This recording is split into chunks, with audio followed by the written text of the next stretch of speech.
Welcome to the stream, everyone. I hope you're all having a wonderful day, morning, afternoon, evening, whatever time it is, wherever you are in the world. And happy Friday. It's fucking Friday, my dudes. Thanks for being here. Good to see you all. Hello, Sathalos. What's up, Fargaze? What's up, Buzzbarn? Arkovu and Amber, hello over on YouTube, and Stoned. Silly Panda, what's good? What's coming at BlizzCon, guys? More like, who's coming at BlizzCon? That's what Arkovu said. I'm coming at BlizzCon. What's up, Dorito? Hello, Asgard. TLT News, Classic Plus, and Classic WAD. I love a good Classic WAD. What's up, Skag? Just on time. Holy, oh, good timing. I can feel it. They'll finally announce the thin Kultirdan models.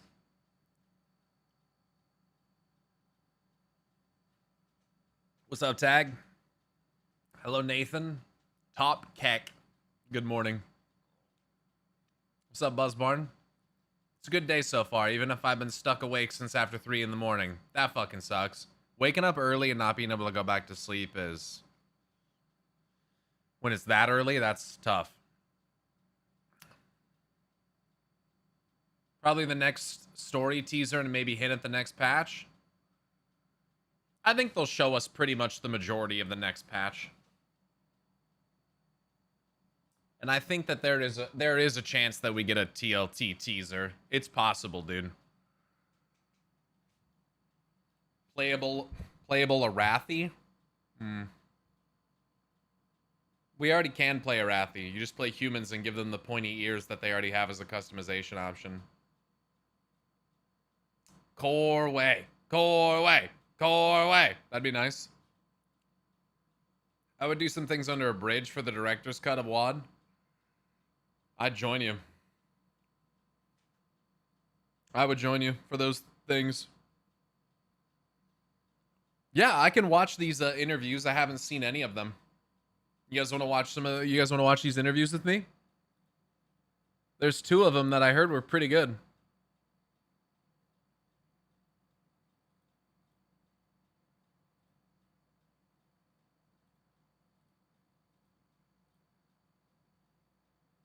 There's one with Tettles.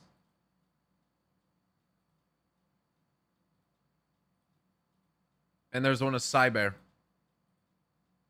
60-minute interview. That's fucking crazy. It's weird how going to bed late and waking up on time feels more satisfying than going to bed on time and waking up early. The Tettles one was good. Have you seen the Cyber one or just the Tettles one? They've talked about stuff you've talked about. Both are good. I'm not banking on it, but I genuinely hope we get an announcement or at least a mention they're working on a character creator update / overhaul. It's been long enough. I mean, I agree with you. I agree.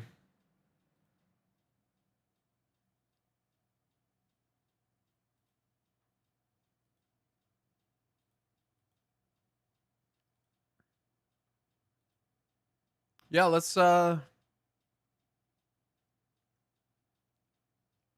out the Tettles one. I don't know how long this is.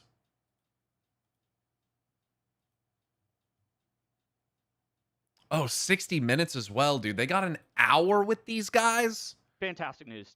I might just skip to questions that I give a fuck about. You know? If that's cool with you guys. So we got raid buffs. Like, do they want to keep raid buffs? Are they good for the game? Wow. Yo, Robert, if you're watching, thank you very much. It's not going to come up here because it wasn't done through the stream, but someone contributed $100 to the baby fund over on our registry. Oh, it was Dorito. Yo, Burnt Dorito, thank you very much. Sorry that I said your name. Hopefully that is okay. Thank you very much. I don't know how much you guys still need, but I hope this helps a little. And hey, have a freaking great time at BlizzCon. Thank you, Burnt Dorito. Thank you.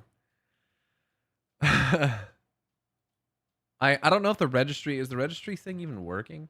Okay, yeah. If you guys do want to contribute to the baby registry, we just have like a cash fund available now because since we moved, we don't have a PO box that I can give out to people.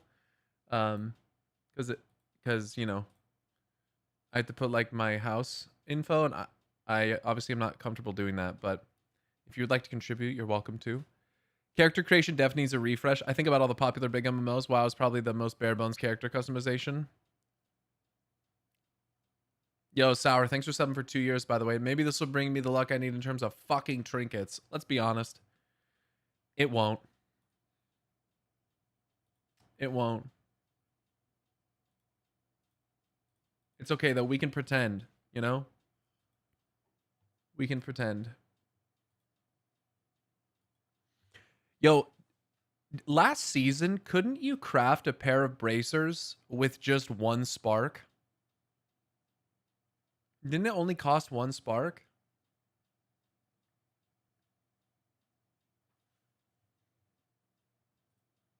That shit cost 2 sparks. It was 2 last season too?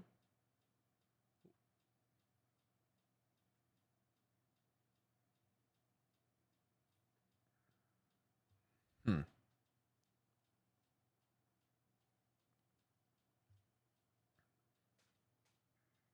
Oh, it's 4 for two-handed weapons. Oh, that makes more sense. Okay, never mind. That makes sense. That makes sense. And you don't have to combine them anymore because that was that was stupid. That was very stupid. Yeah, I don't know why they had it like that, but they went from 1 or 2 to 2 or 4 at midnight. Right. Okay, that makes okay, that makes sense. More trinkets. Here, more trinket pyro. Thanks, Otharius. Otharius.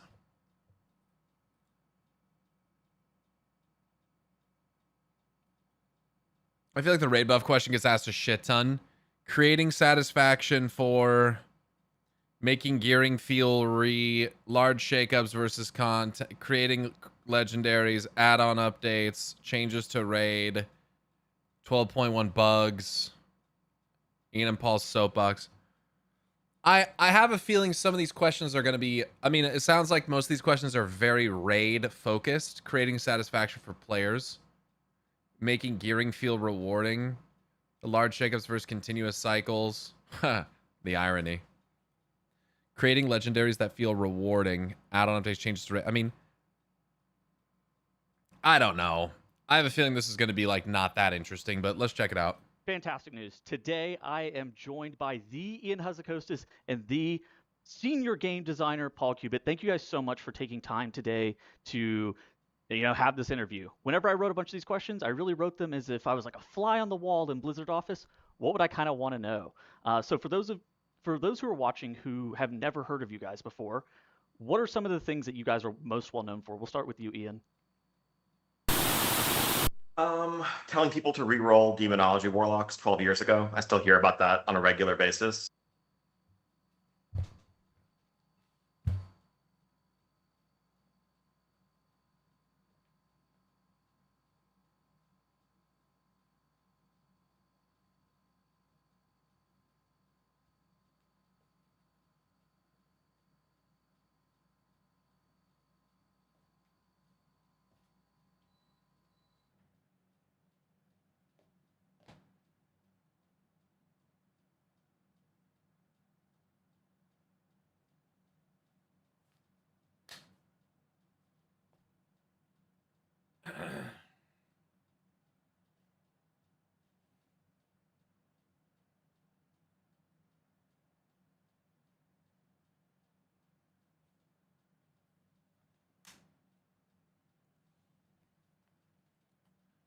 I made a video specifically ranting about this because this happened in 2014, 2015 when Demo Lock was being reworked because they were making the Demon Hunter specs for Legion. And Ian Hazzikostas specifically told people that they don't really want us playing Demo Lock right now.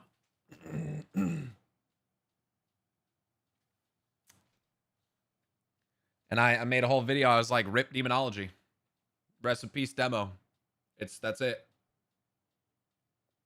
I wonder why he still hears about this, telling people to re-roll demo. That's pretty much it, really. I think. Sorry, I did not intend for that to happen again. Telling people to re-roll Demonology Warlocks 12 years ago. I still hear about that on a regular basis. That's pretty much it, really. I think that's that. Yeah, I don't think he's saying re-roll to Demonology Warlock. I think he's saying re-roll off of Demo Lock. My signature accomplishment over the last 18 years. That's a good one. Also, yeah. also game And- director on WoW. Yeah, occasional doer of things. This fucking guy. And then for me, yes, so I grew up as a game designer, was a senior game designer. I'm now working as associate game director on WoW as part of the game direction team alongside Ian. Things I've worked on in the past have been all over the map, from a bunch of questing way back in Cataclysm era up through doing some profession stuff in the Legion era, messing around a lot with scaling the world in that Legion era, up through things like Torghast, Brawlers Guild, Community Feast, and most recently just working on everything that touches Midnight. So very, very accomplished people in the World of Warcraft scene. If you've played WoW, you've probably interacted with something that they've done. Okay, so first off, I want to talk about raid buffs, because raid buffs are a hot topic. Everybody speculates Are they? things about raid buffs, whether or not they exist to keep one class in the raid. Is it true that that is their purpose? Is it seen as a failure on the raid buff system if they don't exist in every single raid composition rather? I mean, broadly, I think that is a big part of the function they've served for like Sure. 15 plus years. I mean, very early on, like from, back in 2004, some of the origins of things like Fort or Mark of the Wild or whatever, when everyone didn't have them, was more just the idea of synergy and support and feeling stronger when you're in a group. When you're in a raid, you have all these buffs on you that just makes your character more powerful. There's something cool mechanically about that. But yeah, I mean, in practice, especially in recent years, I think we do view them as a bit of a backstop to ensure that the best raid composition is a varied raid composition. If they didn't exist at all, some of this is, we know, community meta pressures. If you're going to fit 7 range DPS into a raid, well, you're going to take like the 1 or 2 that have the best damage profile or perceived as the highest DPS for this tier and just stack those. Yeah, why wouldn't you'd have no reason to have any variation whatsoever? You just bring like arcane mages and marksman hunters, and that's pretty much it. And there's people who play every class, every spec. Ideally, we want them to be able to find a home in groups, in guilds, and so forth.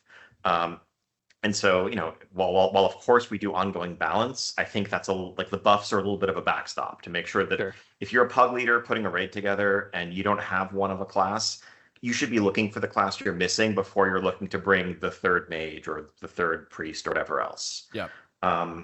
Now they take different forms. Some of them are just, passive stat buffs or direct stat buffs. Others, I think, have a clear utility effect. I know there's been a lot of debate in the past of like, does Death Grip count as a raid? And it's like, no, it's not a traditional raid buff, but it's very much a reason to bring a raid buff. The reality is that some of those utility effects, though, really only matter and are seen at the highest levels of coordinated play. Like, when you're putting together a mythic raid comp, you're going to count, you might need an extra stampeding roar, and that might justify, a specific inclusion. You might need a 2nd grip. Generally, when someone is forming, a heroic pug or an AOTC pug or whatever, though, that's but he is making a distinction between an actual raid buff and utility. To be the way they're viewing it. And so part of what we've seen is that, even if Death Grip might get Death Knights a slot in, high-end cutting-edge rating, it's not necessarily going to translate without something else to back it up at all levels. Sure. All right, hear me out. Il'gynoth's whisper about the vassal of life disguises treachery, beware the eyes of green, will come true as we go to Nath Reza in the next patch to find out that Orwenna was in fact a dreadlord. As the infiltration book told us, the life infiltrating Nathrezim is female, and assuming his death wasn't permanent, Lothraxian died on purpose. To respawn in, I presume Nathreza or the Shadowlands, I don't know how that works, so they can now revive the sire. Maybe we also go to Zoroth and defeat Hel Nurath for a good 2, maybe in a dungeon. You're right, that's a pretty tinfoil-ass idea.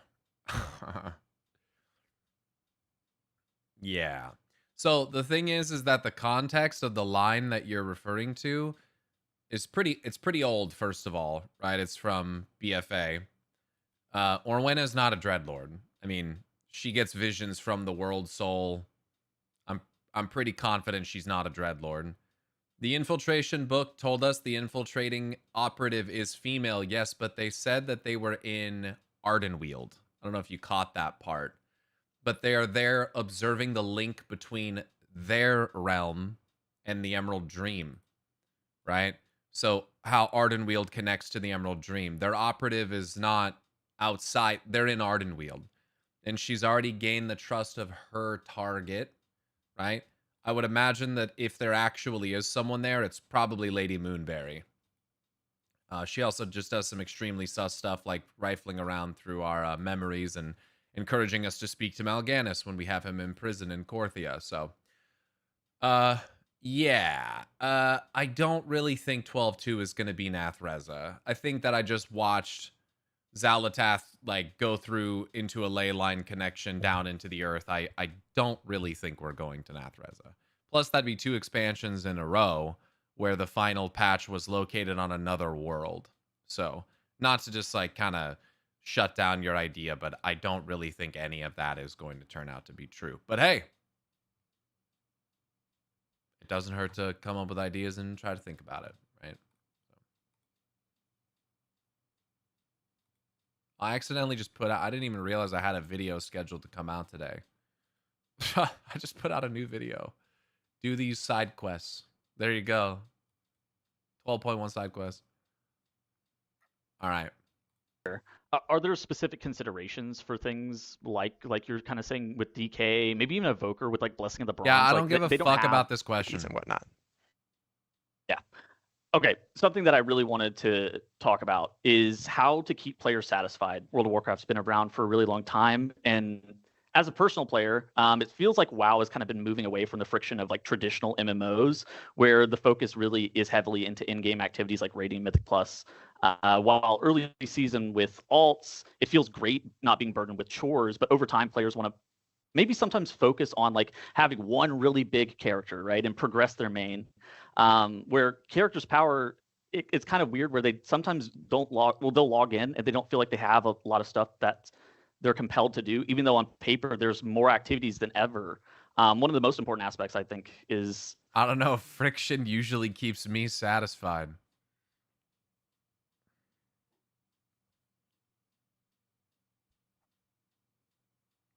You gotta chill. You gotta chill. What's up, Ronan? kind of like watching, it's like an RPG element where you watch your power increase. And so like it feels like Blizzard's been making attempts to fix this with systems like the Omnium Folio and the Turbo Boost, but within my circle, these have felt sometimes a little bit unsatisfying. Yeah, I'm gonna be honest. Omnium Folio sucks. I mean, doesn't it? Like, it's like a complete nothing burger. It wasn't even like particularly interesting for lore. It did like tell us more about like Anasterian and or Dathramar, excuse me, and like his dabbling in other magics, which makes me wonder like how he learned about fel magic and shit like that.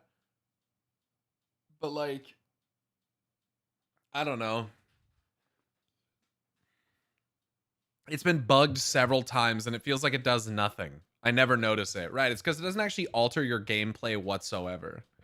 You log in once and you're done. Is there any choice of like steering the ship back in, you know, maybe a more traditional MMORPG sense? Or are you kind of looking to give players who like love investing time into one character that? Or is the current state of the game actually being just changed and what modern gaming is very different? That's a great question. I wish there were a straightforward answer to it. I think course. it's like there's that exact tension that you describe, and I think some of the pendulum swings over the years in systems like Borrowed Power in how we approach progression have kind of reflected us trying to focus on one portion of that audience at times and then hearing enough negative feedback from the other portion that we kind of like swung things back in the other direction. But Yeah, it's the same answer you always get. They're making a game for a bunch of different people, and people have different opinions, so they basically just have to make it the best way that they think that they can make it, and that to some people is going to be one way, and to some people is going to be another way. So there's no perfect way to make it, and they don't really have a concrete answer, so they just make it the way that they think that they should make it when they're making it. Like that's it. yeah, I mean, for someone who isn't necessarily an altaholic, they love playing the game, they want to log in, they want to feel like they're accomplishing power progression goals with their time spent, and they want to go deep on one character. Yeah, something like Legion was perfect because, right, you could always get a bit more AP, and like we had this diminishing return system, so like you weren't like way stronger than other people, but you know that effort mattered. But that comes directly at the expense of the feeling that someone who has less available time has, but even more prominently, the feeling that people who want to play multiple characters have, where it feels I'm like, gonna be honest, bro. I've completely blocked Azerite power farming or artifact power farming out of my memory. Like, I know that we did it, but I don't think about doing it. I don't think about it. It's not something I like to remember. if you know, you're splitting your time between alts, now all of them are falling behind as a result. And so, yeah, I mean, we looking at the state of power progression over the course of the season, right now, I prefer how it is now because I like playing more than one character. You know, I do invest the most time into my paladin, but I also really like to play my death knight. I like to play my warlock. Like once my main character starts to like hit that, you guys know how the gear curve works, right? Where like initially you get a ton of gear and then you get less and less and less, and then you're at the end of the season and the amount of gear you actually acquire that's useful is like almost none because there's really only a couple like pieces that you can get. So the curve really looks like this. It's like a downward fucking trend. That downward trend, that's why I really like to play my alts, because I get to that point, I'm like, all right, now I'm just gonna do something else. But just playing the same, I played only Warlock almost exclusively for like 10 fucking years. And I really don't know how I did that, but I really enjoy being able to play all the different classes now. Like if I want to jump on a Vengeance Demon Hunter and tank, I can do that. If I want to go and play my Frost Mage, I can, well, I'm not doing that, but I could. You know what I mean? I think that that's one of the things I really like about RuneScape and about Final Fantasy 14 as well, is that you can play every job and combat style on one character. You just have to level up the job associated or the skill associated with doing that thing. So, like if I'm playing RuneScape and I just want to like shoot a bow, which realistically, like the combat, no matter what you're using in RuneScape, is effectively the same. But I can do that, right? Like I have that like flexibility. If I want to play like a dancer in one fight and then switch to a black mage in the next, I can actually do that in Final Fantasy 14, which is nice. So it's one of the things that I do enjoy about WoW is playing my alts, because you just get different gameplay, you know? It's fun to log on my Death Knight and all of a sudden I have the ability to grip mobs that otherwise don't move when they're shooting at you. So all of a sudden, like, boom, I can get this thing over here. Just the gameplay actually changes and it gives more variance. It's nice. It's nice. I wish WoW had that one character can do all the classes / jobs. Yeah, the thing is that the lore is just not really built for that either. Like, it's not, the World of Warcraft's universe is not built to support that. It is in Final Fantasy because you do that via job stones, right? Like these memories of past experts of these jobs, you equip the stone and like you get that degree of like their skill set. World of Warcraft just doesn't have that, so it's just not even baked into the lore and wouldn't necessarily make sense. Now, do I think that I do think that it would be maybe cool to have the ability to like blend classes together, which kind of happens thematically by default when you have spell type overlaps and stuff like that. Like thematic links between them, which we've discussed at length before, so I don't really need to get into all of that. But it'd be kind of cool if you could, like, I don't know. I guess an evolution of WoW that I've considered in the future is like hybrid classes, where like if you want, you can be a druid and also like a warlock, you know, and you can maybe use some spells from either of them. That'd be interesting. But I feel like the issue that you run into there is you have so many combinations that come out of that. It would just be, I think, extremely like hard to balance, especially with how many abilities those classes have. You'd have to be very restrictive and how many like abilities you would have from each side available. Otherwise, you'll end up with fucking 40 abilities, right? So I think that would be kind of cool, like to be able to be like a warrior and also like a mage and like imbue your physical attacks with magical energy or something, to be like a spell blade, right? Or a priest and like a hunter, where you could like imbue your shots with shadow or light energy or something like that, or like I don't know, even like imbue your arrows with holy energy and shoot them at your allies and heal them, or I don't know, something cool like that would be. I just feel like there's so much you could do with that. It'd probably be overwhelming to design and balance and all that, but I think it would be kind of fun to be able to do that type of thing. I want to be a paladin and also like a death knight, you know, be a blend between the two of them. That'd be fucking sick, dude. That'd be fucking sick. Imagine having grip and bubble. Game over, dude. Could you imagine that? And in a way, they've kind of... Yo, Emia, thank you very much for the Twitch Primer for 10 months. They've kind of done that in a way with hero talents. They have a bridging set of talents between two different specializations. So that's kind of a thing, but it's like hybrid class light, you know? Dude, well, and they'd probably have to restrict what you could combine. Like Shadow Priest and Paladin. That would be gas, dude. Or like Fire Mage and Frost Death Knight, where you could have like Frostfire like Death Knight abilities or something. Maybe you could have an ability that like Bolvar, you switch between Frost and Fire. Oh, that'd be fucking gas, dude. I would love that. I think that would be sick. That'd be so fucking sick.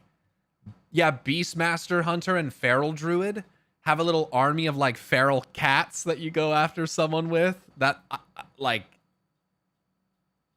I love that shit. I think that sounds really cool personally. Do you think you could use crafting for the grind? I think that you could have crafting. You could. I wouldn't do OP weapons personally. I would do cosmetics. But I think that they should incorporate like long-term cosmetic grinds into everything. Like collecting all of the raid sets from an expansion or a certain raid gives you a special transmog set that you can use on any class. How about that? And you have that for like every expansion or every tier raid or something like that, where you collect it all, you get a bonus. How about like more meaningful like mount reward options? How about like really cool transmog sets that you get, like a prestigious like transmog set that you can get by doing a shitload of crafting or something like that. Like you can unlock like golden versions of like your crafting items, and then when your character does crafting, you know, it displays the item and it shows that you have like the golden hammer that you're blacksmithing with or something. Like Final Fantasy does that, where they have like relic weapons, which are like special glowy, really cool like visual effect items that you get for like doing grinds as a crafter and stuff like that, which I think is super cool. Final Fantasy 14 has a lot of that, like transmog sets from certain pieces of content, relic weapons, crafter weapons, ultimate weapons, all that kind of stuff. I think that stuff's really cool. Because people will chase cosmetics, man. People, I mean, all you got to do is make something cool and worthwhile, and people will fucking grind. And I just think WoW needs to have more of that, where it's like almost incremental or like milestone-based achievements. Like usually in World of Warcraft, like you get an achievement, but it gives you, usually it's like a title or something, and then or like a mount that isn't useful. Because it's like, oh, great, I collected 350 mounts or 300 mounts. I got a ground mount. Great, that's cool. I collected 400 mounts. You gave me a mount that can't fly again. Nice. You know, I've complained about this before.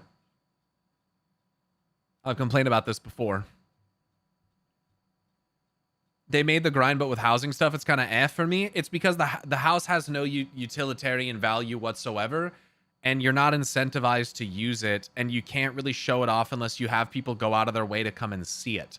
If you're going to give someone a cosmetic to grind for, it's got to be something that they can display while standing in the main city, or something that's noticeable in a raid group or something, you know?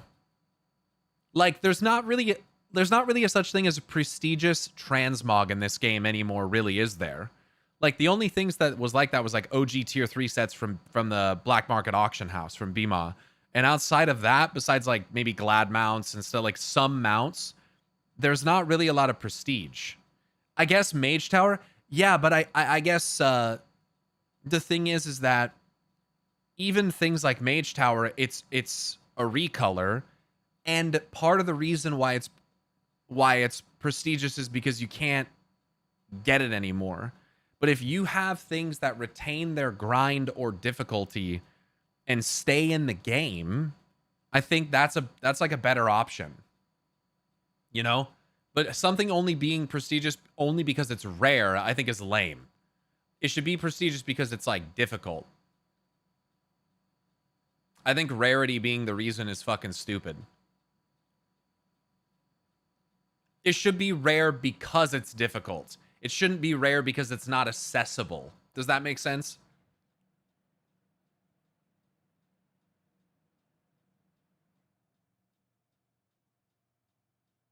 Not even necessarily difficult, but a big time sink. Either one. You can have grinds for all those things. I'm fine with something just being a big time sink. It doesn't have to be hard, but I think it's good to have both. But don't make something prestigious. And I think it's also fine to have things that are prestigious because they're limited time and you can't get them anymore and they're from old hard content. But I just don't think there's been enough new stuff introduced that fills that void to satisfy it, you know? To like have that long-term grind and goal. You know what I mean? I'm like I would be fine if they brought mop challenge modes back. I've gate kept the rewards that I got fucking 12 years ago for long enough. I don't care. Same with WOD challenge modes. I don't care. I don't even care if they're recolors or not. It doesn't matter to me. You still have the feat of strength achievement that'll show when you got it if anyone cares, but no one gives a fuck. Like, no one cares. I just don't think people actually give a shit about that. But you also need to add new things, right? Which they kind of do with these delve rewards, I suppose. And to be fair, like, I never defeated Kaiveza on the hardest difficulty. So like whatever like cutting edge achievement or anything, you know, I never did that. So I didn't get that. So when I see people that have that Kaiveza mount, I'm like, that's kind of sick, because I straight up couldn't do it. On my mage, I just couldn't do it. And like, sure, I might have tried to go in most of the time at like 1 a.m. when I was like stoned or whatever. And like, that's probably not the best time to fight a boss that has quick snap reaction time stuff where you have to be paying attention like really hard for 8 minutes straight. But you know, I never did it. so like, I think that's fine. I did not like Kaiveza. I think the new fight is okay. My issue with the new fight is actually an accessibility thing, and it affected me a little bit, but I could only imagine people with like deeper neurological issues. It's really hard to remember a pattern of 7 things in a row, and just downloading and using an add-on is kind of lame. So I used macros to put the markers in chat, and then I just followed the markers based on what I put in chat. So I still did it natty and manually, but like, I don't know. That's my only gripe with the new fight is like, it's a 7-step memory game at the end. It's like, that's kind of a lot, dude. I don't know. I think that's a bit ridiculous. I wish that they had done something a little bit different, but that's just my opinion. The problem with prestige mounts in transmog is that there are so many that the average person wouldn't even recognize rare things.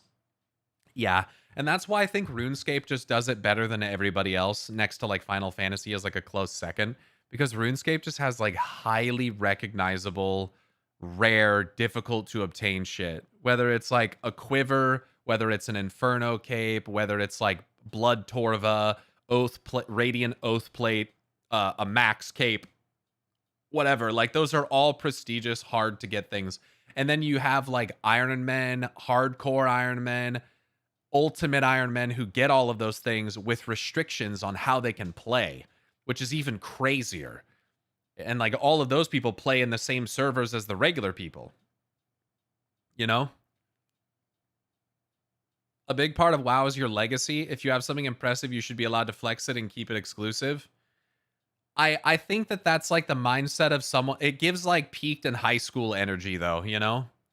Like, I just don't think that most people know or give a fuck. So the idea of prestige that is exclusive, I just don't think that, like, again, I think something should be prestigious and exclusive because it's difficult. Things are still exclusive.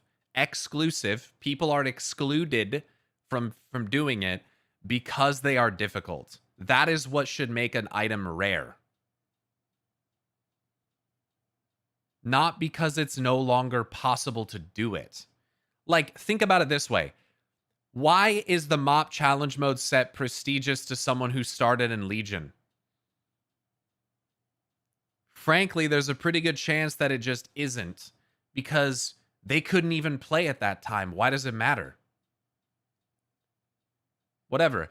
I don't think that, like, when I see a black Kiraji tank, I don't necessarily think that it's prestigious or impressive. I just think, oh, that's pretty rare. That person's been playing for a long time if they have that.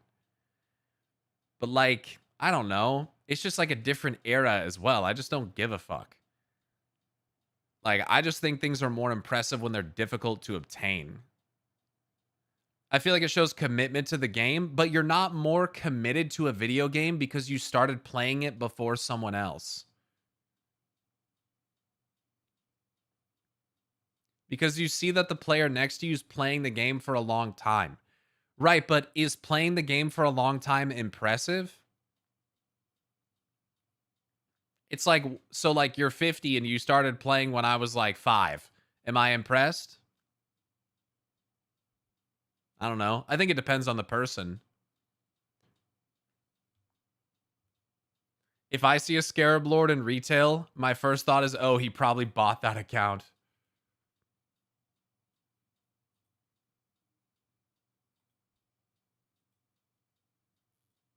I feel like the only thing that still impresses me in some type of way is seeing Atiesh in the wild, even though it's just a sign of playing the game forever.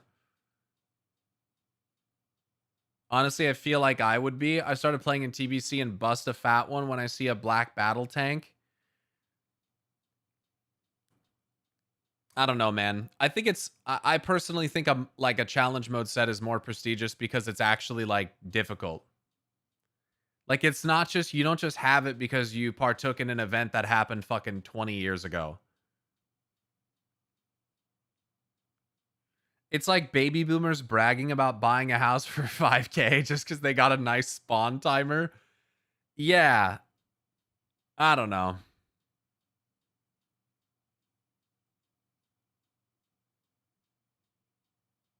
Back then, the battle tank was, well, the magnum opus. Yeah, I just don't think it's as impressive anymore. And I just think as you add more and more stuff, that's, I don't know. I just think it loses its value. I don't know. I'm gonna continue this. From an RPG progression perspective, it's too front loaded. Like, your players are getting probably like 90% or more of the power that they're going to get over the course of a season in the first 4 to 6 weeks if they're really hardcore about the content they're doing, maybe a few weeks longer if they're, less so. But like, and so like part of us would love to, have a smoother progression curve over the course of those months. Black Battle Tank was hard. It was a gigantic quest line and multiple raids. Oh, I guess I didn't realize that. I thought you just had to ring the gong.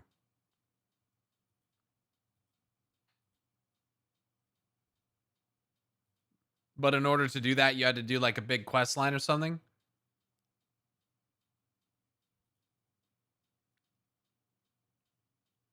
It was very, very hard. It's just a long quest line. It's not hard.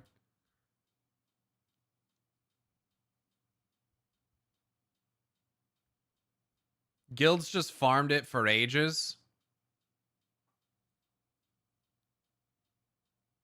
It wasn't hard at all. Just an insane amount of grinding.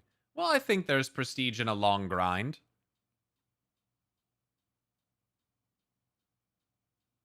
Again, I'm going to say this again because you guys all, I say shit and then you respond in a way that like you ignored part of what I said. And then we end up arguing about it for like fucking 15 minutes. I'm going to say this again. I'm okay with there being older exclusive stuff. But you need to keep adding more shit. WoW still does not have enough difficult to obtain incremental rewards, whether it's long grinds, difficult content, whatever. It needs more of it. It just needs more of it. And the thing is, it needs to be more impactful. Because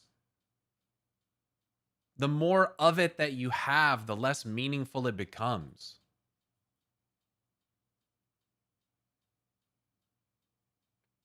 But what I mean, let me rephrase this, because I just said you need more of it, but then you need less of it. I think WoW's kind of in a fucked up spot where, like, it can't be like baby grinds. Like, it has to be, but then the reward has to. I just think WoW is fucked, to be honest with you. Like, if I just boil this down, I just think WoW's fucked. I just think WoW's fucked. Because none of the long-term grinds contribute anything to your character in the long run. Nothing. They're all completely cosmetic. And so no one cares. No one is hyperbole, but I genuinely think that like 99% of people do not give a fuck about your cosmetic flexes. They don't care. They don't even, like someone said earlier, they can't even recognize them. They don't even know what they are.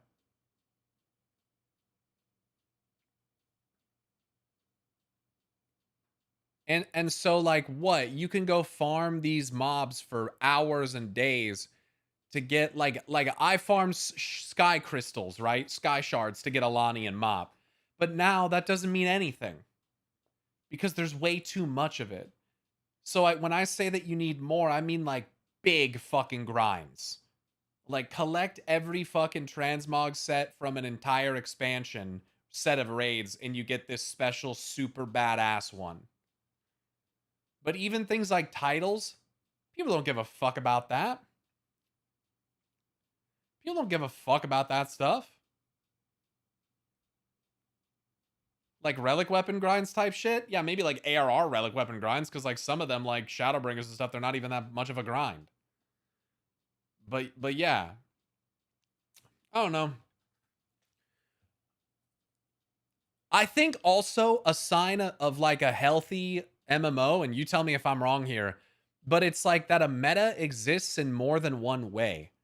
Like, I think after you have collected 500 mounts and you get that little astral otter that can run, swim, and fly, that thing should be able to dynamically fly. And if the meta that people want to achieve for the long-term goal for their character is a mount that can do all three, let it do all three.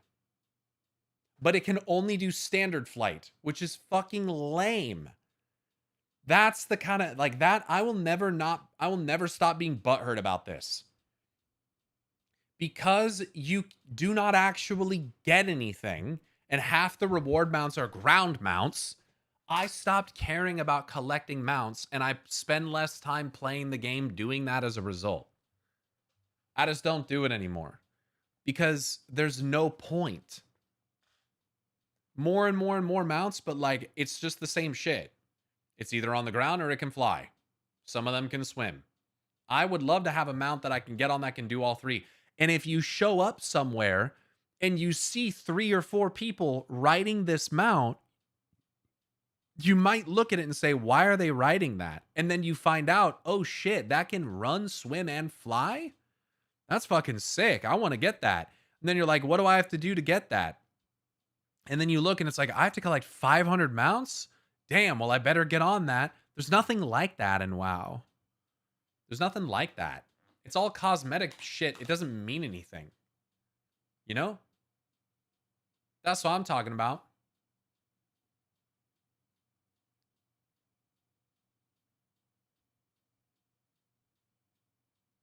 What's up, Araski? We're watching an interview. Well, we're kind of watching an interview with Paul Cuban and Ian Hazakosis. Blizz is scared of putting anything that gives you an advantage over other people who can't play as much because they'll complain they can't do it because they know Blizz would eventually change it.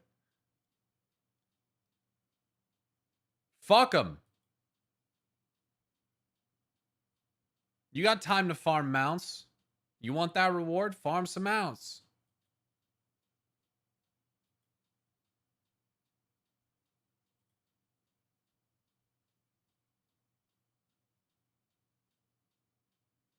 prestige is also different to different people. You know, some people look at the cutting edge titles or HOF titles and they're like, yo, that's crazy. Like, I appreciate those because I know how much work it takes to be in a guild who can do stuff like that, right? I have an appreciation for those types of titles. But generally, outside of like rating titles and stuff, I just don't give a fuck. One of the big losses was the individuality of tier sets based on difficulty. Like, normal looked goofy, heroic looked cool, and then mythic would look insane.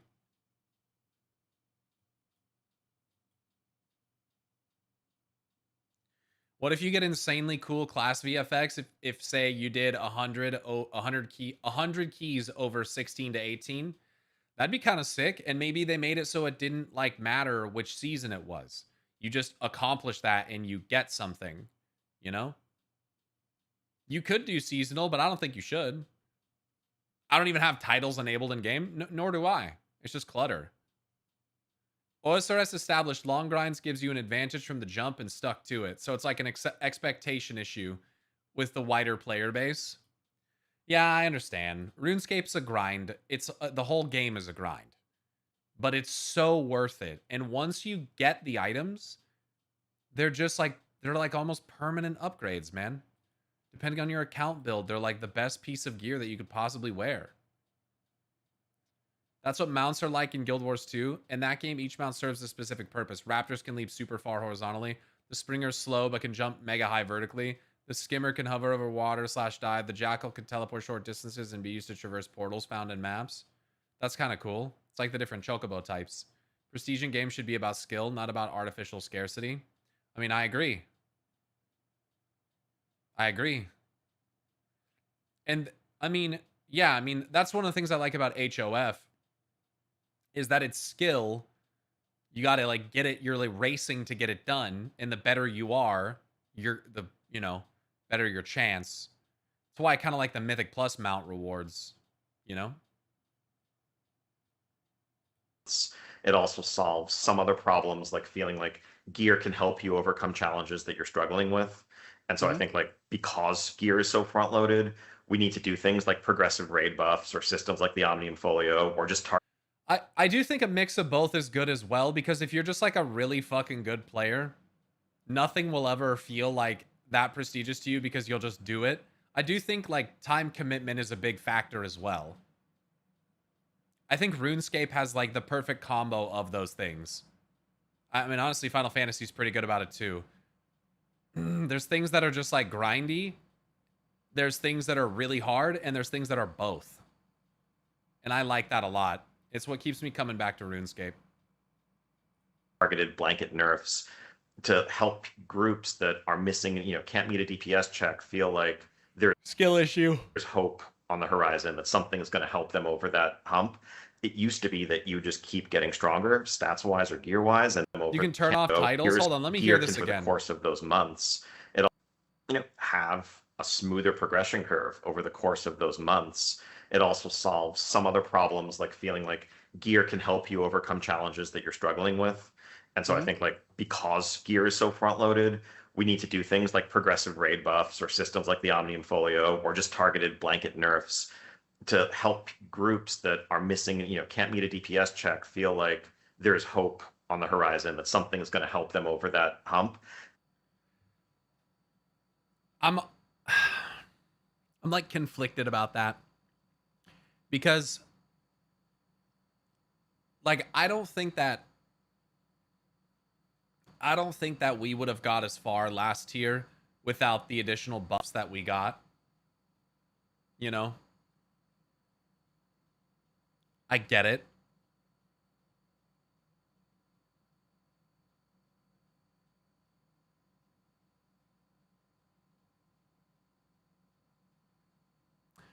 I think especially in Mythic, WoW is pretty hard for like the average player. I think I like vastly underestimate my own skill and overestimate other people's skill. And I have to remember that like the average WoW player is like is average. And so like when I think about this kind of thing, I'm like, does everyone need to like, this is a difficult thing, I guess, because if you want to give people buffs and boosts and stuff so that they can get over. I guess the idea is that early season, you don't do any of that. And the most skilled players optimize their class and spec the best they can, optimize their raid, cooldown usage, all of that stuff, and they overcome without any buffs, right? And you do have certain rewards for those players, like Hall of Fame and cutting edge achievements and stuff, right? Cutting edge technically goes all the way to the end of the patch, though, till the release of the next content. And then later, you introduce these systems to help people get over DPS checks and stuff like that.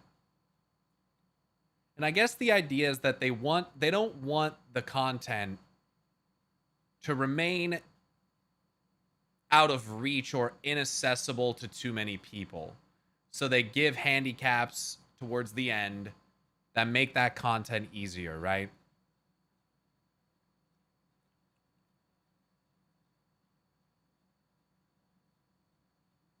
And I guess the intention here, because then I guess what I would ask is like, why not just tune it lower at the beginning in the first place? And the answer to that is so that they don't make it too easy for the players that are very good. They don't want it to be too easy because then it'll be disappointing to those players. So they're trying to serve both groups of players is what's going on. And I understand why you'd want to do that.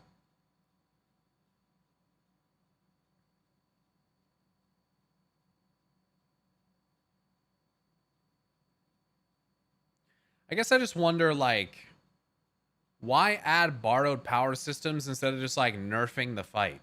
And I guess that's because it would require tuning across all content. Whereas if they give you borrowed power, you can use it in anything.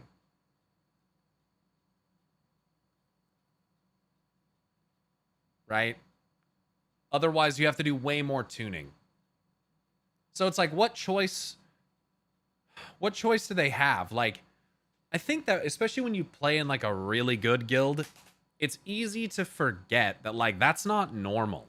That's like not even remotely close to normal.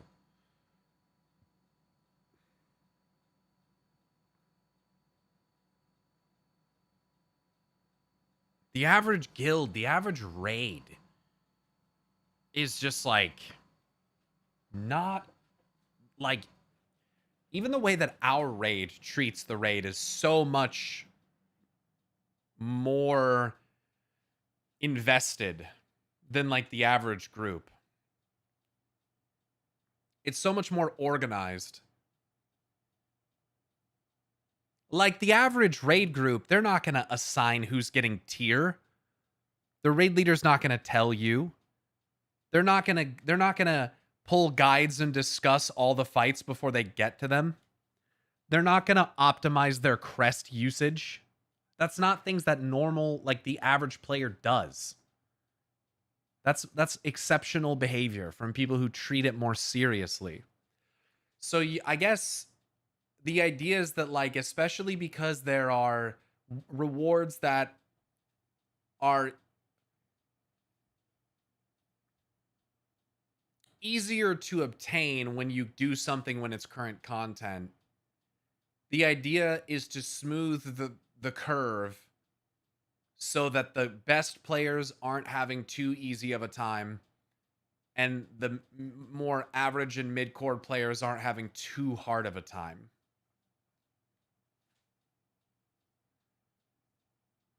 And even still, that total amount of people who are engaging at all is not even close to a majority of players.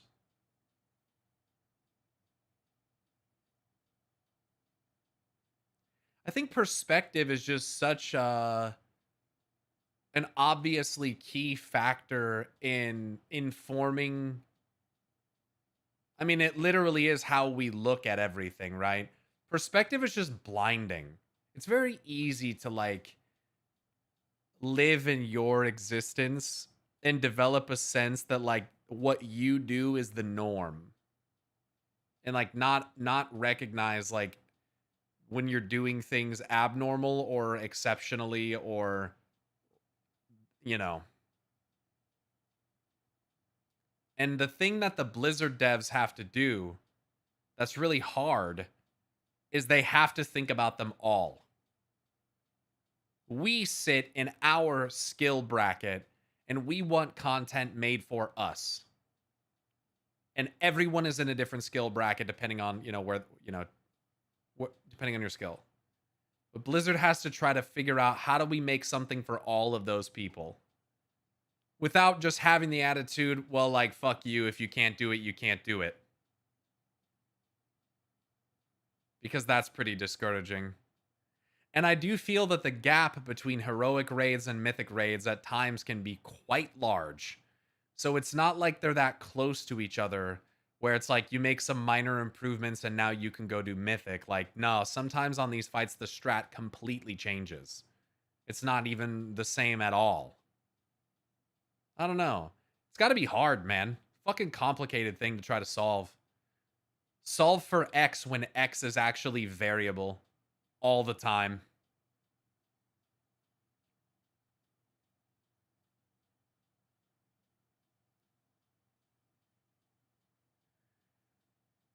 Why don't Blizzard make animated songs like Riot does for Top Guild, since it's the competitive scene of the game? I just don't think that's the culture that WoW has. And also, Riot has fuck you money. And I just don't think that, like, they have a free-to-play game that is based around skin sales. I just don't know.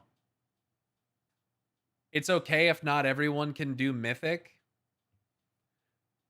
Yeah, but you say that as someone who can do Mythic. And it's not that you can't have that opinion as someone who can't do Mythic.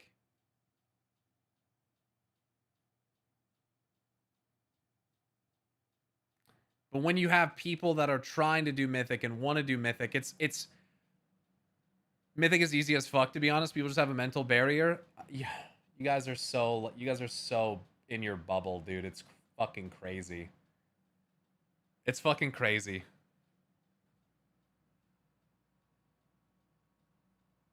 You don't even realize how much in your bubble you are.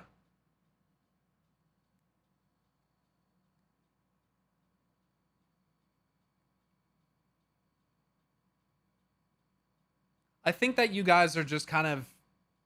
It seems like you're kind of ignoring the psychology of players.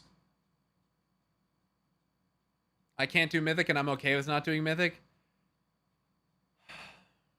Good for you. You're not everybody. Some people aspire to do Mythic and they're trying. And they kill some bosses on Mythic.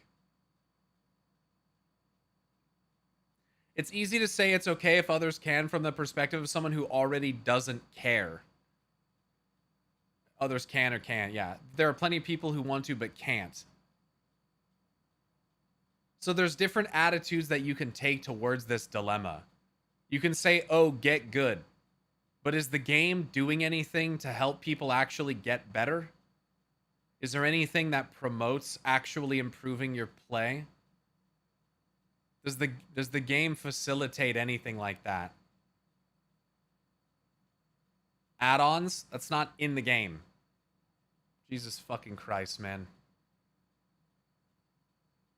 Yes, Mythic Plus.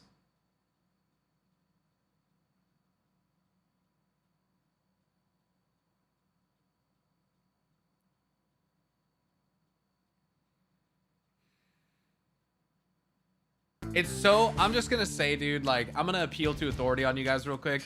It's so hard to be like a fucking... Like a dozen times CEHOF raider and, like, hear these kinds of takes, bro. It's so fucking irritating. It's so irritating. It's just like... Mythic... Dude, just doing Mythic Plus does not inherently make you better at the game. It doesn't... The Mythic Plus system does not have something in it that teaches or encourages or helps guide improvement to play. You have a timer on your screen and you either make it or you don't.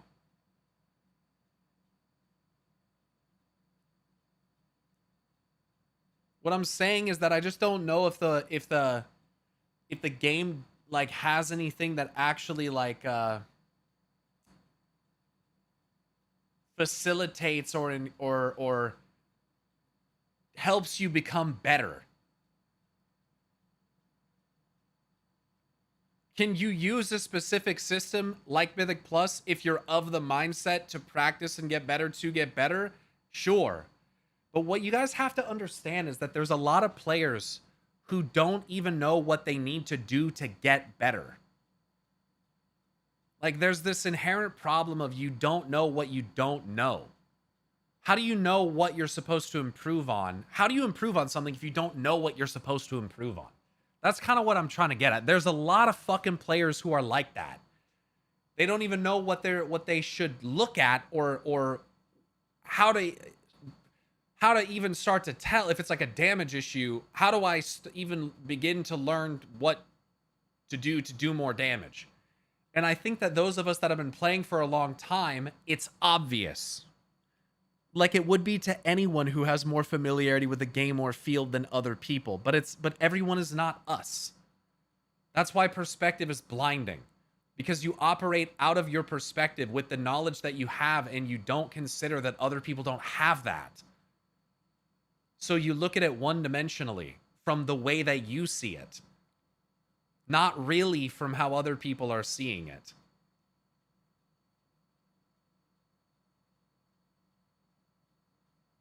I just think it's more complicated than it's made out to be. And people just don't know. So I'm sitting here, the point of all of this is like, why do they give borrowed power? It's not for the cutting edge guilds. It's not for HOF guilds. You don't even get borrowed power at the time where those players are doing that content.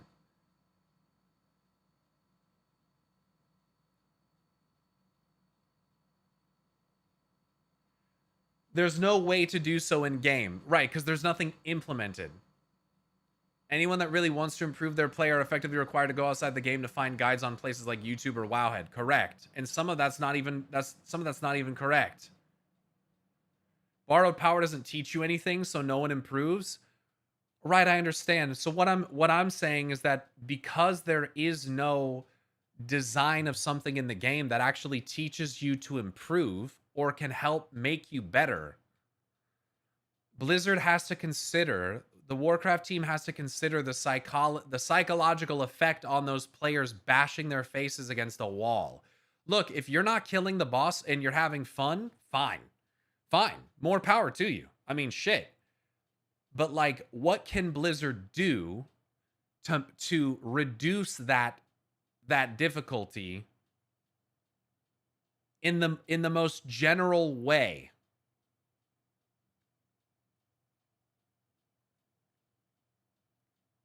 You give borrowed power instead of nerfing content per content at the per content piece.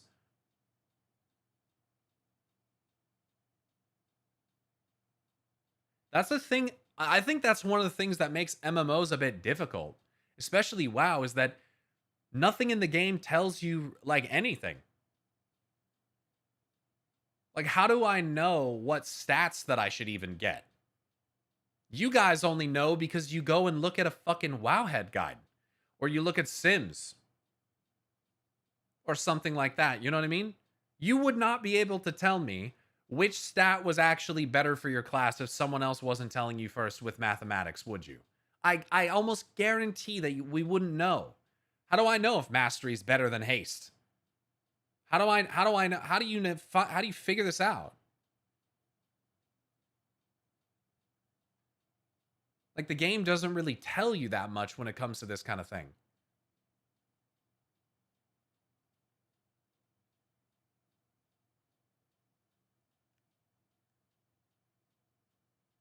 Aside from lots of trial and error, but you can't even rely upon that because of human error. You can't even rely upon that. You're not going to play your rotation perfectly every time. So how do you know if your damage is lower because your rotation was scuffed or because you're using haste gems? I don't think that you can answer that question. I think you basically have to math it. You have to spreadsheet that shit. You have to do something. You have to do mathematics to find that out. I don't know.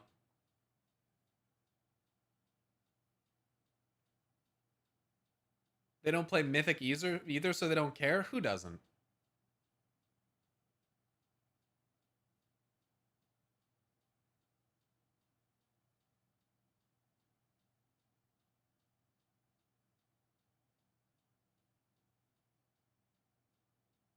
Or go to Icy Veins where others did the maths? Well, that's what I just said. The game does not facilitate the digestion and understanding and comprehension of information.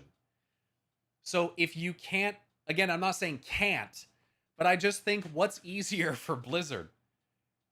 To try to actually teach the players to be better through putting things in the game that facilitate that growth, or by just buffing them? And let me make this very clear. There is an elitist in me that shares a degree of the opinion, tough shit. But it's about player psychology and retention. It's about what players want to do and about whether or not their inability to do it is going to make them stop playing the game. You have to consider that it's about retention. So it's they're making it easier so that these people have more fun, because they're not getting fun out of genuinely improving themselves by learning to be better, but they want to have fun. This discourse is so stupid. I mean, it's really not, but okay. A new player should never be concerned with what is my best secondary stat and what is my BIS rotation. That is where every new player discussion fucks up. We're not even talking about new fucking players. Guys, again, everyone, like, what the fuck are you talking about? You guys, some of you do, I keep saying you guys, some of you do not fucking understand the premise of how diverse the fucking player base is. You do not understand it. We're not talking about new players. Jesus fucking Christ. I'm going to have to move on from this conversation. If you want to do Mythic, there's a certain level of homework you have to do. And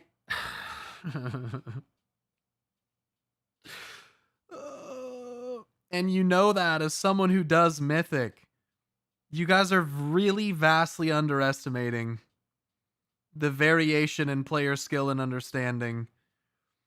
There are guilds who go and do the homework, and then they go and do the fight, and they try to understand their class better, and for some reason the boss still doesn't die.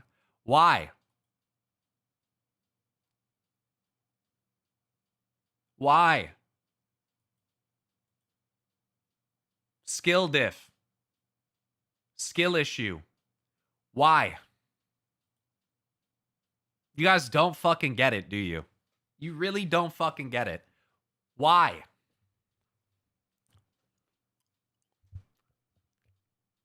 Some people just can't get to that level. We're not talking liquid race to world first kills, brother. I'm talking like late tier Mythic when they add borrowed power systems like the one we're talking about.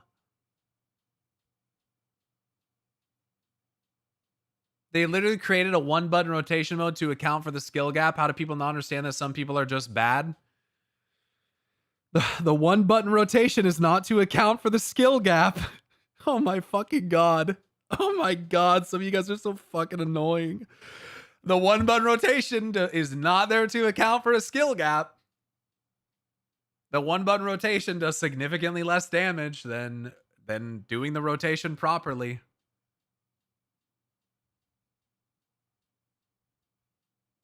Why does the skill difference exist?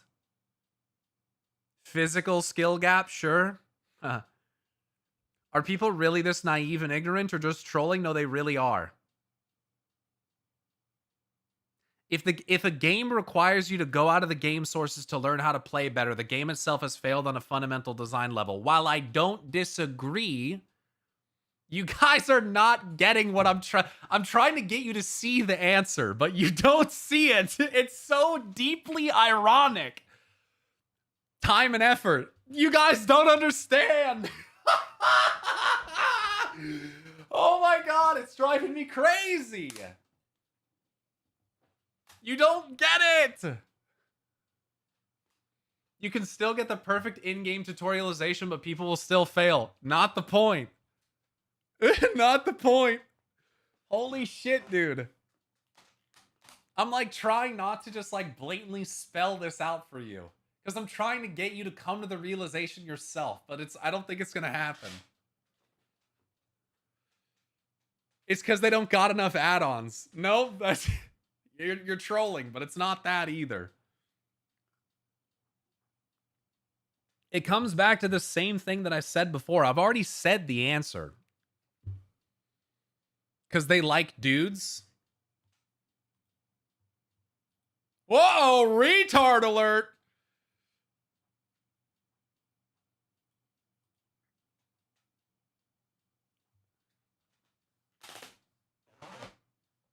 That's it. Bring back weak auras.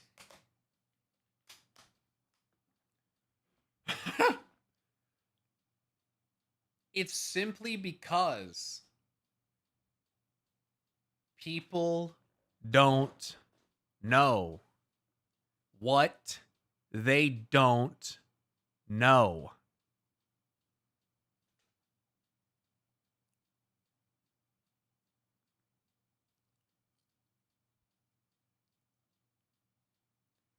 This is why I'm saying they will do the research.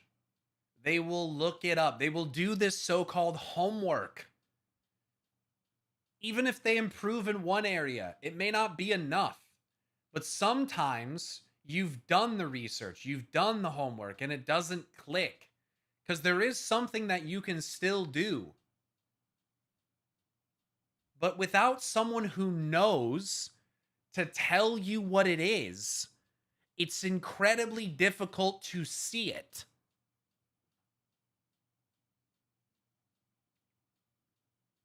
Because you lack the context. You don't know it. You don't even know that about the thing that you're missing, or that your application of the knowledge which you have found is maybe incorrect or suboptimal or whatever it is. And you guys boil that down to skill issue. Shave your fucking neck. You know what I'm saying, dude? God damn. It's so arrogant. Sometimes people just, like, you have to look at it with the degree of complexity that it deserves.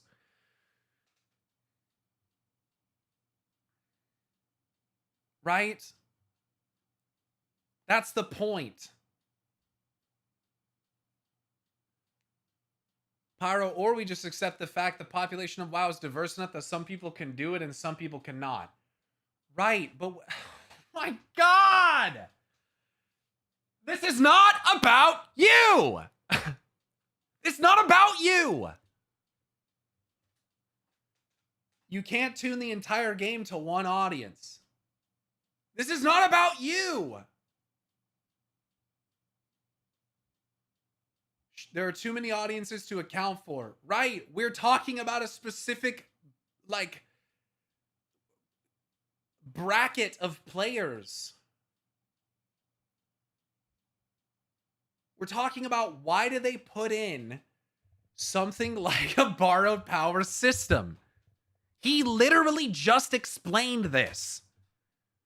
He just explained it. For those months to be a few weeks longer if they're and so yeah, I mean, we looking at the state of power progression over the course of a season right now, from an RPG progression perspective, it's too front loaded.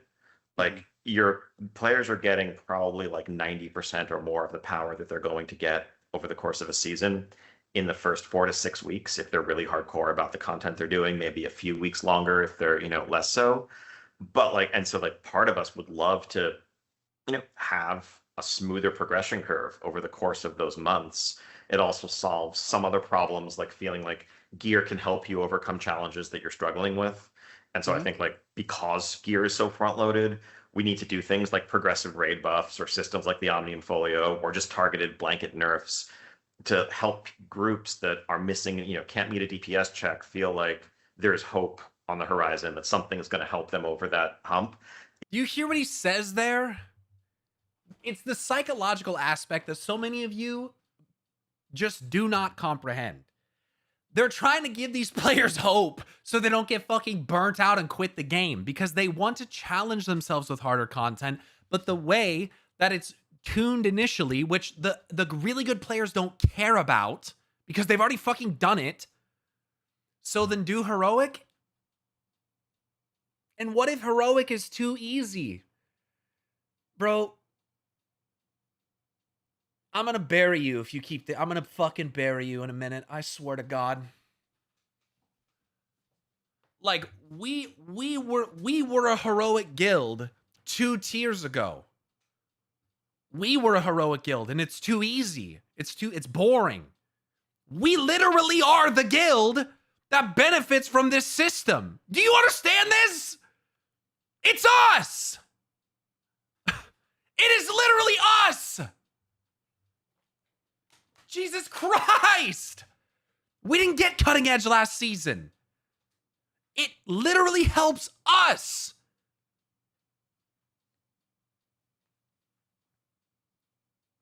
Yo, Stone, thanks for getting 5 subs on YouTube. Do you think we should just farm heroic forever? Is that your answer? Is that what we should do as a guild? Oh, just fucking farm heroic. You're not good enough.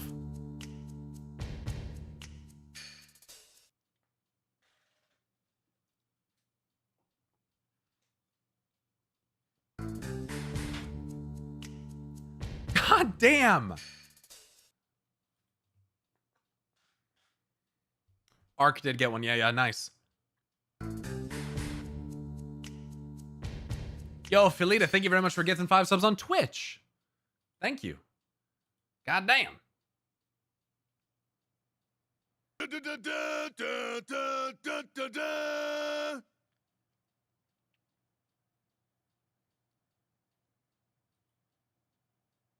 Again, why? Yo, Nathan, thanks for gifting 5 fucking subs too. Why are you so? Why do you guys?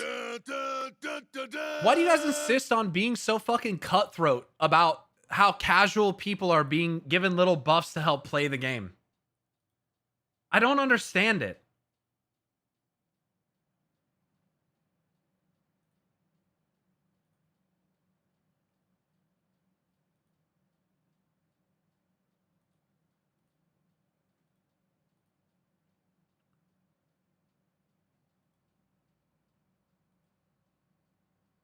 Because people want their own skill level to mean something more than others. Yo, Laboom, thank you for gifting 5 subs. What the fuck is going on? Thank you. Laboom, Nathan, Felita, and Stone, thank you guys. I don't know what the fuck is happening. I think they're trying to cheer you up. I mean, I'm good. I'm trying to get I don't know what I'm trying to do. I'm trying to express that, like, you hold this fucking view as someone in a guild who is aspiring to do this level of content. I'm talking about the perspective of the people designing the fucking game. Rekick, thank you for gifting 5 subs as well. They started September discount early. Did they? That's what I'm trying to say. This discussion is not about how you feel about it. This discussion is about the psychology behind Blizzard's design decision, which Ian is talking about. Which is why he's saying he's trying to give them hope. Because Ian is prioritizing the enjoyment and emotional well-being of the player over the gatekeeping attitude that you have because you're good enough, arguably in some cases, depending on who we're talking about, to do this content. That's it. Ian's ego is not connected to this.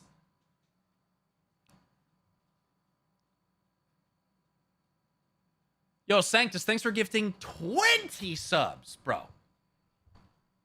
What the fuck? Thank you very much. Thank you very much. Thank you. That's crazy. Sanctus. Very generous. Because they're not much better and it closes the gap between the two. Ego's the only reason. Well, maybe. Some players are really good. But some players think they're better than they are. It's not a skill level issue. It's a neckbeard level issue.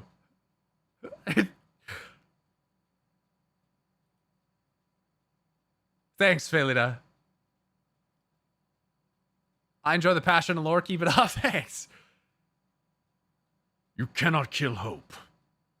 You tried at Teldrassil. You failed.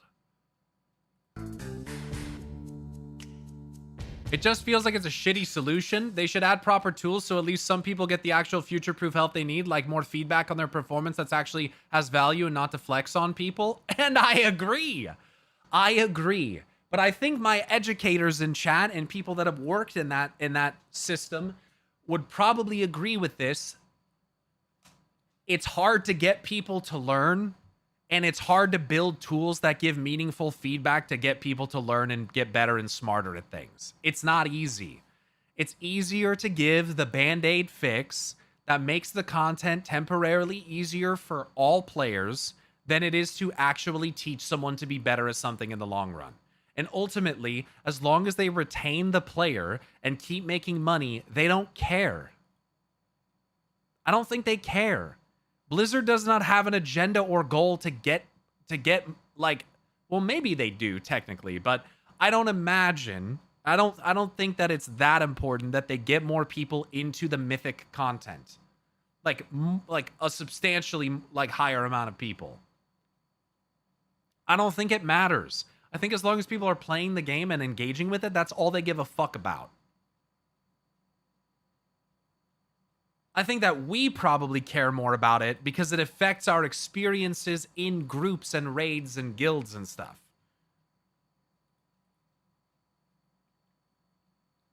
And you can also only truly get people to invest if they want to.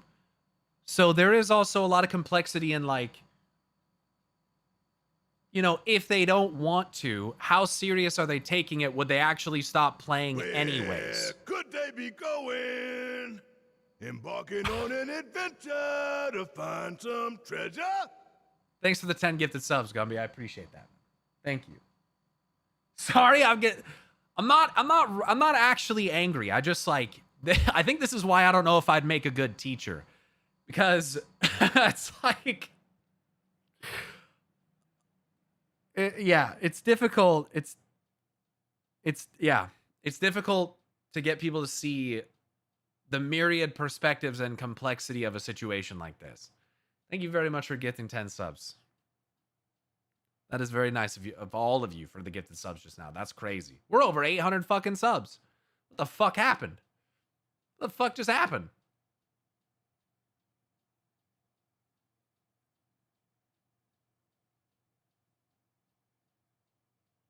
I don't know. Anyway, let's continue this fucking video. It used to be that you just keep getting stronger, stats-wise or gear-wise, and like typically you're close to saturation early on. But the flip side is that's Yo, Nico. Thank you for gifting 5 subs. Shit.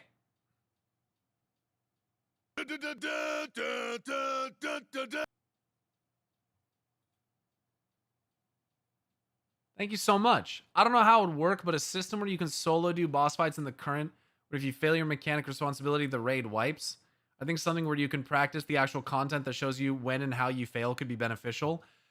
I do too, but I also will admit that I think there's like strategy in raid fights is not static, you know? And it's like, how much hand holding does Blizzard want to do to like basically give you bumpers on how to do a fight, guardrails on how to do a fight? Like, how I think that's a difficult thing to determine, is like how much do you want to put it directly in the player's hands and just kind of like make them learn or make them collaborate or make them, I do think that there's benefit to doing that, right?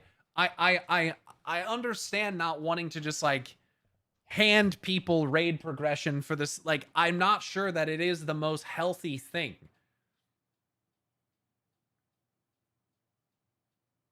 to do that, right? Because as someone with skill, I value skill. And even without skill, some people still do value skill. They appreciate it. It's something they admire or they can strive for or whatever. So but that's my feelings about it. That's just my opinion. Whereas like what I was trying to identify before was just what they're doing.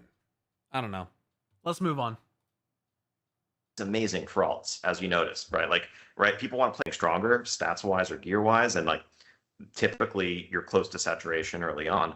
But the flip side is that's amazing for alts, as you noticed, right? Like, right, people want to play different characters, they want to jump in. You take some time off, you want to catch up and feel like you can actually play with your friends instead of feeling like, well, I missed the first couple months of the season. I guess I'll see you guys in 4 months because I'm too far behind. Like, all of those are huge downsides of the other end. Yeah, he is also making the point that like since it's so front loaded, your actual gear progression late season is basically meaningless. You're going to get generally very small improvements on gear.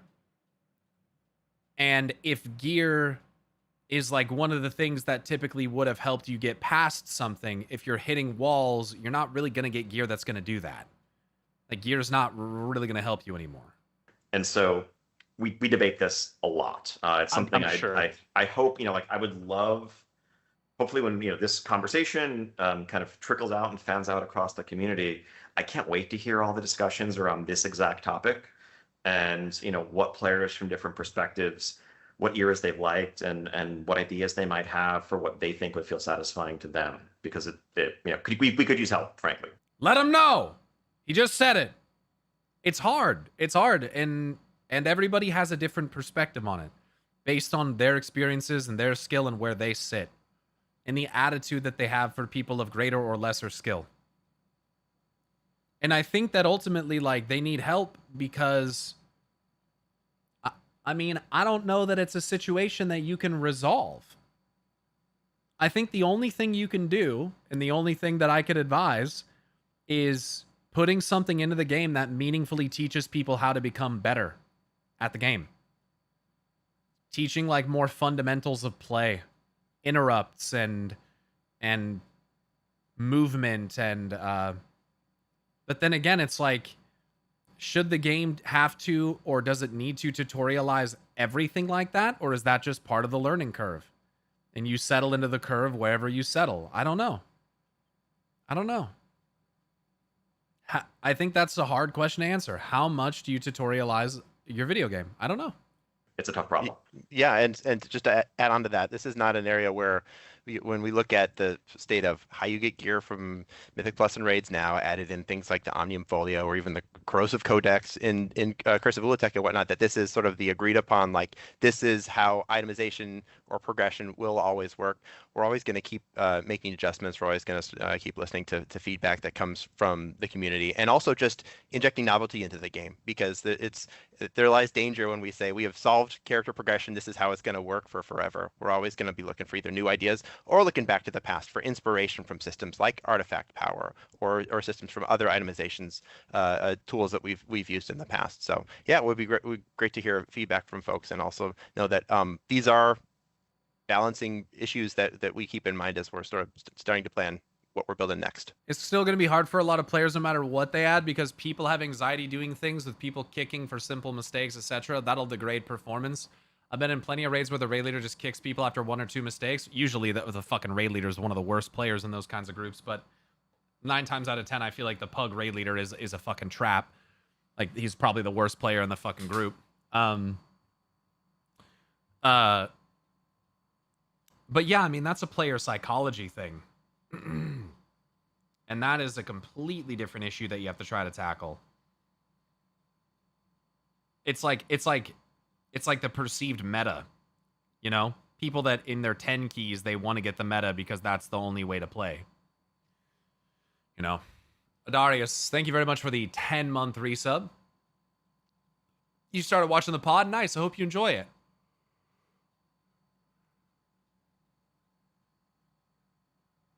Helps to find a guild you vibe with. I highly recommend finding a guild. I'd highly recommend it, dude. No, it's farm versus Prague expectations.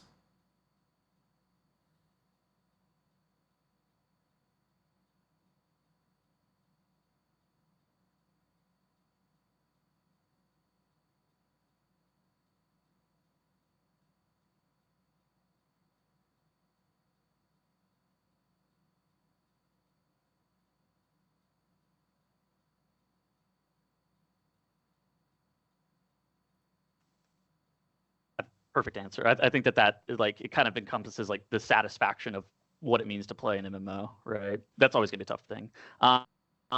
Also, kind of keeping in the same vein, recently the 12.1 patch, there's some gear that is in kind of a similar track, like 9 out of 6 myth. Players are starting to dub this as like myth 2.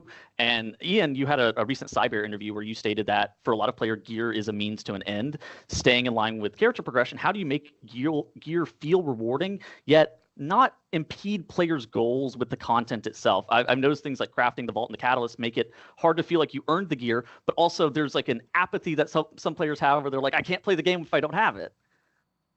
I mean, yeah, I think it's an example of a compromise there, recognizing that there are so many systems that give players a deterministic path towards the items that they want.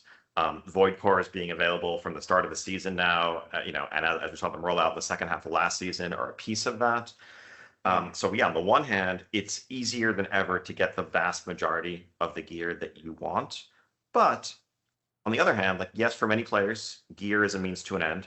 There are other players, including players who do high NM+, who are doing mythic rating, for whom the gear is part of the end, if not the whole thing, right? And they want the best loot. That's part of what's exciting. It's part of what makes it worthwhile to spend, 20 hours wiping to a boss at the end of a tier with your guild.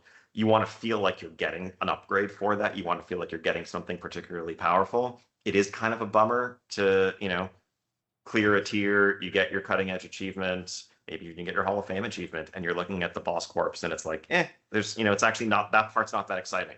And so we wanted to make sure that it was, and that it would be.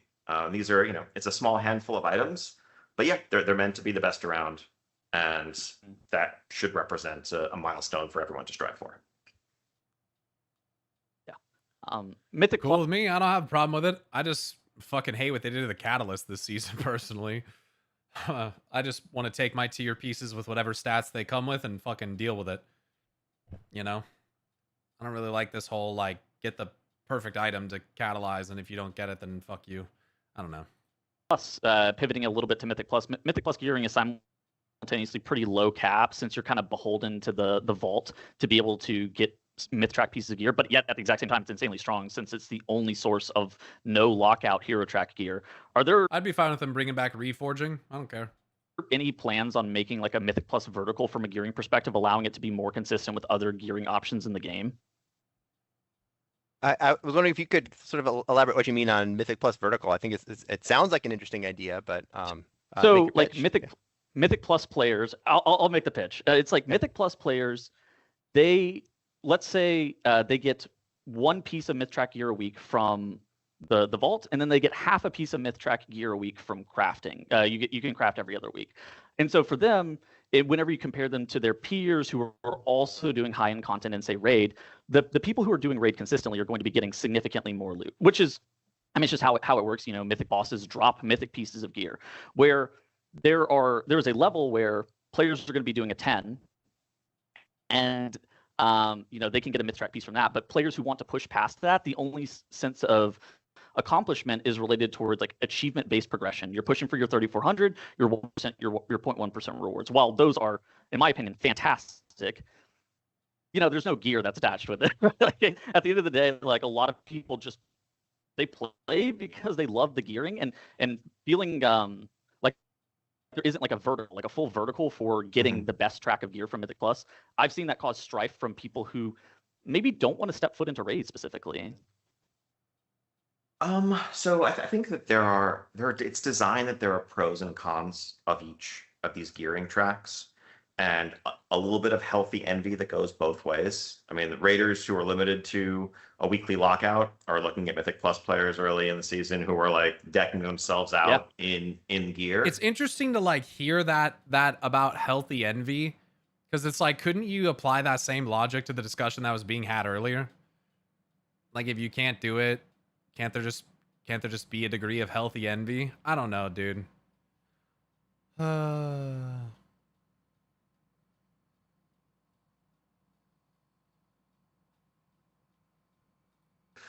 The flip side, yeah, there's some envy that goes the other way, obviously. I think one distinguishing feature of like the high-end competitive ecosystems of raids and dungeons are that like raiding competition is about doing it as early as possible and front-loaded at the start of the season.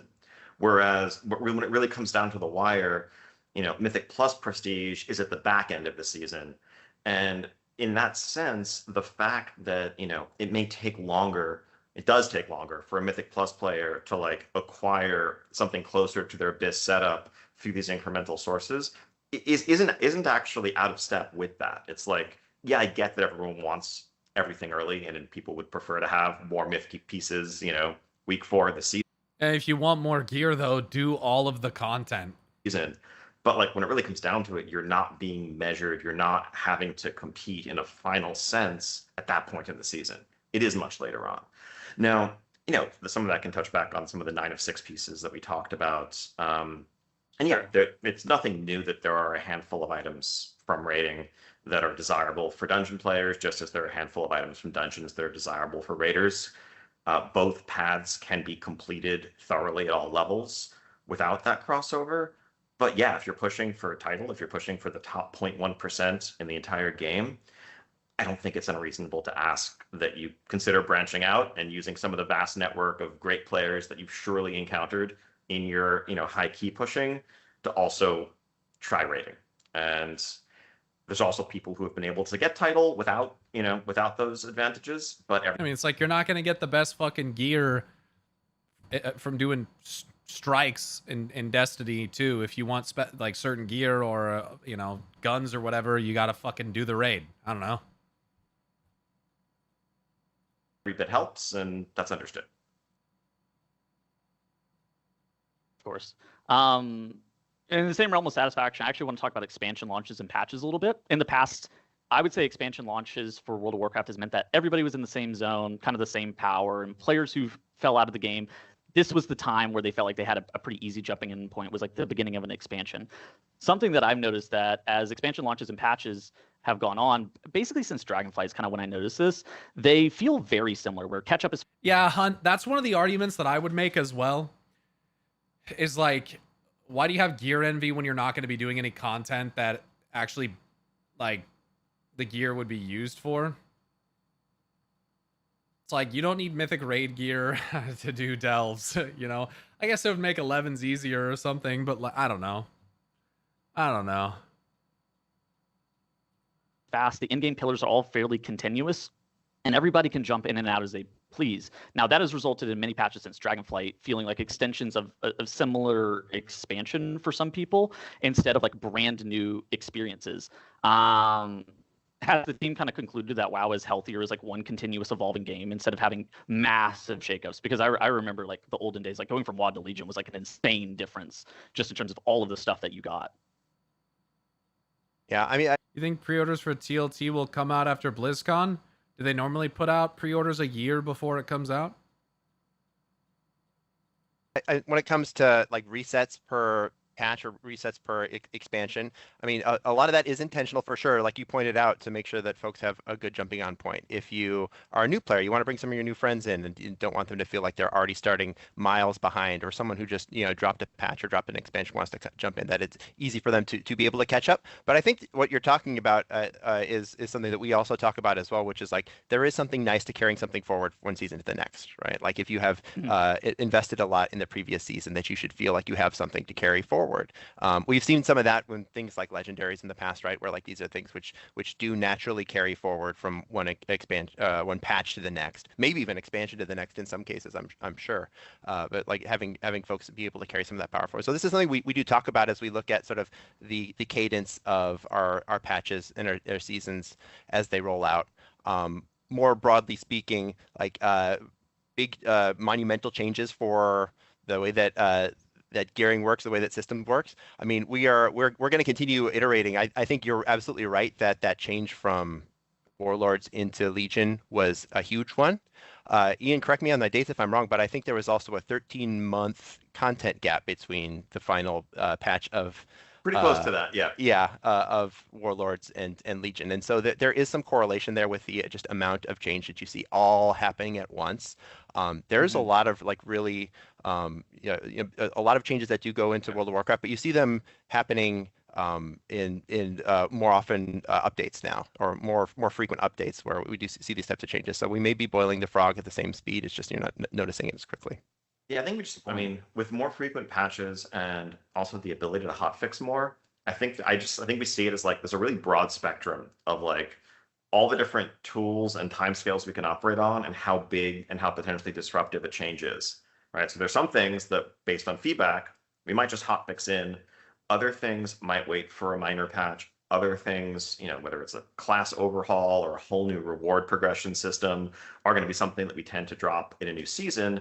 And then, of course, things that are even bigger than that, land in an expansion. But I think, yeah, with more updates, more patches, we also have a chance to experiment a bit more and test drive some ideas.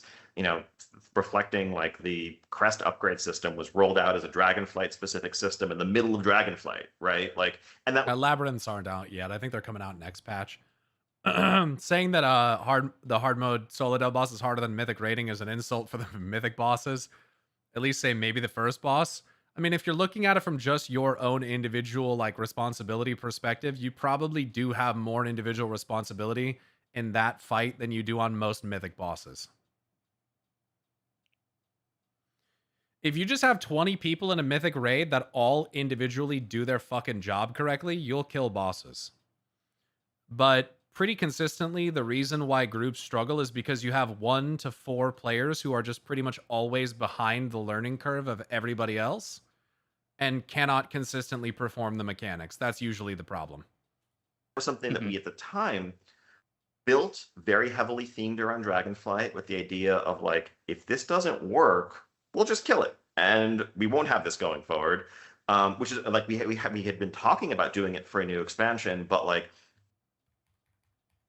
was rolled out as a Dragonflight specific system in the middle of Dragonflight, right? Like, and that was something that we at the time built very heavily themed around Dragonflight, with the idea of like, if this doesn't work, we'll just kill it and we won't have this going forward.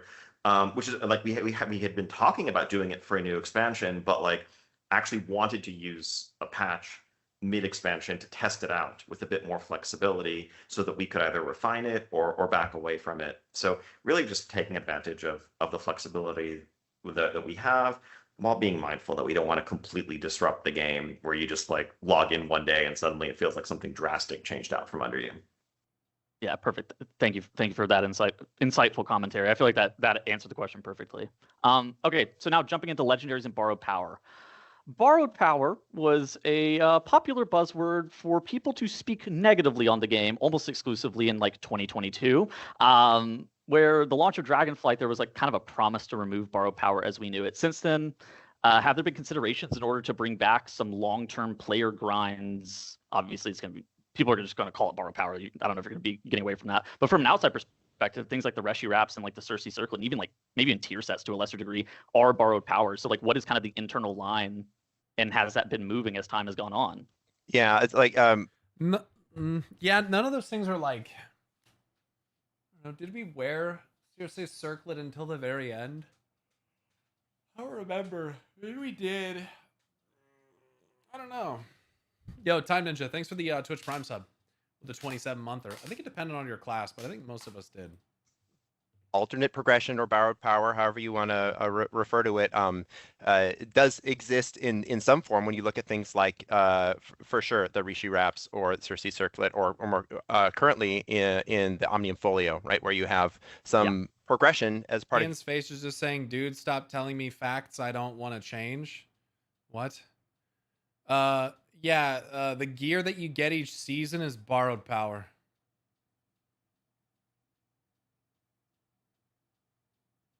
your character, which is going to exist for some time, but it will not exist past midnight. The Corrosive Codex is a more focused one in patch 12.1, where it's focused on outdoor content, but still this is something which is going to be focused on 12.1 content and is not relevant outside of those spaces after that point. I think the big difference is what you talked about with those long grinds, and this touches back on what Ian was mentioning earlier, where you have that sort of conflict between do I prefer to play a single character versus do I prefer to maintain a stable of alts. And whenever you have that alternate progression, which feels like it's compulsory, it's a big part of your progression, and it also takes a lot of time, then you start to see some of those pains that we saw back in the Legion era, rightfully so, where we saw that this actually makes it really hard for a lot of players to make sure that they're able to play the different characters that they want to be able to play because of the asks of the system. And then you'll also see some. This is informed where the Omnium Folio came from, is the amount of work that you're doing to get that makes sense in the time when it came out in 1207, where you were just doing a decent amount of work in that content of that patch to give your character some reasonable goals to work towards. But you think we'll get a new legendary in the last Midnight season? And if yes, what could it be? I hope it will be Xalatath's legendary toe ring.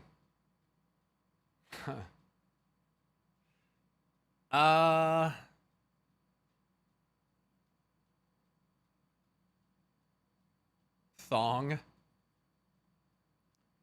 I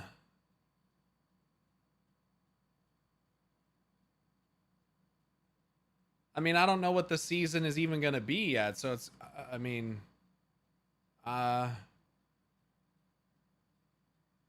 feel like there's a 50-50 chance. I don't know. And what would it be? I don't know. Kind of need like a theme in order to guess something like that. If you drop in to catch up now, it's not a huge amount of catch up, and more importantly, it is account wide, so you don't have that sort of tax on all your characters if that's the way you prefer to play. Yeah, and I think gear is borrowed, right? Like you mentioned set pieces, like all gear is borrowed power. A trinket is borrowed power. It's like, it's a thing that you're going to use and then discard and leave behind, and that's fine. So I think it's definitely an overloaded term in that sense. I think a lot of it really comes down to, as Paul said, how grindy or how arduous it was to get those things. Sure. And then specifically the emotional experience of losing them, right? When you leave your trinket behind, hopefully replacing it with a new trinket from the next tier, and that feels good. The parts that felt very negative about borrowed power in the past were like logging in, on BFA pre-patch day, and your artifact was busted, and all the traits that you've been used to, all the things that were making you feel overpowered were just gone, and there wasn't anything immediately to replace them. Same deal with, losing covenant abilities, whatever else. And so that's something we're definitely mindful of. And I think, we design around thinking about how you're going to graduate out of whatever it is. But we're still going to use systems like that, because the alternative, if everything we give you has to be permanent, essentially, boy, is that going to lead to we're already we know our systems are very bloated in a lot of areas. It's a problem. It's something we discuss. It's something we talk about how to manage. But if everything had to be permanent, either we would have the most insanely overbloated game ever, or we would just have to be so conservative in what we gave you because we knew that it had to last forever, that it actually wouldn't be as exciting or satisfying in the short term. Yeah, that's another understandable dilemma. They can't just give you nothing, right? Or maybe they can. I think there's some people who would be content with just nothing. Don't give a fuck. Okay, that's fine.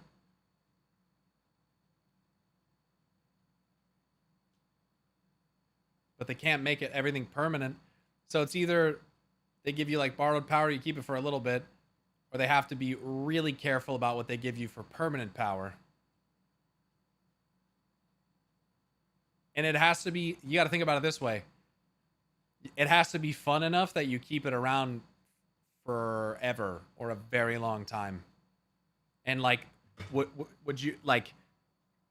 Some people go, well, I want them to bring artifact weapons back. I mean, at a certain point, it just becomes something static. And you can just design a talent for your class that does what the artifact weapon did, which is largely what they chose to do. You know, it's like, would you have wanted Azerite gear to remain a thing forever? Ha! Hell no. I feel like they could have done the permanent part for the World Soul Saga. Yeah, and I guess it just comes down to design, but what if it's not fun? Even when it's very fun, if I have it perma for a long time, I will end up getting bored of it. So yeah, what are they supposed to do? And so when we know there's a system, like whether it's Reshi Wrapped, whatever else, like, hey, this is going to exist for this moment in time, we can make it much fun. I don't know, maybe give like an artifact weapon and then just give like different powers to it each expansion. Yeah, but then you never replace your weapon. There's no transmogs, there's no like excitement of getting a new weapon. This is part of the issue. You just keep it forever. Punchier, we can have a bit more excitement, a bit more depth, because we don't have to worry about how we're going to maintain it or how we're going to graduate you out of it a year or two from now. Yeah. Now talk about legendaries as well. So he's basically saying the borrowed power that we put in recently is relatively minor, you know, not super consequential. And when we move on from it, it's not a big deal. It's basically what he's saying. We'll give you a little boost. They're mostly passive. It's not a big grind. It's not a big barrier to entry. That's it. It's all good, Lagavulin. It won't announce it like that on the VOD. It'll be silent. It's just for flavor then? Yeah, and like a small power boost. But yeah, here's this altar that you can interact with. It gives you some bonuses in the zone and the delves or whatever. And when you're done, it's done. You know, like when we move on, it's whatever. It's not a big deal. I don't mind the borrowed power systems that have been in the game recently. I did not like AP grinding in either form that we had it. And I did not like the grind to get fucking Mogu runes and shit like that from Miss Pandaria, so... Laga, thanks for the Twitch Prime for 14 months. Maybe different weapons of unique power that serve different purposes that they add every now and then. Yeah, that was something that crossed my mind as well. Something that's more tailored towards different pieces of content. And once you get it, though, that'll be it.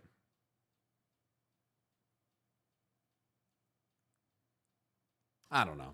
One of the things that showed up a couple times in Dragonflight were legendaries with Nezuro and Fairlath. Both of them seemed to be, it was so weird. It was like they were like disliked by the community because they created this like weird sense of apathy where if you had them, you felt like you played the game, you could play the game, and if you didn't have them, you just like envied all the people that have them, and then you wouldn't log in. Has there been any like thoughts as to how to create legendaries, potentially even for like a midnight expansion, and kind of what needs to go into them to make them feel legendary yet not this like weird intermittent thing that's Yeah, I do really wish they'd kept order halls because I feel like it's awesome class fantasy, a sense of class identity and community.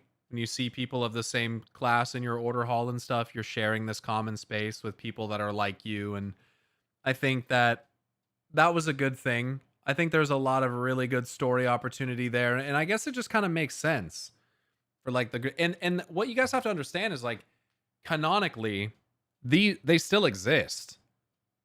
Like they're not like deleted from canon. These places exist in universe, in game. Like the Council of the Black Harvest is an integral part of the book Blood Ties, and the characters in it.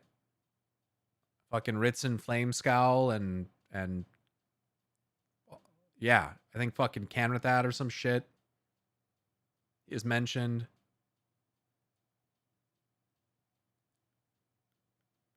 Well, the Hall of the Guardian doesn't. Well, that's probably in a pocket dimension or something. You could make that argument, but the Rogue one is definitely gone. What happened in Dragonflight? Yeah, those Dragonflight legendaries were in fact the last legendaries that have reared their ugly heads in World of Warcraft, and so it's been a while. Nothing specific to announce at this point in terms of like legendaries coming in the future, but it is something we talk about on the rewards team for sure in terms of like what best in class legendaries would be. I think a lot of the benefits of legendaries are for sure, well, it's just big and sparkly and orange, right? And it gives you something to look forward to, especially if it's something that is particularly iconic to your class or usable to your class or whatever. But also it gives your groups something to work forward to, especially if it's something that comes from group content like raiding and what have you. Then even if it's not something for you, if you can get something to outfit your healer or your tank or one of your DPS members to make your group stronger, able to hit your goals better, then I think there's something awesome about that too, that we're going to work together to get this thing together. So when we look to designing systems like anything, but including legendaries, we do look to examples of the past for like, hey, what do people like about this? What were the pain points? How can we do things in a little bit differently in the future to make sure that it feels novel and also it makes people happy, excited to log in. The only note that I would add there is definitely looking at the Dragonflight ones in particular. There's an interesting reflection on just the player psychology that I think probably informs how we would approach future efforts in that space. Video game psychology, player psychology is one of the most fascinating things to me, especially when you have a game like this that encompasses so many different people. Like, if you've never been to BlizzCon or anything, Blizzard games in World of Warcraft, like, if there's a kind of person that you can imagine, like, there's at least someone like that who plays this game. Like, there's just, like, it's incredibly diverse. Like I said, any style of person, race, religion, creed, sexual orientation, like, it's biker dudes and fucking athletes and fucking all the different, ways that you could think to classify a person. Like, there's just, like, it's fucking everything. It's crazy. It's crazy. Where like there's a tipping point.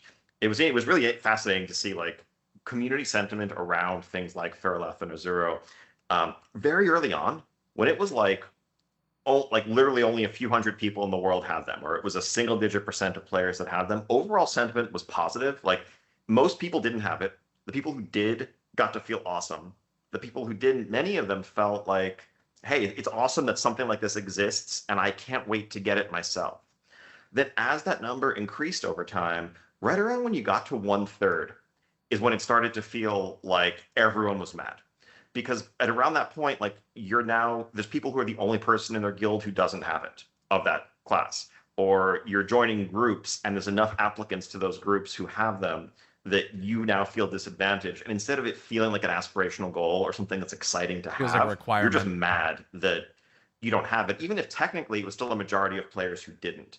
And so, like, Man, the psychology of that is so fascinating to me. It's like, what do you do about that? Because if you just make it immediately accessible to everybody, it's not really legendary. But if you artificially restrict it too hard, I don't know.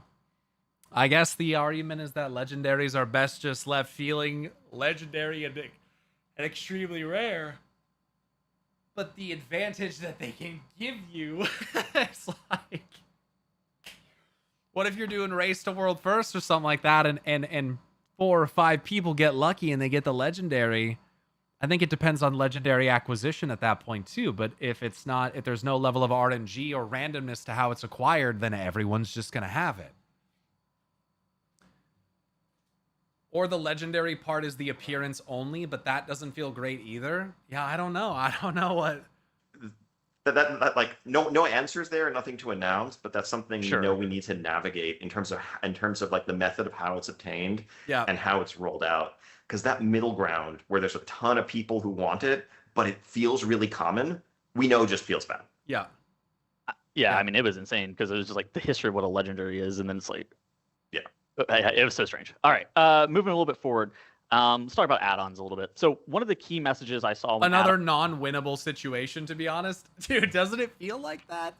It feels like there's a lot of that. What are you supposed to do? add-on changes were originally announced during the midnight beta is that add-ons, the ideal situations that they don't create a competitive advantage for players. Everyone, I think, would like to use the base UI as a default, but the feeling of being at a disadvantage causes social pressures a lot of the time to download add-ons you otherwise probably wouldn't care to. I know every single patch we've received add-on updates, including this one. There was a bunch of like container updates that happened with this patch as well.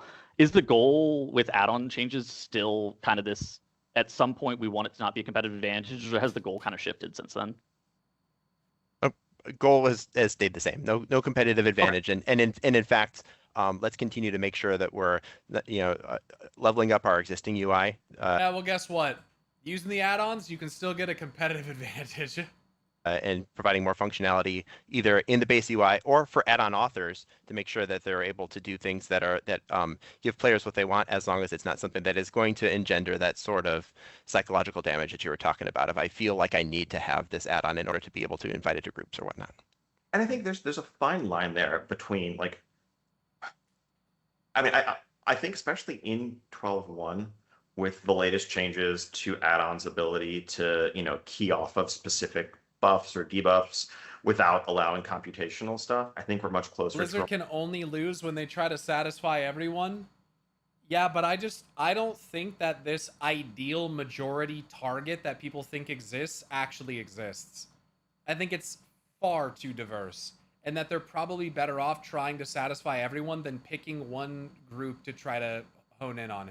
I think that's what, I don't know, you can make the argument with like Classic that that's not the case, but is Classic enough to sustain everything, especially considering that Classic is, at least in its current state, finite? And as you introduce new things, is that going to disrupt certain people's enjoyment of it? And will you be able to serve that exact same niche you targeted in the first place? No, I don't think you will. It's ever shifting. Nothing is static. And just acting like you can just rely on the good old faithful and that they're going to sustain your business model forever is not sustainable. I'm sorry, it just isn't. In no business do I believe that works. You always have to be seeking to bring in new people. You always need new viewers. You always need new players, subscribers, customers, clients. You cannot stop. You can't stop. Yeah, Sears tried to do that and they went out of fucking business. You can't do it. You just can't do it. I think that there is a way to appeal more so to what you perceive to be your majority audience, but I really think that especially with like some of the classic Andes, they genuinely think that they and their perspective represents like 80% of World of Warcraft's player base, and it's just not even remotely close to that. And even then, the commonality that unites them with other people playing Classic might be a significantly less than what they think. It's just the version of the game, and so they assume that they share like the same mindset about everything as all the people that play the game. But that's not true. People play Classic for different reasons. But people just like to think that it's because of the reasons that they play it. That's why. We want to be.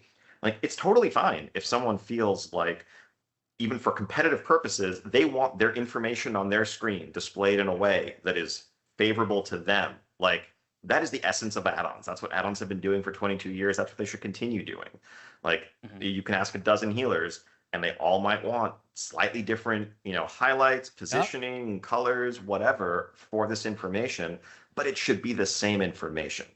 And so, like, ultimately, that's where we want to go. We want to offer a robust baseline experience, and then add-ons should be there to customize how and where on your screen information is displayed, but not to solve problems for you and not to give you information that people who aren't using add-ons don't have access to at all. And so, like, as long as, and then that's some of the social pressure, right? It's like, sure, if you feel like, oh, you're struggling to heal, you have a hard time multitasking, That's why we need to find buzzwords like horizontal progression or stay true to classic so we can unite under confused pretenses. I do think horizontal progression is something that World of Warcraft needs more of, and I can pretty explicitly describe what I mean when I say that. In fact, I was saying a lot of that stuff earlier, so yeah. You're keeping up with things, and someone recommends that you download, an add-on that helps with that, great. That's your personal preference. You might also download it and find it doesn't work for you, and then you find a different one that does. Cool. What's messier is where it's like, hey, if you want to join this group, if you want to do this boss, everyone needs to have this downloaded and coordinated and configured correctly, or our strat's not going to work. And too bad if you don't want to, because if you don't, then you don't have a place in this raid. Yeah, I feel like, again, I'm not like a big pug lord, but that's not something that I see very much anymore. So if that specifically is what they've tried to eradicate, I would say that they've generally done a good job. Not that there isn't things that are still preferential, but their main goal is to eliminate, like, if you want, like he just said, if you want in this group, you need to have the liquid weak aura for it. Like, nah, fuck that. We don't want that in the game. We don't want people gatekeeping whether or not you can join the group, whether or not you have an add-on or something to go with it. It was impossible to get Lura without NSRT last season. Maybe on Mythic. Yeah. That's pretty true. I forgot about that. When I think about Lura, I think generally in the context of Heroic, which you don't need that for. And you technically don't need it on Mythic, but boy, you'd be kind of stupid not to use it. When I got my Lura kills, we obviously used NSRT because doing Mythic Lura without NSRT is pain. It is pain.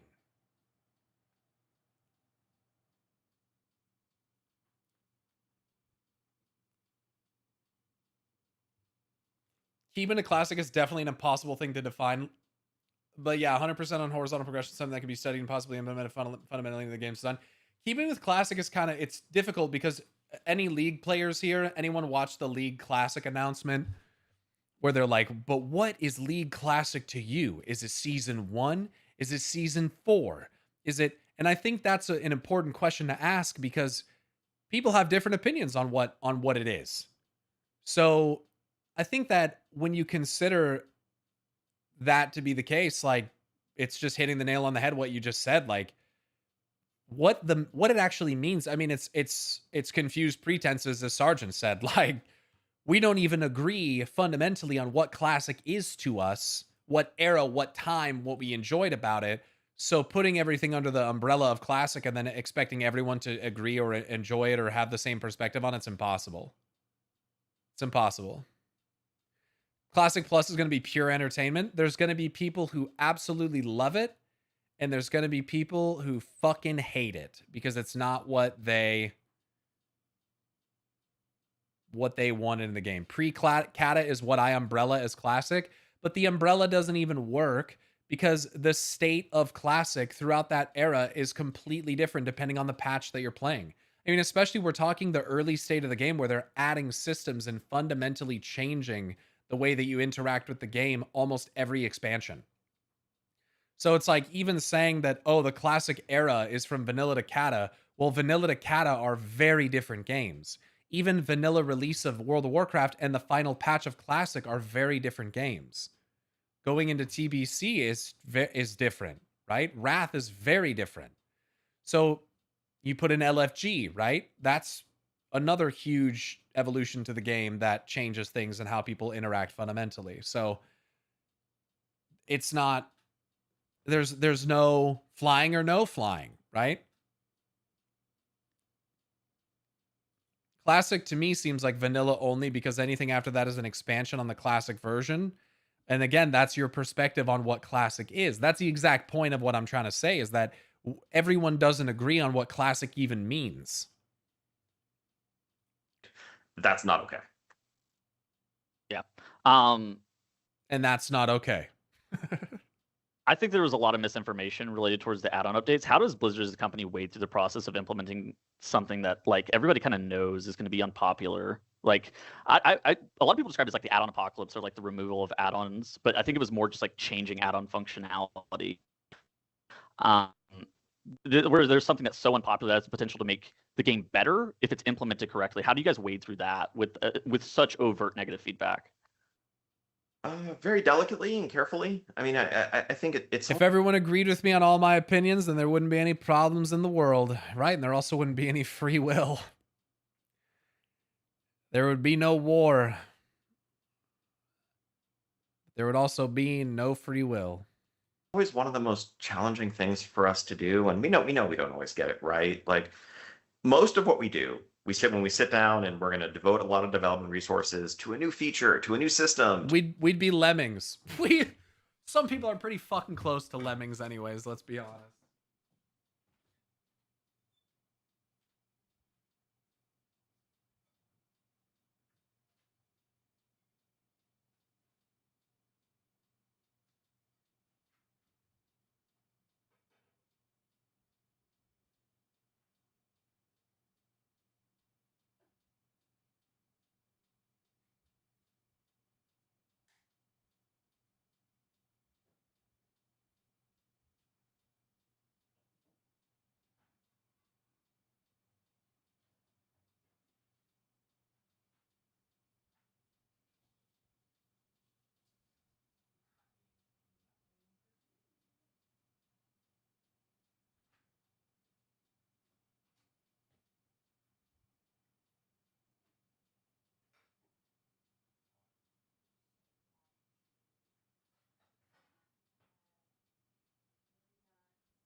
Ran out of TP. Gotta go grab more. All right, here we go. To making a new raid, to making a new class, like we know it's almost pure upside. We know we're going to do this thing people are excited about. But part of the burden and the duty of maintaining a game for 2 decades and counting is that at times we do have to kind of curate that ecosystem, and whether it's prune or remove some things or look at trends that are being driven by community behavior that we can kind of we sense or we can see directly are going to keep leading in a potentially negative direction if we don't do something about them. And we never relish making changes that we know are going to be unpopular with some people. Part of how we handled, the add-on initiative, add-on disarmament for Midnight was to try to, take people's temperature early on. I mean, like when I sat down, I think with like Max and Dratnos, like a year before that was announced almost, part of the goal was like, just philosophically, let me float this and let me see what reactions are. Frankly, if the entire community had said, that's the worst idea we've ever heard, hell no, if they do that, I'm quitting, en masse, we probably would have reconsidered. We'd probably be in a different place today.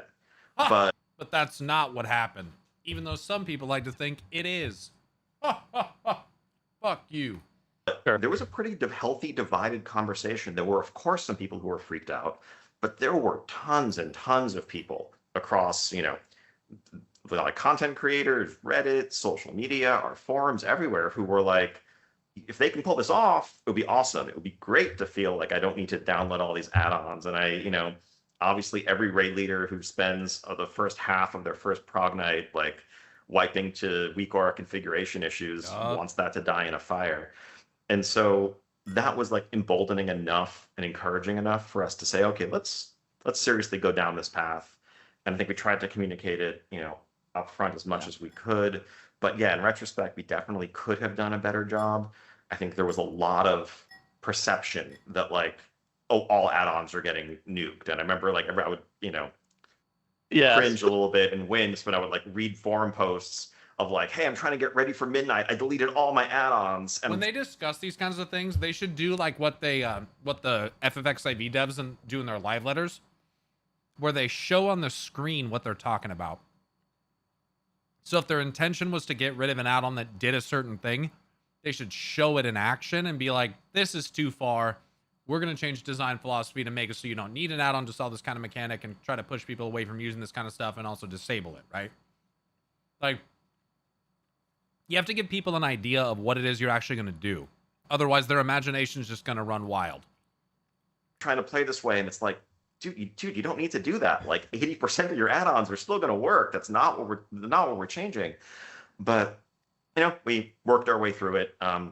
There's no silver bullet or magic formula for doing it. It's a lot of communication, a lot of listening, and we know that we can always do better there, and we're going to try to.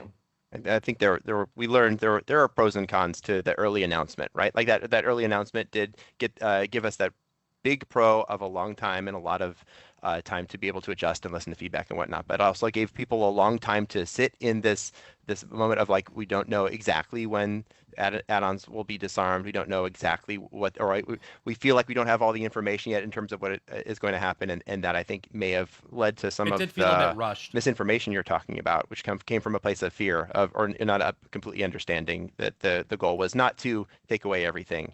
But if someone feels like that's the case and that idea spreads, then these are lessons that we'll want to be able to take advantage of when we are doing any future communications, making sure that we're clear and keep the communication window the right size. Sure. How hard can it be for Blizzard to let people track what they want to track? Are you playing the game, Bootsies? Do you play World of Warcraft currently, like retail? Do you play it?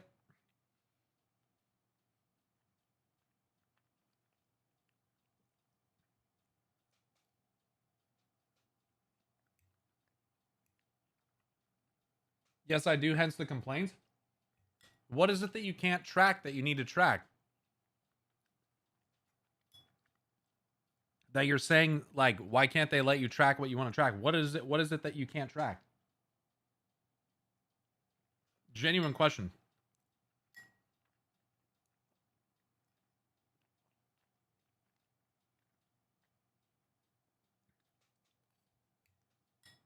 Up until recently, it was trinkets. Trinkets for one. Well, you can track trinkets right now.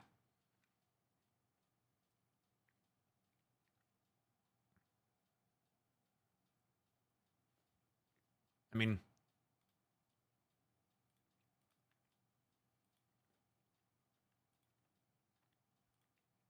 fishing rod buffs. Okay. I'll admit I've never heard that one. And you still can't track all trinkets. Like current trinkets, you can't track them all? What, can you only track like on use trinkets or something? Like you can't, will it not show you in like an ICD or RPPM trinket procs or something like that?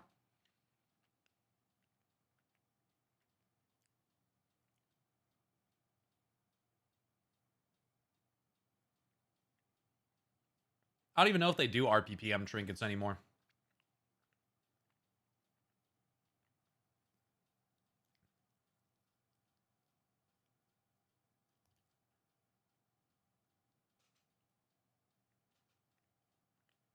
You can't track the one from Algathar or the one from Ruby Light Pools? You mean the puzzle box?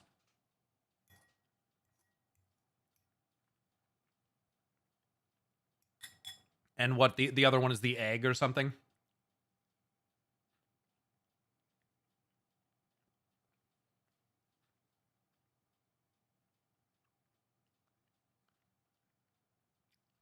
Well, do you think that there's some type of like directed effort to make it so you can't track it? Like, surely you don't think that Blizzard would not have it untrackable because fuck you, right? Like there's got to be a reason, right? So when you say like they'd be able to let you track anything they want if they really wanted to, it's like, do you think that they don't want you to track that?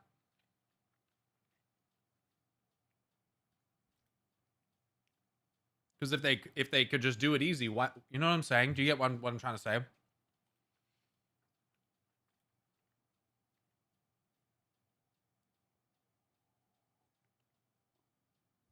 I don't know, but it's annoying. Oh, I'm not gonna argue with that. That sounds fucking annoying.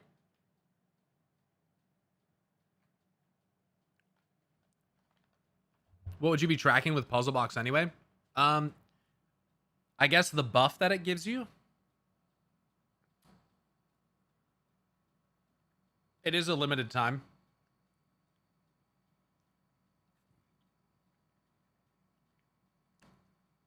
You made it sound like it's intentional versus potentially being just a bug. Yeah. And that's the point of what I'm saying. Like, why make it sound like they're like doing this shit on purpose?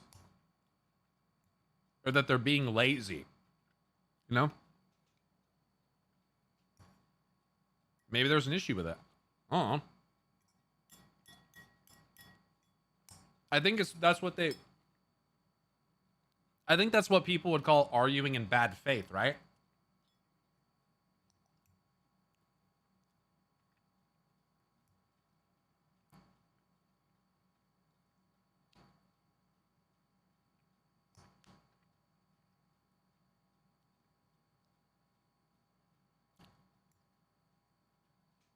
Uh-oh.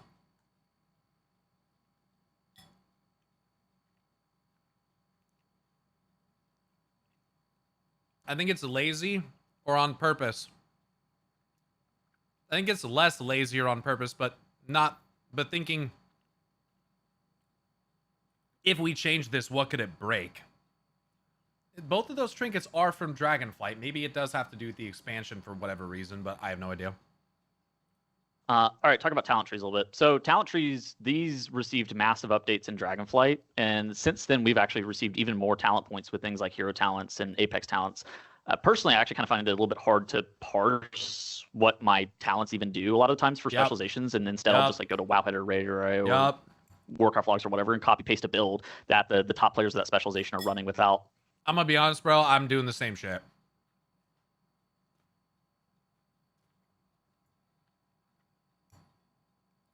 Some of them are just default nodes you have to take as well. It's like, why even have it on the talent tree? You have to take it. It's just like feels like a false sense of character progression.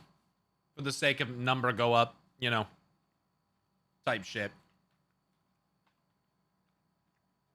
Doesn't feel great to me.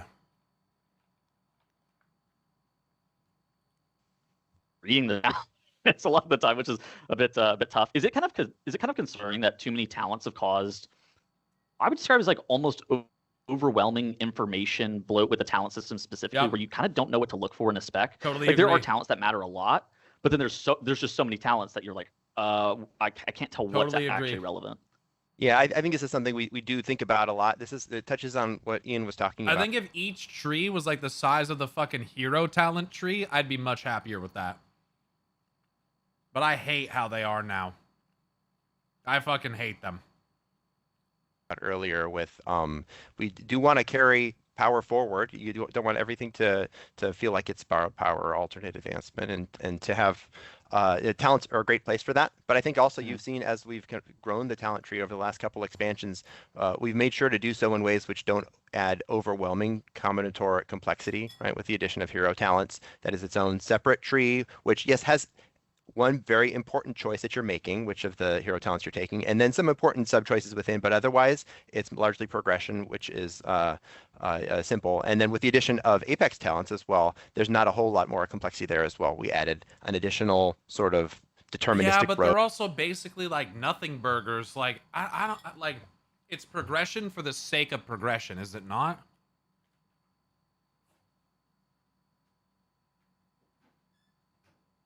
It's like, oh, well, it's not making it more complex. And it's like, yeah, but it's not really adding anything either.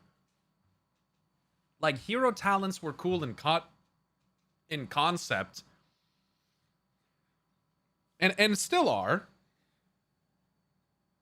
But I don't know. To the hero talents, added just a couple more points in the class tree, and then that Apex talent itself is something that for most, if not all specs, is going to be something you want and something that you just work towards, but it feels punchy. It can change the way your class works. And so these decisions are all made with that understanding that, yeah, talent tree is pretty big. Talent tree has a lot of complexity in it, and so we don't want to overwhelm you any more than it might already feel overwhelming for some folks. But it you kind of dodged the question there. Tettles is saying that the base talent tree is overwhelming. And I agree with him. I totally agree with him. I don't think that like the Apex talent or the hero talent made it too complicated. I think it already was too complicated. And I don't like the talent trees. Like, sometimes I'll like remove a point from somewhere and then like it like locks me out of talents and I'm like, oh fuck, how do I get back to that? Like I feel like I fundamentally don't understand how the tiers of talents on the tree actually even work.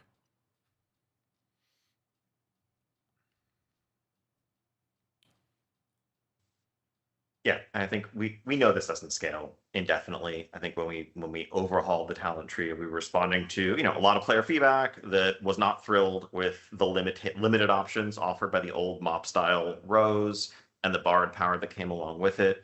We also knew we were building a system that needed to last for a few expansions, but not forever. And I think we're getting there in terms of its lifespan. And nothing to announce, and I think we have a little ways to go. But there will eventually be another squish. There will eventually be another kind of reset in that. They're gonna do it after TLT. After post TLT is gonna be fucking insane. It's gonna be fucking crazy, bro. It's gonna be crazy. Space to kind of preserve the best The big parts of the reset. system we've built, but hopefully remove some of that cruft, remove some of that complexity, and just refocus on the cool parts. That's what the Titans want to do. Fan, and nothing to announce, and I think we have a little ways to go. But there will eventually be another squish. There will eventually be another kind of reset in that space to kind of preserve the best parts of the system we've built, but hopefully remove some of that cruft, remove some of that complexity, and just refocus on the cool parts. Ian Ezekosis is a Titan, confirmed. Yeah, I mean, I think it makes sense. Just like at some point, you gotta liven the game up. Like nothing lasts forever. Yeah. Okay, talk about the raid. Let's talk about something that doesn't last forever. So recently, there was again, Ian had an interview with Cyber where there was something that piqued my interest. I remember listening to it and I was like, oh, this is insane.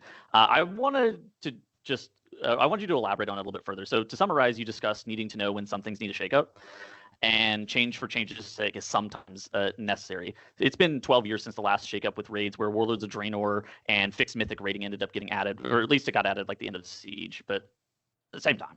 Recently, there have been some experiments with things like the Tiebound Grotto and Rotmire, and I've seen pretty consistently a bunch of questions as to what's going to happen with the future rating. I see 10-man fixed mythic returning, like being something that's constantly floated as like an idea, as like a huge discussion point, and like that group size being more achievable for people than 20 players. Are there any large changes that are planned for rating specifically at this point in time? Yeah, I would start by saying hopefully the first couple seasons of Midnight have disabused you of any notion that we are unwilling to change the rating formula. That with the 3 different raids separating into 3 different locations with Midnight's launch, Yep. and then I've really players, enjoyed it, as well as Mythic Flex. up until some of the shitty designs and lag of Venomous Abyss.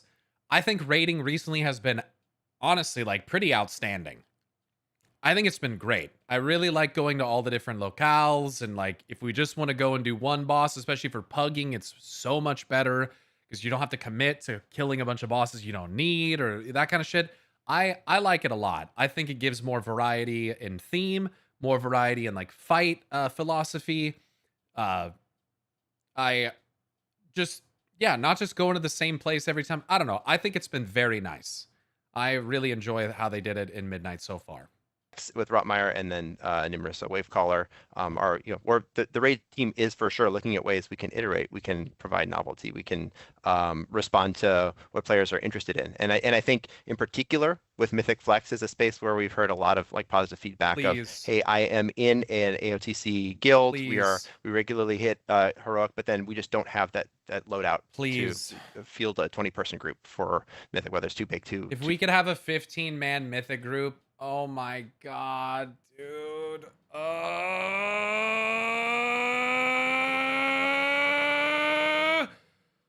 Small or whatever reason. Mythic Flex is a way for them to keep progressing, and it feels great. So we are looking for ways we can continue to shake up the formula in the future. Yeah, if I had to call attention to 2 problems that I think we see with the ecosystem currently and where future efforts are likely to focus, one is exactly the one that Paul mentioned. It's that chasm for groups that finish heroic, that get AOTC but have more in them, but don't have 20 people. And I think one-off, one-boss raids, lairs, Flex Mythic are really interesting potential solutions to that. I think that I think we continue to feel that for the very, very, very high end, like we're talking final bosses and a tier on Mythic, fixed size remains pretty important because I think you'd see a lot of degenerate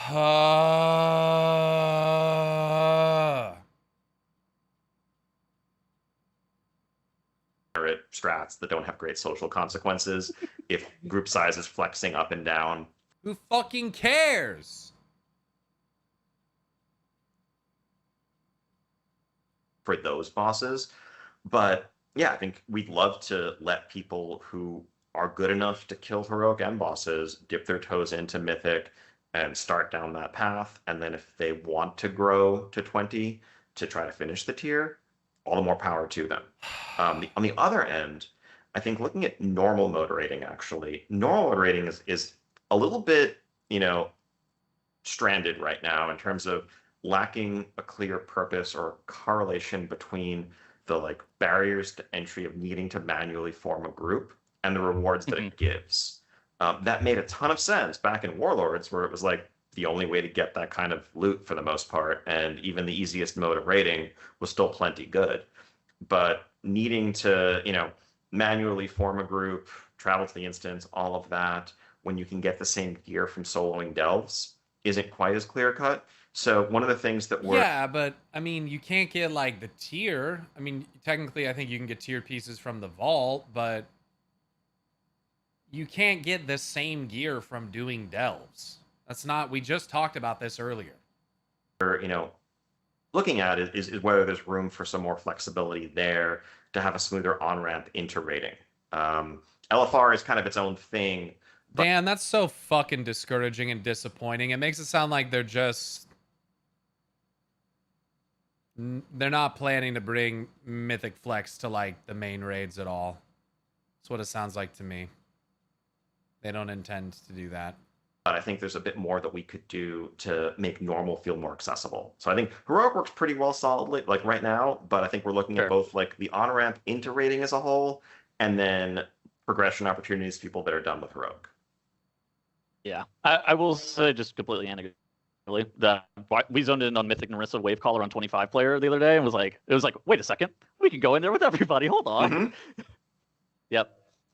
That's nice. All right, talk about PTR testing. I want to talk about PTR testing a little bit. So discovery is, for a lot of people, actually a pretty big enjoyment vector. And for some people, it's actually gone by the time that the patch comes out. World of Warcraft players, oh my goodness, they just love to spoil stuff. Like they'll read like titles on everything. They'll even watch the cutscene early for some reason. They'll do raid testing. They'll do Mythic Plus testing, whatever it is. Is it ever feasible to kind of help players help themselves and like not spoil their content by avoiding PTR testing, or is this just something? Oh my fucking man, dude. Yo, Tettles is the fucking man.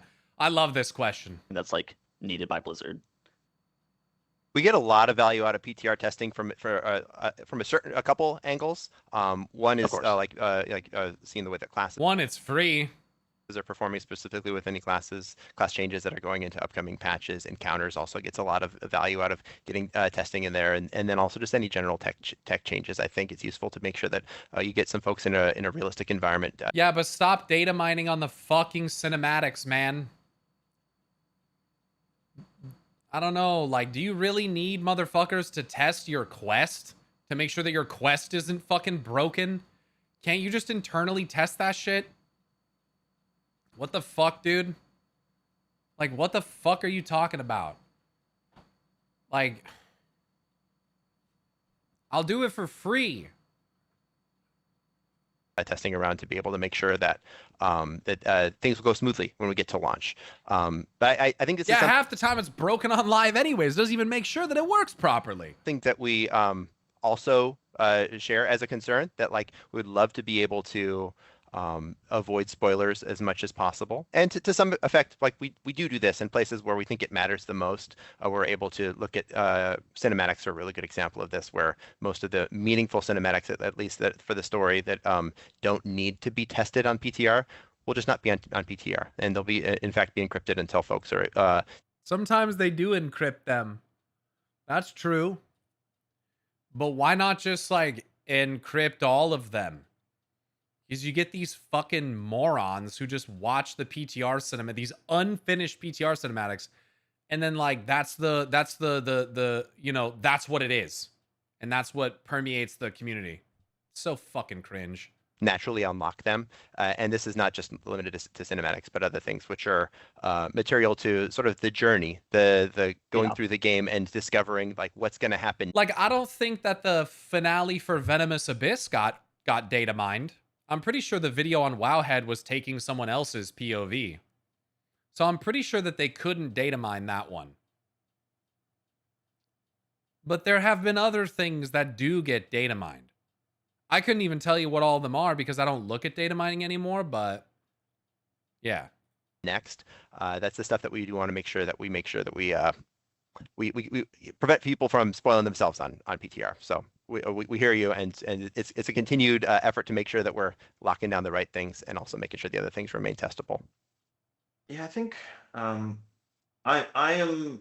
So some of it is also just the limitations of our current tech architecture and the way the client is built and the way our data files work that have been thoroughly dissected by the community for 20 years, that make the client very transparent, right? It's you know, when we hotfix something, Wowhead knows it before we've even gotten our hotfix notes up a lot of the time. Yeah.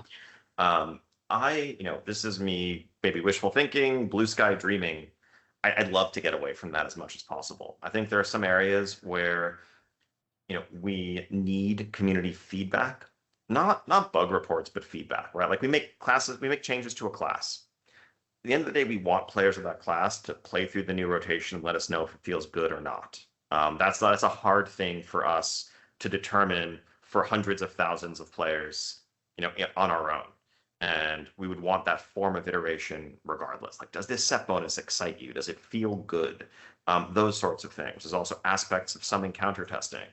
But when it comes to almost anything else, it's Not it's an necessary. unavoidable, if not necessary, evil. Yep. That comes at the expense of some of the wonder of the game, a lot of the wonder of the game, and that journey of discovery. Like we know that, the internet's different than it was 20 years ago. No matter what, it's all going to be out there. But it would be ideal. I think it would be kind of wonderful if the first couple of weeks of a season or a patch or an expansion felt like this shared community journey of discovery and exploration. Sure would. Instead of people logging in the second the servers come up with like a pre-populated checklist of like, this is everything you should get done on your first day if you want to, optimize your professions, your rep, your gearing, your currencies, etc. And already knowing what the story roughly is before you've ever even played it. Should not happen. Like it's antithetical to the magic of what an MMORPG can be. Yep. And so there's no silver bullet there. There's no switch we can flip to change it. But in terms of like directionally where we would like to head, it would be in that direction. Yeah. Kind of in a similar vein, I didn't really want to talk about 12.1 stuff too much. It did just launch, and it kind of launched with actually a decent amount of bugs. Obviously, it's been mentioned in previous interviews about like buggy patches. I guess the question is just kind of like what happened with like the launch bugs, where it was like Spark, there was like a Hunter 4 set that gave them catalyst charges. There's like vacuum and coiled alter stuff. Like what kind of like what happened? I can speak to some specific bugs. With any different bug, usually the story is going to be different. You bring up the Hunter two-piece set for folks who weren't familiar. The Survival Hunter two-piece set unlocked the Catalyst Unbound achievement as opposed to the four-piece set. What that is was just a flip piece of data. If you think about it behind the scenes, there are for every spec there are multiple set bonuses, and in this particular case, the four-piece. Just fucking if this then that type shit. Or like, well, it was flagged as 2-piece does it instead of 4. It was backwards. This was flipped with the 2-piece, and the effect of that was people who got their 2-piece started getting their Catalyst Unbound achievement a little earlier. And so we banned them for 6 months. We were able to fix this one. This one was, obviously it's already since been hotfixed and was hotfixed just a couple hours after it sort of showed up on forums and Reddit posts and whatnot. So very few number of very small percentage of overall survival hunters were affected, let alone percentage of players in the game. But that was a case where there was a flip bit of data. Another example you brought up was Sparks, and that was also actually the same thing. Like one sort of misplaced treasure table caused folks to get into a state where they either weren't able to get an additional Spark or they had a Spark too many. And that one is been a little longer to clean up. We're still, have folks both on design and engineering sort of data analysis folks who are going to make sure that we get to a place where like everything's working on even, that. fair. We've already made the change to increase the cap to 4 for that first week, so that we have the bank error in the player's favor, where we're able to get a little bit more power during that. And that's a good way to solve it. That's how it should be. That's how it should be. Instead of having to try to roll it back for everyone else, just give everyone the 4. Get your 2 crafted pieces made. We fucked up. Here's a little extra power. I think that's the right way to solve that type of issue. At least band-aid it, week where the expectation was that you wouldn't have 4 Sparks during that first week. And then for the few people who are still in the space where they're mismatched with their currency or their items, that we're getting all that cleaned up. But like looking forward, I don't think that's ideal that Sparks are built in a way which is so fragile that a one little flipped bit caused a lot of cleanup. So we're looking at Sparks in particular as a space that we want to not let something like that happen again. I mean, broadly speaking, right? I completely understand. As a player, bugs are frustrating, right? You're paying a subscription. You're playing a premium AAA game. You want it to work. Yeah, and that's a completely reasonable expectation. And so everything I'm about to say is not an excuse. It's just an explanation for how these sorts of things happen. It's a vast game with like innumerable amounts of data. Every like the thing Paul mentioned, like and some of this is internal tools and processes that we would love to improve, but it's how the game works today. That Catalyst Unbound achievement, that is a designer manually entering what's basically a list of 40 numbers. It's 40 spell IDs that correspond to each of the 40 different possible 4-piece bonuses. One of those 40 numbers was flipped with the 2-piece bonus instead, as Paul said, our QA analysts check it, but the test suite is like, equip the 4-piece bonus. Do you get the achievement? You did. Test passed. Oh, so, okay. I see. So they're not, so because it's not incremental, they don't have procedures in place to check the incremental status. So when they put the 4-piece on, because they had the 2-piece on, they just got it. But they had no way of knowing that it was actually because they were wearing the 2-piece, not the 4-piece. There's got to be a way to improve that, right?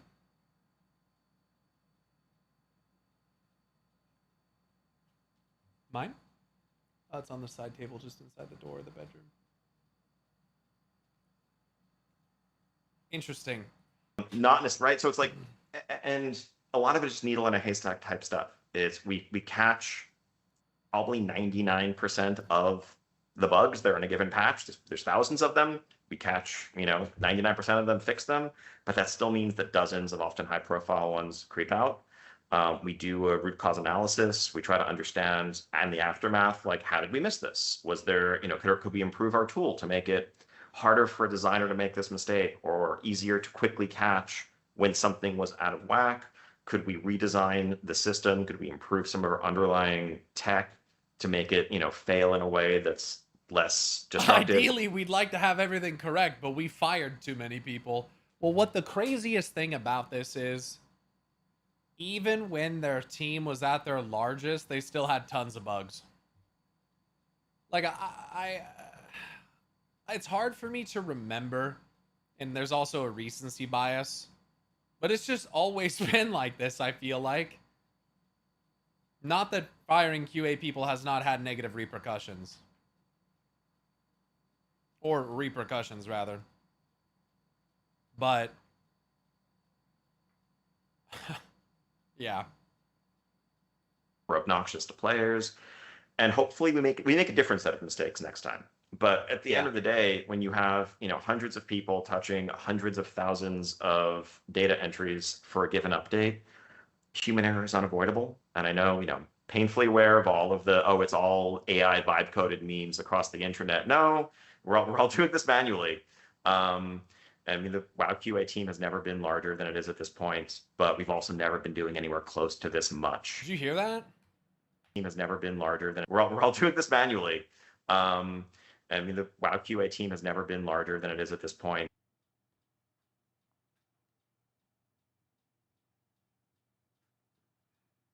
I didn't know that. I mean, how could we know that? So then what the fuck? Well, listen to the next thing he says. But we've also never been doing anywhere close to this much at any time in the game's history. We are the QA team. Guys, don't be cynical smartasses, all right? God damn it. He's trying to say, like, we're not AI vibe coding. We have a bigger team. They probably need more people. Still. We're doing what we can. We're working more than we ever have. And there is a degree of human error. Like, it is what it is. They laid off a bunch of people, and with that, probably a lot of knowledge in what to look for and how to test. But how do they have the largest QA team that they've had after laying off a bunch of people if it was all QA like it's like people say?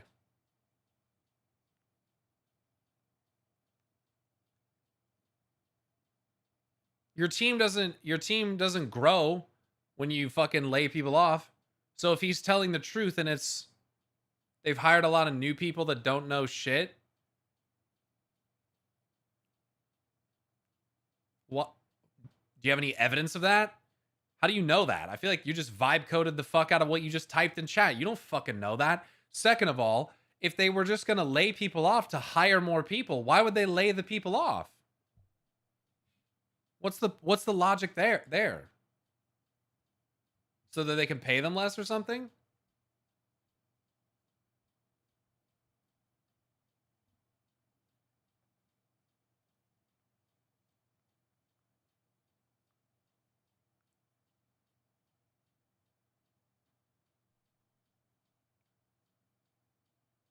Microsoft moved around personnel. That is the thing, where they'll just lay off people that they're paying well and then just fucking get new cheap ones. That's pretty cringe. It's kind of crazy to think about how massive the game is and still overall runs pretty well. I do think that it's something that is largely taken for granted. I mean, I do it all the time. Management quirks, they need to grow. This is the way large enterprises are, and that's not a problem. It's the reality of such a complicated endeavor. The expectation of 0 errors is ridiculous. That doesn't excuse mistakes. It's just insane to see people so incredulous to the reality of working in large corporate organizations. Yeah, like, things become easier when you work as a group, but then there's a diminishing return where, you know, it actually becomes harder when you have more people. Companies, money, the same reason Microsoft said we're going to go hard on TES and Fallout and then fired lots and lots of old skilled employees who build the fucking thing. It's all about money. A bean counter probably decided to do layoffs and then Blizzard pushed back and they said they actually do need QA. I work in tech and that is true. Over the last 5 years, especially with AI, and I'm not saying AI is the thing at Blizz, but in tech in general, lots of high paid and well experienced designers, devs, engineers, etc. will be let go to hire cheaper and more green personnel.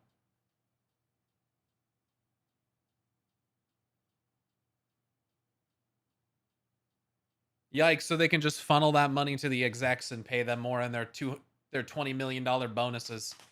Hell yeah, dude. Hell yeah. And so we're always learning, we're always trying to do better. And, you know, as Paul noted, we do have the ability to fix the vast majority of issues as quickly as possible. And, you know, many of these are resolved within the day that they're spotted. I mean, that is a really important thing that he's saying there. I mean, they're catching the vast majority of them if what he's saying is true, which I believe it is. And there are some higher profile ones, some of which they have to go back and do check after check after check to figure out what the fuck went wrong.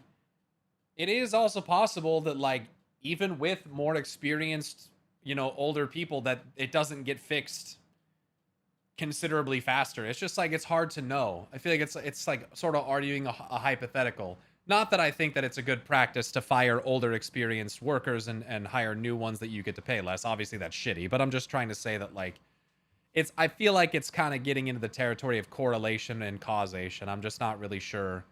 I don't know, so I'm not going to say one way or the other. No one likes talking about it, but the landscape of development has completely changed due to AI as a CTO. But it will result in less jobs in tech as AI adoption grows. I didn't mean they're having an issue with that on purpose, but they don't have to reinvent the wheel either.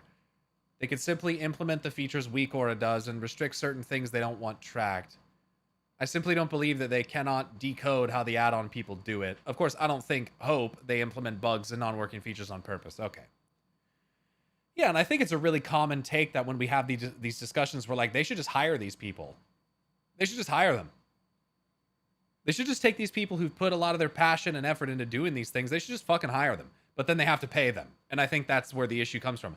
There's also just the fact that, like, some of these people, they make add-ons as, like, passion projects or like a side project. It's not, like, how can I put this? Not everyone that makes an add-on for WoW is like a full-time, like, add-on developer. Now, if you're talking like WeakAura's big wigs, like Mainstay, things like that, I think that you could make an argument that that could be the case. But, you know, I don't think it's the case for everybody. I wonder if some of the issues are because of the game's code and it being 20 years old. Oh, it absolutely is. They say as much here, and they've said as much many times before. How else will they get their 17th yacht? Not to the execs, they're funneling it into more AI research and dev to replace more people long term.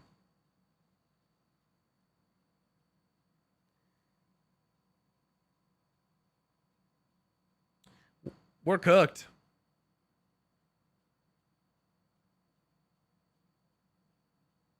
You can torrent paid add-ons, by the way, just informing chat. Never buy shit like Zygor. Yeah, fuck that. Paid add-ons are, I'm pretty sure that's not even fucking allowed. But we always want to do better. I have a interesting story about a bug I can share, I think, which just is I think it's fun. Ian would probably tell me don't keep talking about bugs, but I think this one is fun. And Hiring people also takes time and resources to onboard. Yeah, the entire training process, getting them familiarized with your internal tools, the QA process, all that stuff. Yeah, it's not like you just go in there and they're just like, okay, you know, do an add-on. Yeah, it wouldn't bear fruit for many months. I mean, long-term investment though. That's what a lot of these companies are not putting the energy and time and capital into anymore, in my opinion, is they go for short-term gains. And that's the thing, is like you have to build for the future. It's hard to wrap your head around it, because you'd think they'd want to make as much money for as long as possible.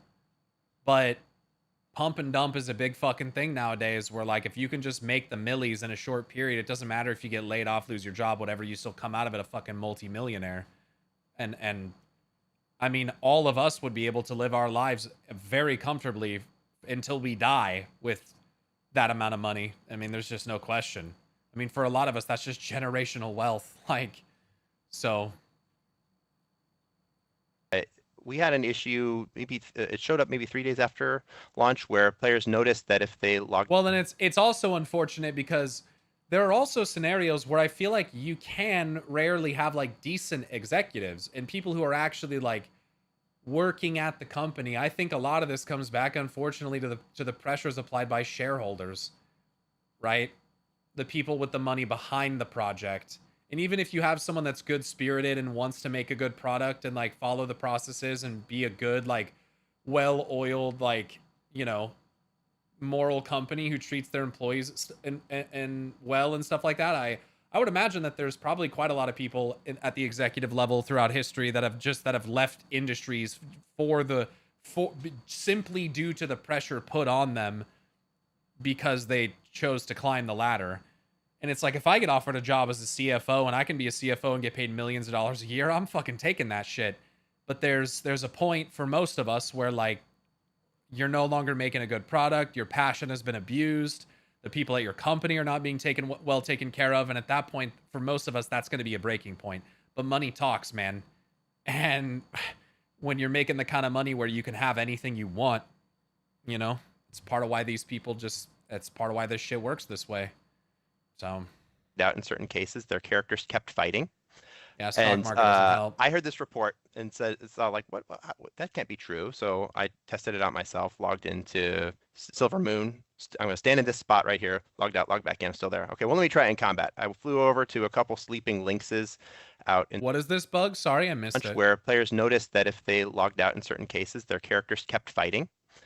And I heard this report and said, it's all like, what, that can't be true. So I tested it out myself, logged into Silver Moon.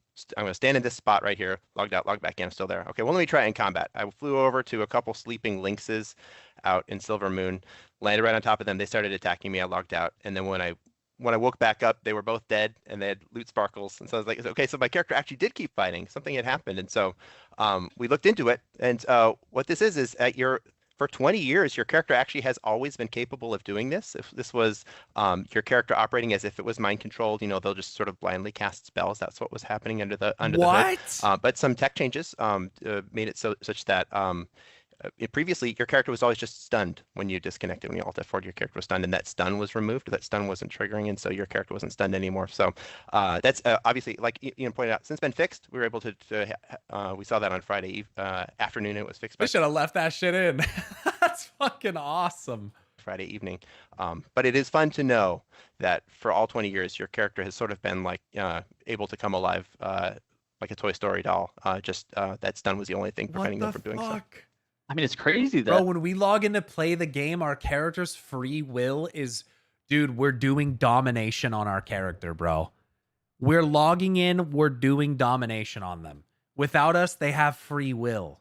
But when we plug into the fucking system with the master code, we control them. We're the jailer, dude. We are the Titans. Oh my God. We're the first ones. My pugs, they just got better whenever they disconnected from the game. It's indescribable.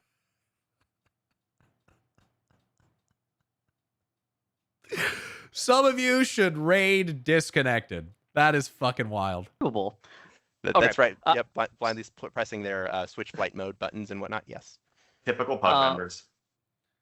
I had a couple other questions at the same time. I think that I'm just going to skip to the very end here, just to give you guys enough time to answer this final thing. Talking to the community a little bit, whenever you guys read community feedback, what is the thing that you most often wish you could explain the Blizzard side of? I'm sure you guys read more feedback than literally It's a really anybody good question. else. Like, what is the one thing? Like, what is your soapbox where you're like, I wish that these people knew more? Great question. I mean, yes. Read an unhealthy amount of feedback. My favorite is always reading through like the forum posts or Reddit threads in particular, where it's like, no one from Blizzard's ever going to read this, but, and meanwhile, I'm like, sitting there at 8 in the The morning. fucking game director's sitting there reading it. Whatever. It's that, we care and we are listening, and that it would be so much simpler if we had a single playstyle, a single segment of our audience that we could focus on, and boy, could we make them really happy. The challenge comes in that part of the magic of WoW is that we have like a dozen or more different playstyles who want very different things out of the game based on their social circle, their available time, their preferred content, whether they're competitive or more casual in their approach to it, and everything in between. And people completely reasonably want the game to cater to their preferences. Of course, everyone does, right? And we completely understand that. And so we're trying to synthesize all of those I streams. swear to God, I heard Ian say the same exact thing back in BFA. Same exact thing. He just wants people to understand they cannot just focus on one group, and everyone thinks that they are that one group that should be focused on. Feedback and chart a course forward in a way that kind of just maximizes the happiness of the group as a whole. And sometimes that means that we have to do something that's going to make group A happy, but isn't what group B would want. But hopefully, later on, next patch or elsewhere in the game, we're going to do something that makes group B happy, even if group A grumbles a little bit. And it doesn't mean that we're ignoring the feedback. It doesn't mean that we're dismissing it. It means that we're trying to balance all of these competing desires and objectives as we steer the game forward.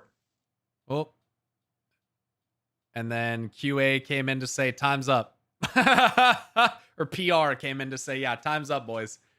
Time's up. Wrap it on up. Really fucked up the whole vibe. Maybe it's better to focus on a few groups instead of making everyone happy. It sounds like there's no vision.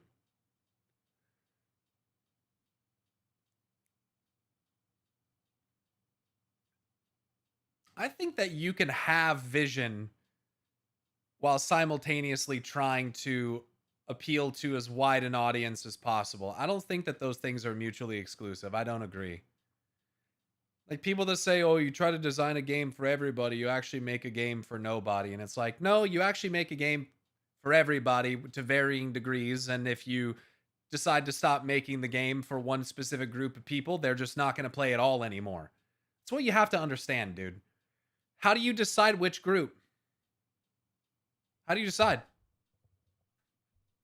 What if they cut your favorite thing that you like to do? Would you still say that?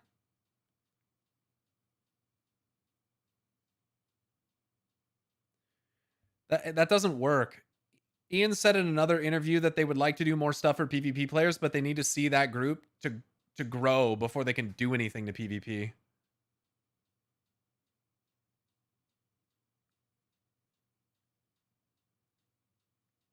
I miss my pet battles so much. We could still do them, but yeah, not like new ones.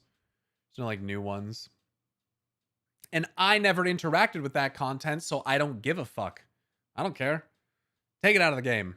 But that's how that selfish perspective type thing works. It's just how it works.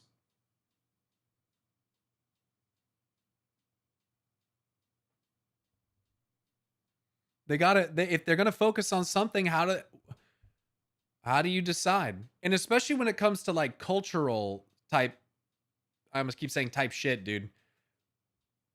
Like, how do you decide which audience do you write the story for, or who you want to appeal to with certain storylines? Because ultimately, what is their intention? Again, Make as much money as possible because this is a job. This is a business. As much as we like to not have to think about it that way, that's the reality type shit. For real. Yeah, yeah. So that's just like the unfortunate truth of it. And I guess the easy answer would be you cater to the people that make up the majority of your player base. So but what if the majority of your player base doesn't do heroic or mythic raids? So you just like neglect those pieces of content and don't do anything for them? Do you understand how that becomes problematic? Reminds me of Preach bitching that Prey failed its shit after the first week. Like, dude, have you considered it's not for you? Just possibly. I think the problem is casual players can accept when high-level mythic isn't for them, but high-level content players think they're forced to do casual content. I think that this really comes down to the individual, but I get the sentiment that what you're saying. I think it's more so there's different spheres of content in the game that people feel neglected on for different reasons. Like, I think an easily identifiable one is PvPers. Right? But like, what if Blizzard looks at that and says, yeah, you know what? Not that many people play PvP, so we're going to let it go. We're not going to update it anymore. It's like, where do you choose to make these decisions? Like, they can make it so that no matter the content you play on the highest level will give you the highest gear. Don't force people to interact with parts of the game they don't want to play. But I guess they don't want to streamline the game this way because there'd be always people who complain one is harder than the other. Well, I also don't think that would be very good either, because I just feel like gear can't, like they discussed earlier, gear is not the end all be all for everybody. For some people, it's just a means to an end. So the issue, I think, that with what you're saying is, it's not even, I don't think it's even about whether or not you're getting gear. I think it's about whether or not it's fun, it feels like it's getting updates, and that the devs care about it. Because, like, why do you need to get the highest level gear from 12, 10, 11 delves? I guess gear kind of scales infinitely and the content doesn't, right? So, like, yes, if you got the best gear from delves, eventually the highest level gear, the highest level of delves would be easier. But the argument that I've always made is, if the hardest content drops the hardest gear, and getting the gear requires completing the content, what are you really getting the gear for? You're getting it to do the content that you were already doing. So how much does it even matter? But for some people, because for me, gear is a means to an end. Achieving BIS in this game is so fucking difficult. Like,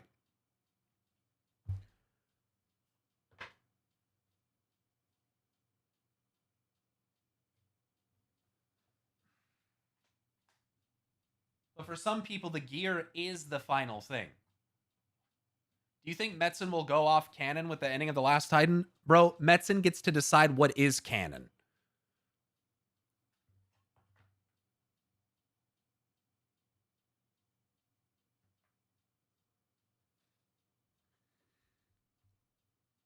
BIS and WoW with the kata change made even... I hate the kata change, dude. I fucking hate it. I wish they would get rid of it. I don't think there's a system in this game I don't interact with. I even do quite a decent bit of PvP, but I'm definitely in the minority. My autistic ass brain loves everything about this game. And that's great. But for you, it would mean if they stop focusing on any one piece of content, it's going to suck for you. And you are that style of player. You know what I mean?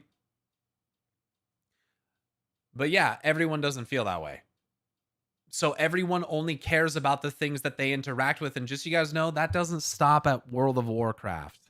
That's just how the world works. That's why I think empathy is a very important skill for people to develop, because perspective and a lack of a narrow perspective and a lack of empathy makes it easy to just disregard everyone else except yourself and the people partaking in the things that you care about. Literally none of it matters except what you do and what you care about. It's why it's such a prevalent issue that until a problem actually personally touches somebody in a meaningful way, it's almost like it doesn't exist. They can come up with any type of way to write it off or excuse it. They don't care because it doesn't affect them. It doesn't affect them.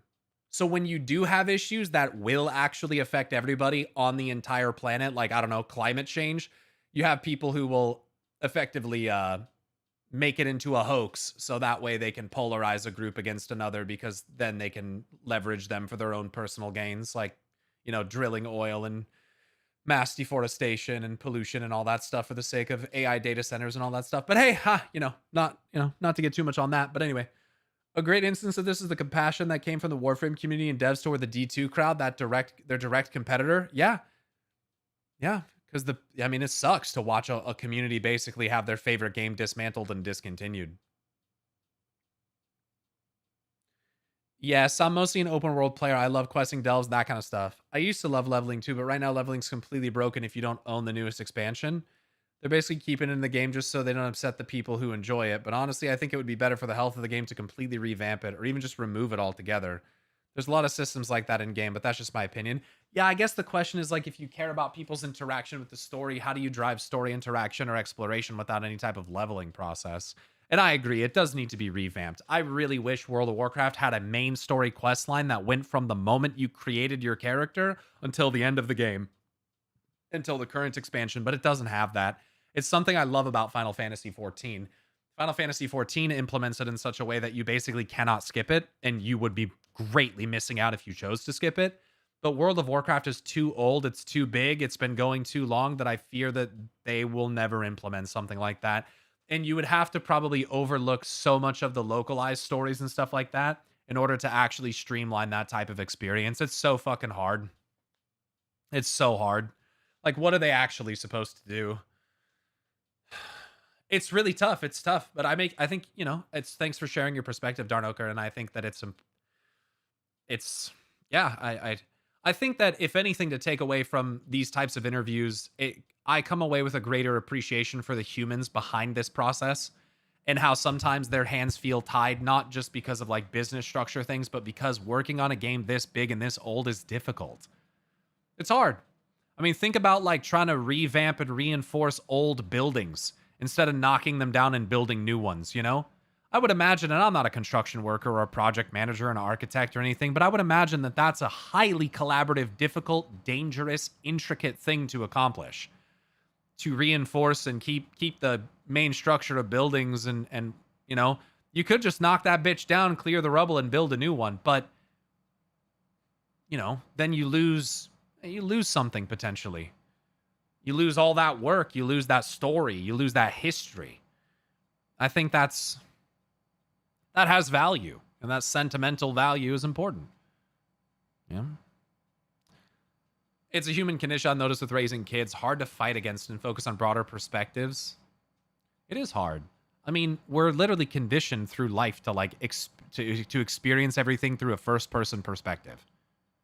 It's why I think like large group activities like concerts and festivals and stuff are so much fun, because it feels like one of the instances that still exists where people are like going out, and even if it just means being in each other's presence, they're like connecting in some kind of way. And I think that's very important. I think it's important to like be around other people and like see other ways of life and styles and character. I don't know. I think that stuff's important. Can't you go through all the Dragonfly quests and patches as a story mode now? Well, yeah, and I think the War Within heavily cut down, but I'm talking a main story from the beginning of the game to the end. And I mean like the entire game. One cohesive story would be so welcome. It would also just help people understand the story better. That's why you'll be a great dad, Pyro. Thank you. Thanks. We talked about this. I think a full MSQ is doable. I think it'd be so cool to like opt a character into that as like a long-term progression system. They could use the game modes menu they made for Plunderstorm. Yeah, to be able to go back and play it again on a character is one thing. I mean, that would be awesome. But even just to have a full implementation from the rip, just right off the rip, I think would just be really nice. Yep. The only thing I'd add to that is noting that maybe Ian and I have you fooled with our silver tongues and us being such good with PR or what have you, but no, obviously not. We are With our silver tongues and us being such good with PR and what have you. It didn't really make the point there, did you, Paul? Holy. He changed the phrase in the middle of saying it. That's why it sounded like that, but holy fuck. we're game designers. Everybody on this team Paul Cubitt is associate game director, I think. He said it at the beginning. came onto this team not because they thought it was just He some works interesting alongside he works alongside and supports Ian. As I understand it, is basically his job. He's also seems like a very nice guy. He's got a nice demeanor. He seems chill. He seems to love what he does. He seems like he genuinely cares. Olwen and I talked about this in the most recent podcast episode where in one of the interviews, he said something about like, oh, Zul'Jan's going to be around for a while or some shit. And I don't know if he's just literally trying to subvert expectations or something, or like, I don't know what it is, but it's like, and then in the next patch, Zul'Jan dies. Like, how the fuck, how did that happen? opportunity, but because they love games or because they love not designers. Maybe Ian and I have you fooled with our silver tongues and us being such good with PR or what have you, but no, obviously not. We're game designers.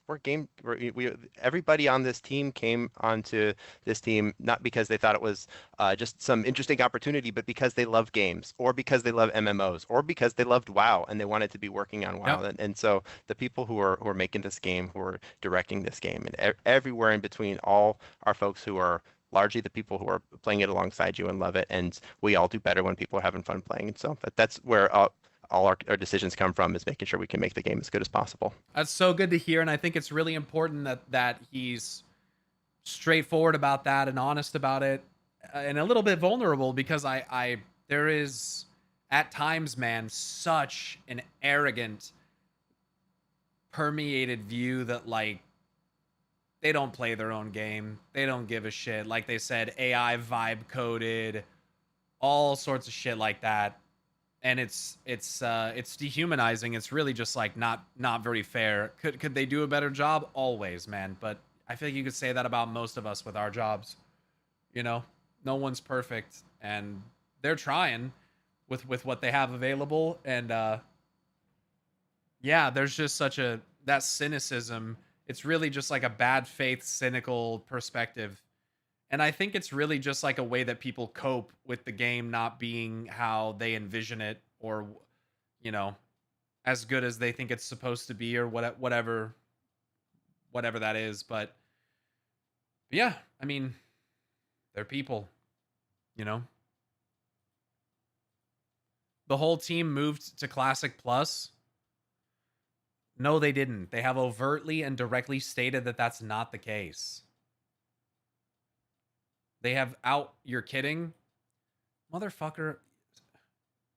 /S/J Kappa, fucking literally anything, bro. They moved to WoW 2 easy.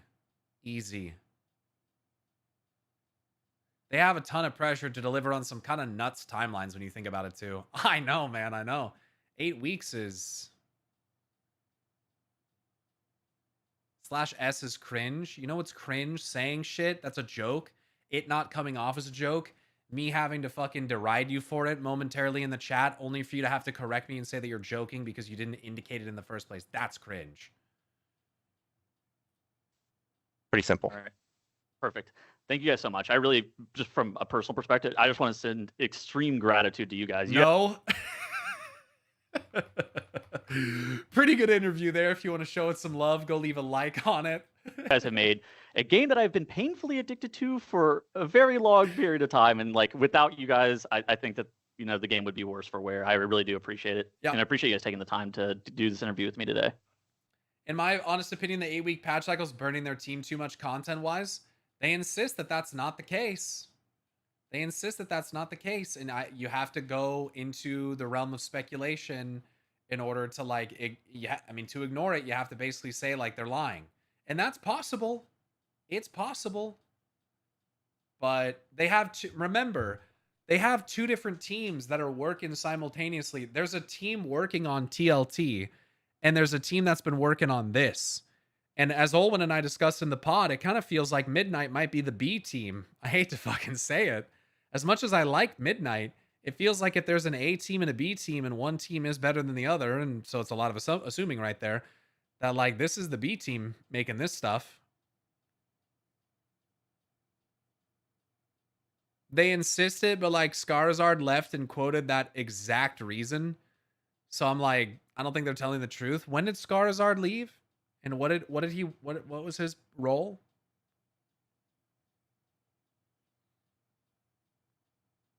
I wonder if they will announce what's happening after Last Titan. What? You mean at BlizzCon? Absolutely not. Absolutely not. No, we don't even have 12.2 yet. BlizzCon will be largely focused around 12.2, and I'm sure they will have some announcements, maybe a little teaser trailer for TLT, but absolutely not. They will not be speaking about what comes after TLT. That's ridiculous. I think they might, no kidding. You can think whatever you want.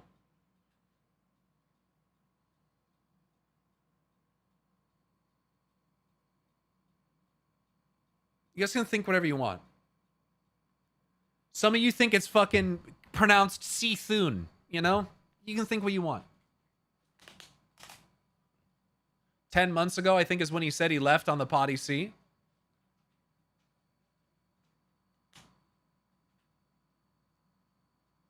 Yes, I mean, that would have been full production swing for Midnight. Enzuth.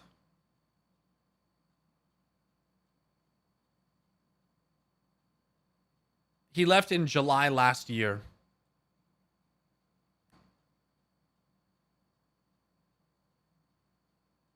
Paul said in another interview that in BlizzCon they'll speak on Beyond 12.2 as well. Yeah, Beyond 12.2 is fucking the last Titan.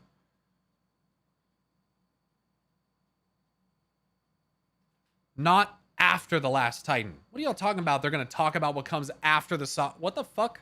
Listen, I'm happy to eat my words, but it's going to be you guys eating your fucking words. I'm telling you that right this moment. There's absolutely no fucking chance that happens. I'm telling you right now, man. Y'all come to me for my lore takes and my predictions. Well, let me predict this. That's not fucking happening. Hell no!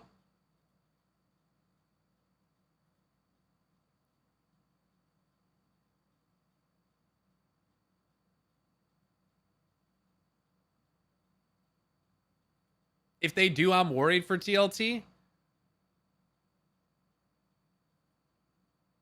You think we'll get news on 12.05? You mean 12.15? I don't even get the joke. We better get a trailer for 16.0 or unsubscribing. Dude, they're going to show, yeah, 16.0 gameplay. It actually just cuts to Final Fantasy. It's just...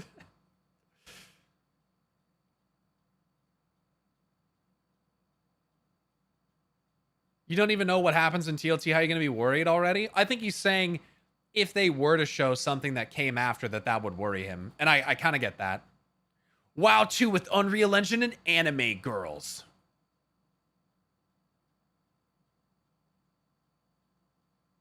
Pog. I fucking hate you. I hate it here.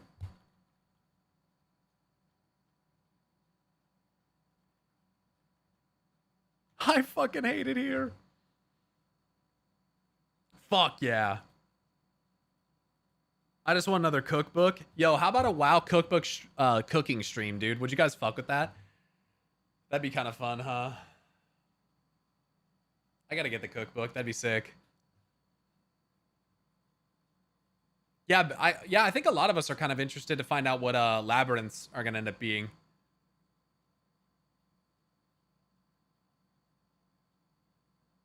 Can you imagine WoW raids with anime waifu girl bosses? That will spike the woke stuff real high. What's deeply ironic is some of those people that shout that shit, they actually just love watching anime. They have anime PFPs, and they just love watching anime where they just like simp for the anime girls. That's the greatest irony of it. I have the cookbooks and never use them because I can't cook. Tough. Tough. When are we getting a boob slider? That's the real question. Yo, same thing with Final Fantasy 14, bro. When am I getting my ass slider? Give it to me. Give it to me. Now, there is one other interview. Is anyone watching my video from today? Does anyone give a shit about this? Yo, come. Today, Wow. I'm gonna. That's brutal. 3 hours ago, 316 views, 5 likes. We're gonna have to change that, chat. Yo, go blow it up. What the fuck is going on? It's because you're all here. That's crazy. That is crazy, bro. This is what happens when you release videos on the day that you're streaming. It's a fucking nightmare, bro. It dropped while stream was starting. I know, I forgot. I forgot. I might have to re-upload this shit. That's pathetic. I didn't get an alert.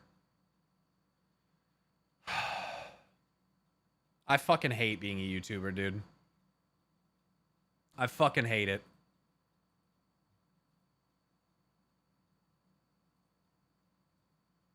Need me to re-up it? I mean, I thought it was going to get more traction than this. That's, I mean, we just can't upload on a day that I stream.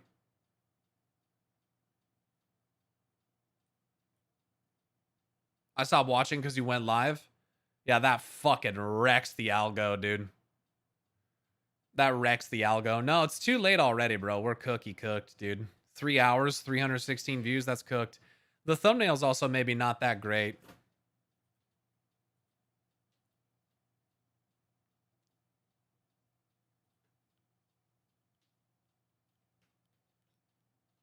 Re-upload after stream? Well, I don't have the file. I'm not going to be the one to upload it. Yeah, I'm going to make this video privat. No one can look at it anymore. Can you re-upload it? I'll work on the thumbnail to make it better. I don't think the thumbnail's very good. And we just can't publish videos on days that I stream. That's just the bottom line. And that's the bottom line. Yeah, so that's goofed. If we do, I think stream day videos should go live at like 2 to 5 p.m. PST. No. That's right in the middle of my stream.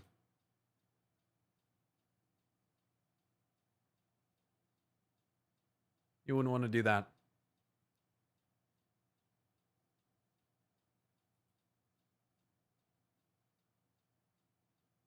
Optimal release time for my channel, PST, is 10 a.m. Needs to be up by noon, my time. 10 a.m. PST. You don't want to do it in the afternoon. You want it up before lunchtime rolls around. And there's a new short that just came out. Like, oh my goodness. This is tough. Yeah.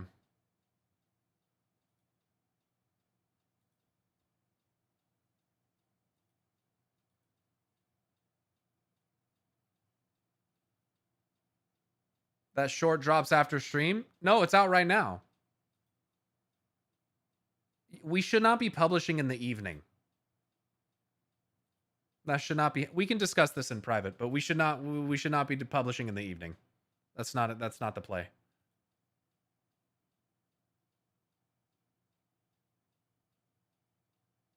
Between 10 a.m. and 3 p.m. That's the publish window. It's fine though. This is a short. It doesn't matter. You guys want to see this? This shit's funny as fuck. I was fucking laughing. I showed this to Ariel too. She loved it.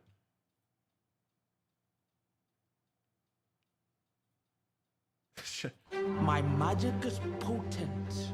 What are you Do doing? not test me. Yo, what the fuck? Bacon is best. Thank you for gifting 10 subs to the channel, man.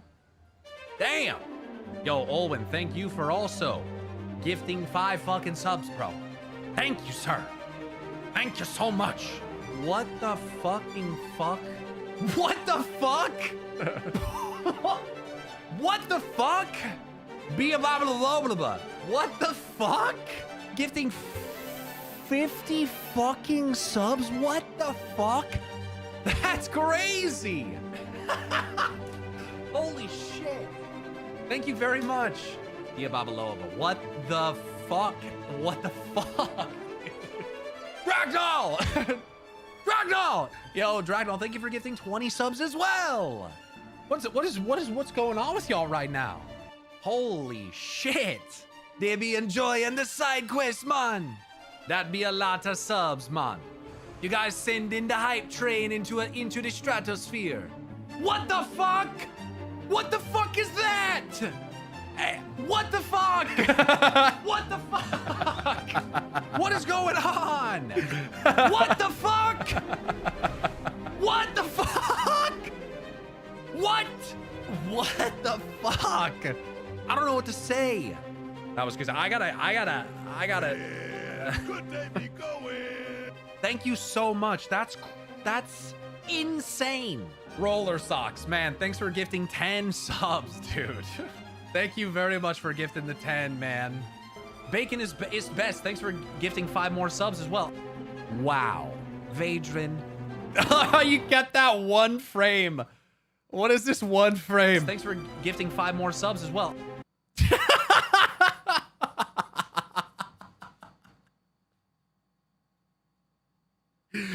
Oh, that one frame. Gifting the 10, man. Bacon is best. Thanks for gifting 5 more subs as well. Wow. Vadrin. Damn. Damn. All the green. La boom. What the shit, man. Pyro feet. Yo, thanks for tipping $50, man. You all be going crazy today. What the shit, man. Thank you for gifting $50. Yo, Skiz, thank you, sir, for gifting 5 subs, sir. Laboom, thank you for tipping $50 more. Thank you so much, guys. Thank you so much. Dude, Zoid Flurk, thanks for tipping $250. What? Glorious abundance. What? Oh my God. All this money going to shit. Because diapers, get it? It's so good, dude. It's so good. That's so fucking funny. I love that. Love that. Hilarious ending. The whole thing is fucking hilarious gold, dude. Love that.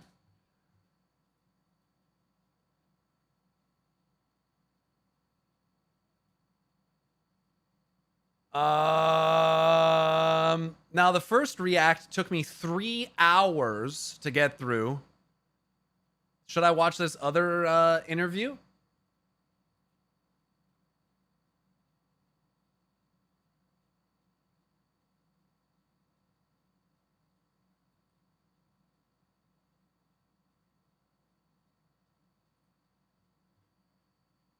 Another hour.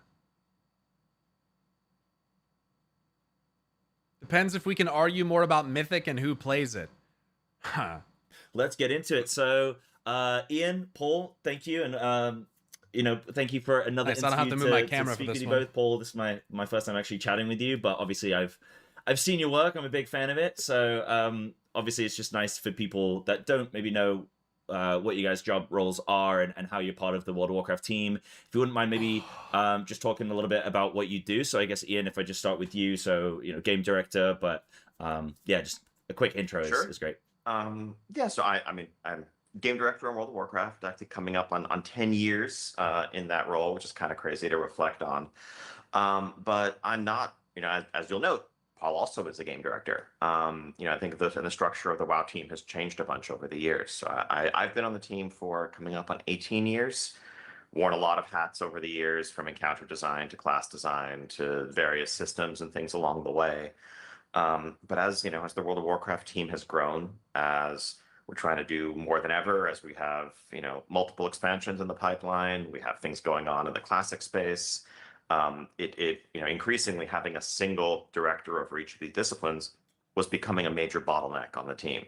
And when we looked at some of the major delays that we would see back in the day of, 6 to 8 months with no content coming out, or, just big droughts or gaps between expansions, a lot of that was because those individual bottlenecks were being hit. We're like, is he also the main guy for Classic? No, I think Holly Longdale is the main person for Classic, if I'm not mistaken. the same people, myself included, that were responsible for, putting out fires and solving problems in the live game were also responsible for, running I might be ahead wrong, and though. answering questions and making sure things kept moving forward on the next project. So as the team has grown, it's made sense to add more game directors, more art directors, et cetera, that can each focus on individual expansions and really have that be their primary focus. So where I stand is kind of taking a step back and helping, keep things aligned, keep things philosophically consistent, helping guide and mentor. But when it comes to, as Paul will tell you in a second, when it comes to sort of the day-to-day operations of Midnight, planning out its patches, dealing with issues that arise, figuring out how to respond to player feedback, how to evolve the game in a focused way, that can be Paul's sole focus, which I think helps us serve players better while keeping things moving in the big picture. Yeah, I can Ian take over is from the there game too. director for Classic and Retail. Holly's production director for Retail and Classic. My mistake. Sorry. Yeah, Paul Cubitt, been working on at Blizzard for over 20 years now. I did not start directly on the World of Warcraft dev team. I started in QA. To sort of set the time frame for you, I entered a bug on my very first day, and it was for the still in development Temple of Ahn'Qiraj raid. It was a bug on Oro, and it was returned as not a bug because I didn't understand how debuff stacking worked at that time. But that's fine. My second one was a bug, which was fixed. I worked in QA for a good 5 years or so. For And so I've the been on the World of Alliance. Yo, Warcraft John, team. thanks for sending $50 to our baby fund through the registry, man. I really appreciate that if you're here. Thank you very much. Doesn't have like a Twitch username or anything, so I'll just say John. Thank you very much. It was you. Thank you, Terraburn. Thank you. For about 15. I worked as a designer. By the way, I don't think I said it. Felita, sorry. Thank you so much for gifting 5 subs as well, and then 3 more just now. So I'm so sorry. I think you gifted those while we were watching that short, and I'd meant to say something after it ended, and then I forgot. So sorry about that. Thank you very much. For a good chunk of that, working on quest design for a lot of that, and then branching out to a number of other things. I worked in professions for a little bit in the Legion era. I've done a lot of work on sort of outdoor events, working on things like the Brawlers Guild, or Underbelly was a fun pet project back in Legion. Since then, actually, I got to hop back in more recently and do things like Soup and Time Rifts back then. But yeah, for the last several years and over the course of Midnight's development, been working as game director on WoW and doing all the things that Ian said, sort of running the day-to-day logistics of making sure that everybody is on the same page, making this game we call WoW. Yeah, no, amazing. And you answered my first question, which was going to be, what do you guys actually get up to on your day-to-day? How is the team sort of delegated in the tasks that you both handle? But you've covered it, so that's amazing. Shows how professional you are. But it is very much what the people always say, but every day is different. In working on the project, what I look forward to is days when I actually still get to get my hands dirty and make something. And those days are much more few and far between these days. But I still do try to get some time in. But no, it's a lot of that. It's just sort of air traffic control. Yeah, no, that's amazing, and I'm a big fan of the Brawlers Guild. So yeah, thank you for that. So obviously the elephant in the room, or I guess the snake, the elephant-sized snake in the room is that the race to World First is currently underway, and it might even be concluded by the time that people might be watching this in the future. So how have you guys been finding the race to World First so far? Have you been enjoying all the teams competing and yeah? I mean, as we sit here, Paul's gotten much grayer since they announced Midnight. I think you're joking. Oh, maybe his facial hair. But this is like a lighting thing. I know depending on publication time, it's maybe confusing. I mean, as we're talking right now, there hasn't been a whole lot of action in the Mythic raid yet, which is something that, these days we tend to see whenever we don't have a heroic week and everything is released simultaneously. The guilds at the very high end have dialed in gear optimization so much that they've determined that, spending the first few days getting their team optimally outfitted, doing heroic splits, doing Mythic Plus, etc., is better than spending that time jumping into Mythic. So it's really too early to call who's making the right choices in terms of comp and what the big roadblocks are going to be and how that's going to unfold. But every race is different, every tier is different. I think heroic this time around, in part because beating heroic raid bosses now gives you myth gear in your vault. I think that has given the team a little bit more leeway in tuning heroic to be a bit more of a challenge. And so I think that's posing currently a threat, a problem for some of the guilds that are accustomed to steamrolling it with splits and lots of alts. Because I think in recent years, it's been increasingly hard to justify heroic tuning in raids, frankly, when you'd compare the effort that would go into needing to learn and defeat a heroic raid boss to running a mid-level mythic plus and getting the same or better loot.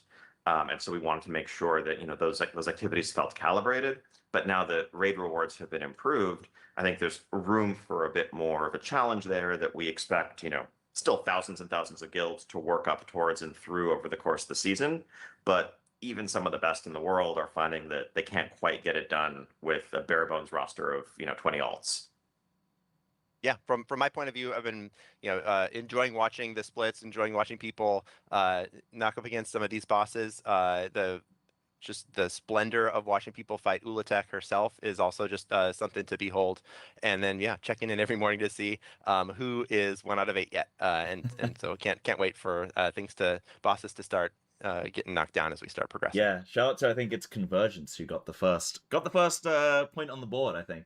Consequence maybe. Oh, Consequence. Sorry, Consequence. Yes, apologies, Ian. You got me. I was just making sure you're watching. That's all. But yeah, no, Ulatek is a fantastic boss, by the way. Like just having seen it on normal and a bit of heroic as well. So really looking forward to that on mythic. I think it's got all the components of a very exciting fight on our hands. So amazing. I'm glad to hear that.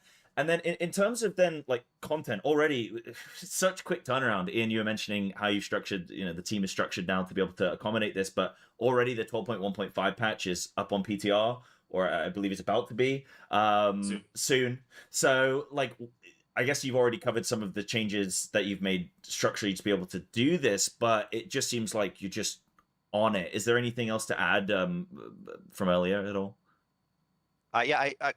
Yes, I mean, a lot of it is, the boring answer is sort of spreadsheets and optimization.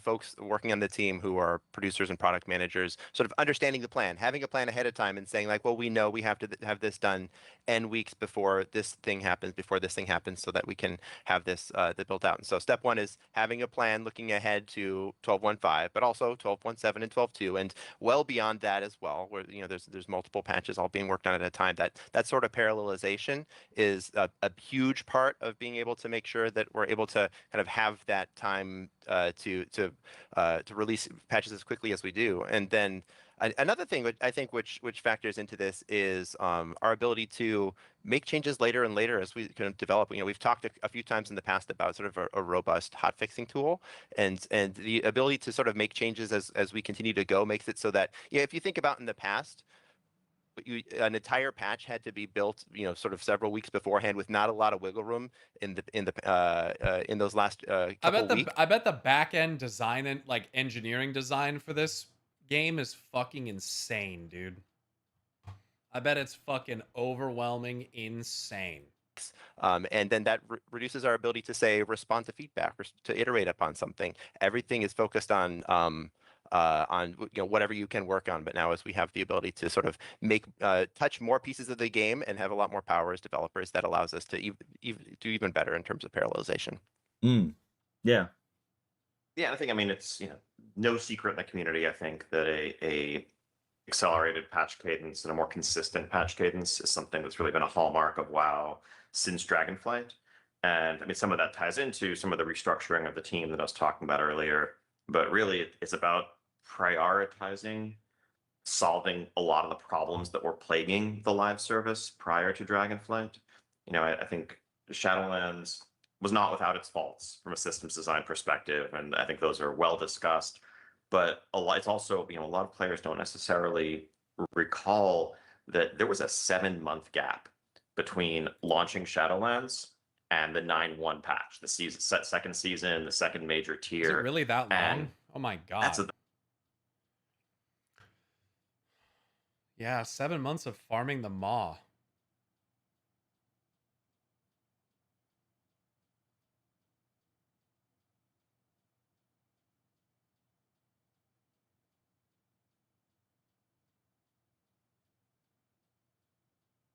No wonder so many of us were burnt the fuck out. that's just a huge unacceptable content drought. Even even during the pandemic, even during times of adversity, at the end of the day, players expect more. And so rather than having just taken for granted or as a given for years and years that WoW would sometimes go many months without anything going on, without any new content being added into the game, we really set out to ask what it would take to change that. And of course, that doesn't mean that we're always going to get it perfect. But frankly, we made mistakes back then too, but we just made them, with even larger content gaps. And I think there's a lot of merit, as Paul says, both to being able to regularly update the game, to regularly address problems beyond what hotfixing can do, while continuing to work on our ability to add content, fix problems, balance things, tweak things. Would you guys rather do that or Siege of Orgrimmar again? Well, Siege of Orgrimmar didn't make me quit the game, so that we can stay as responsive as possible to the feedback we're getting from our community. Yeah, fantastic. Yeah, it is. It feels like the pacing of seasons is so rapid now, and I don't mean that like negatively. It's like it's like, oh, there's another WoW season before you know it. So it definitely. I remember sort of like WoD days and stuff like that, where there was that longer period of time, and you were eager for more content. And so no, it is great to see that like it's sustainable. Now I just need to check my Camelot really quick before this question. So BlizzCon is it's around the corner. We've just had the 12.1 launch. Will there be lots for the modern WoW and the classic WoW audiences to still be excited over? Yeah, good question. Yeah, on the modern WoW side, for sure, we're going to have a bunch to talk about. We're going to be looking forward. Oh, so... he needs to check his cam a lot. Yeah, I didn't get it. At the time of recording, we are just out of 12.1, but 12.15 will be on PTR by that point. So people have had a look at some of the things that we have coming forward for 12.15, but we'll be looking past that into 12.17, into 12.2, and maybe even a little bit beyond that as well on the modern front. So we're going to have a lot of like really exciting stuff to talk to. I can't wait to talk about. Oh boy. Oh boy. Pick the right BlizzCon to go to, baby. Let's fucking go. About it. Tune in for BlizzCon. It's gonna be dope. Yeah, I think it's gonna be an amazing BlizzCon for Warcraft fans, broadly speaking. Just can't wait. Counting the days, and all will be revealed soon. Yeah. And yeah, just keep checking your cam. Yeah, I'll be looking. Okay, perfect. Now, yeah, like, so one thing that strikes me as well, when it comes to these interviews is how intrigued people are by the creation process and like peeking behind the curtain. I think one of my favorite questions that you answered last time, Ian, was about like some of the how you were developing patches and then trying to fix bugs, and then that was actually like how you kind of structured that and so that was really interesting to listen to. And Paul, obviously your background in QA, I think this is a great one for you. But how has the QA process evolved as well as continued to grow in complexity? And how is the team adapting to the new challenges and like any new technologies or anything to help with that process? Yeah, I mean, I can throw some stark contrast in terms of my experience in QA, because as I mentioned, it was 15 years ago. So if you can imagine, regression was something we would do when a bug was fixed, and then we would check the bug again to see if it was if it had been fixed and confirm that it had been fixed. That was a process called regression. We used printed paper to do that. Your regressed bugs, that your lead would print out a big stack of paper, and then analysts would take those papers and then literally write on them approved and hand them back. And so that was sort of the level that we were working at.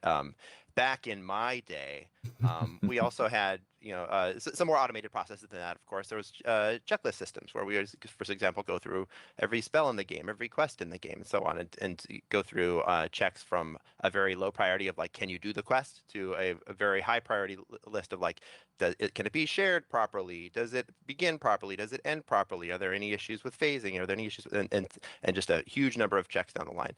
It's only gotten more sort of sophisticated since then. Obviously, we have a lot better tools. They are not printing out regression pages anymore, but there's a number of tools in terms of just like being able to, some of the steps which are required people to like log into the game can be automated with dish data validation at this point. Checking and making sure if we need to know this thing is correct, we can validate that data a lot quicker, and then have people on the team focusing in on the issues which are Where is Aridicron hiding? Did he go deeper?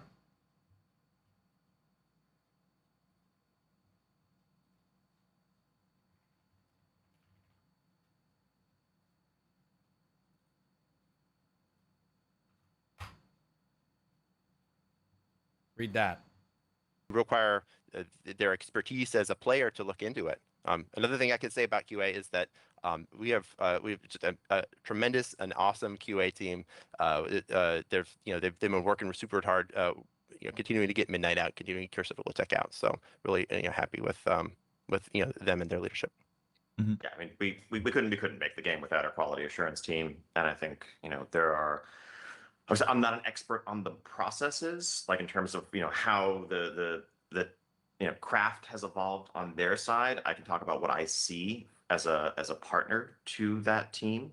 I think there are more quality analysts working on WoW than at any point in the game's history, and I think as Paul was touching on, I think we've just tried to get more sophisticated about how we're using the data that we have to track and understand the sorts of mistakes that get made and that slip through, to make sure we're improving our processes to kind of tighten the net, so at least we're not making the same mistake twice.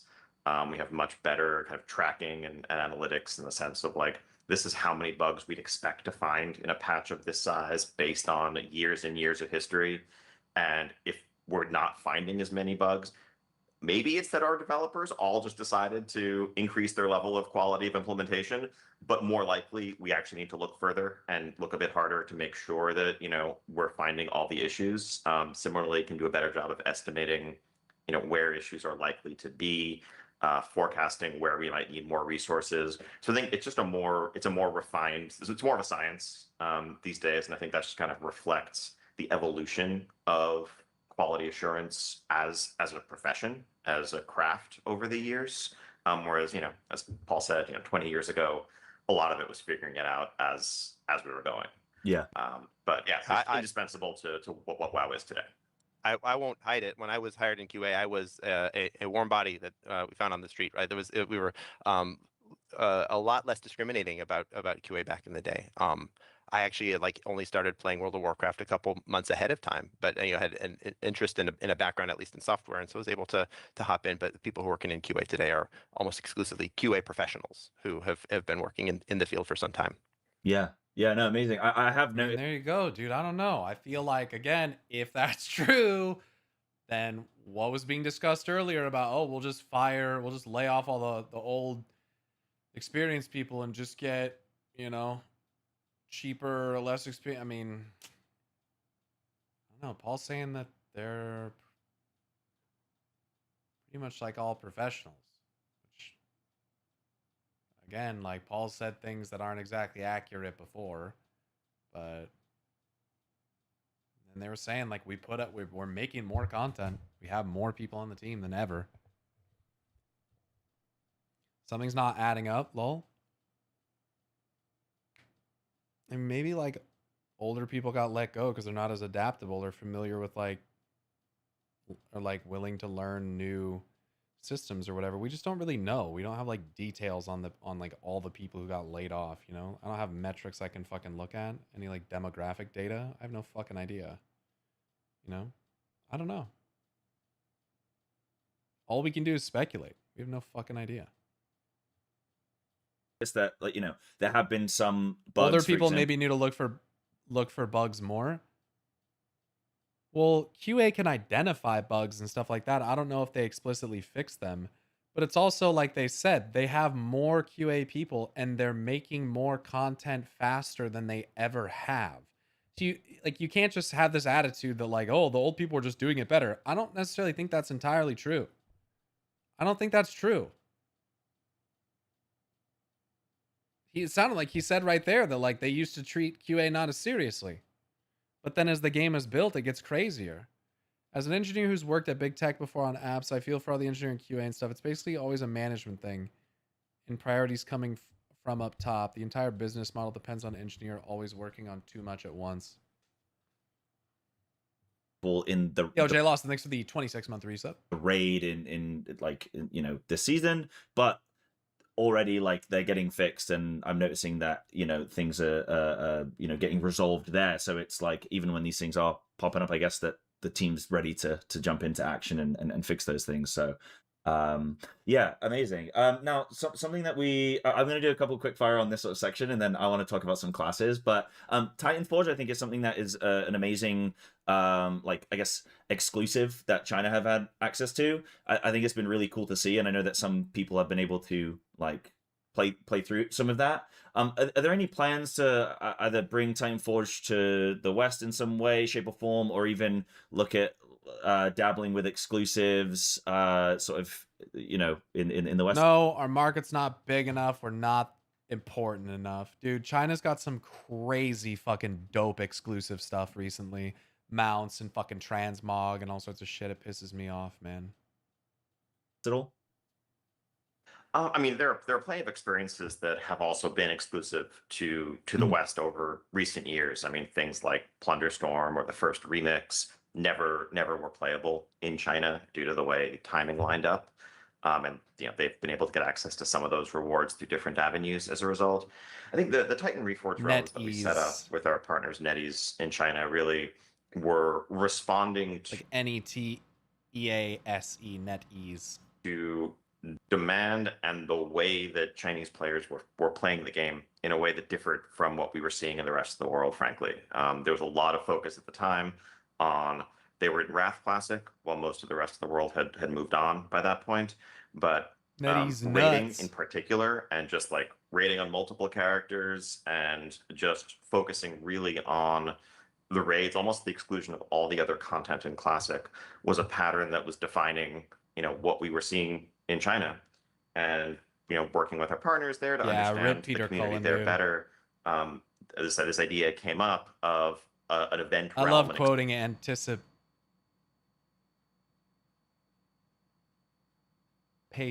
It's one of my favorite things to quote.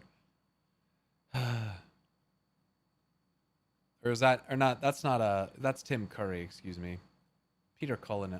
Dude, there's too many motherfuckers dying lately. Peter Cullen is the voice of Optimus Prime. And Dolly Parton just died too. Yeah, sorry. I was getting Tim Curry mixed up. Norway's king died today. GG.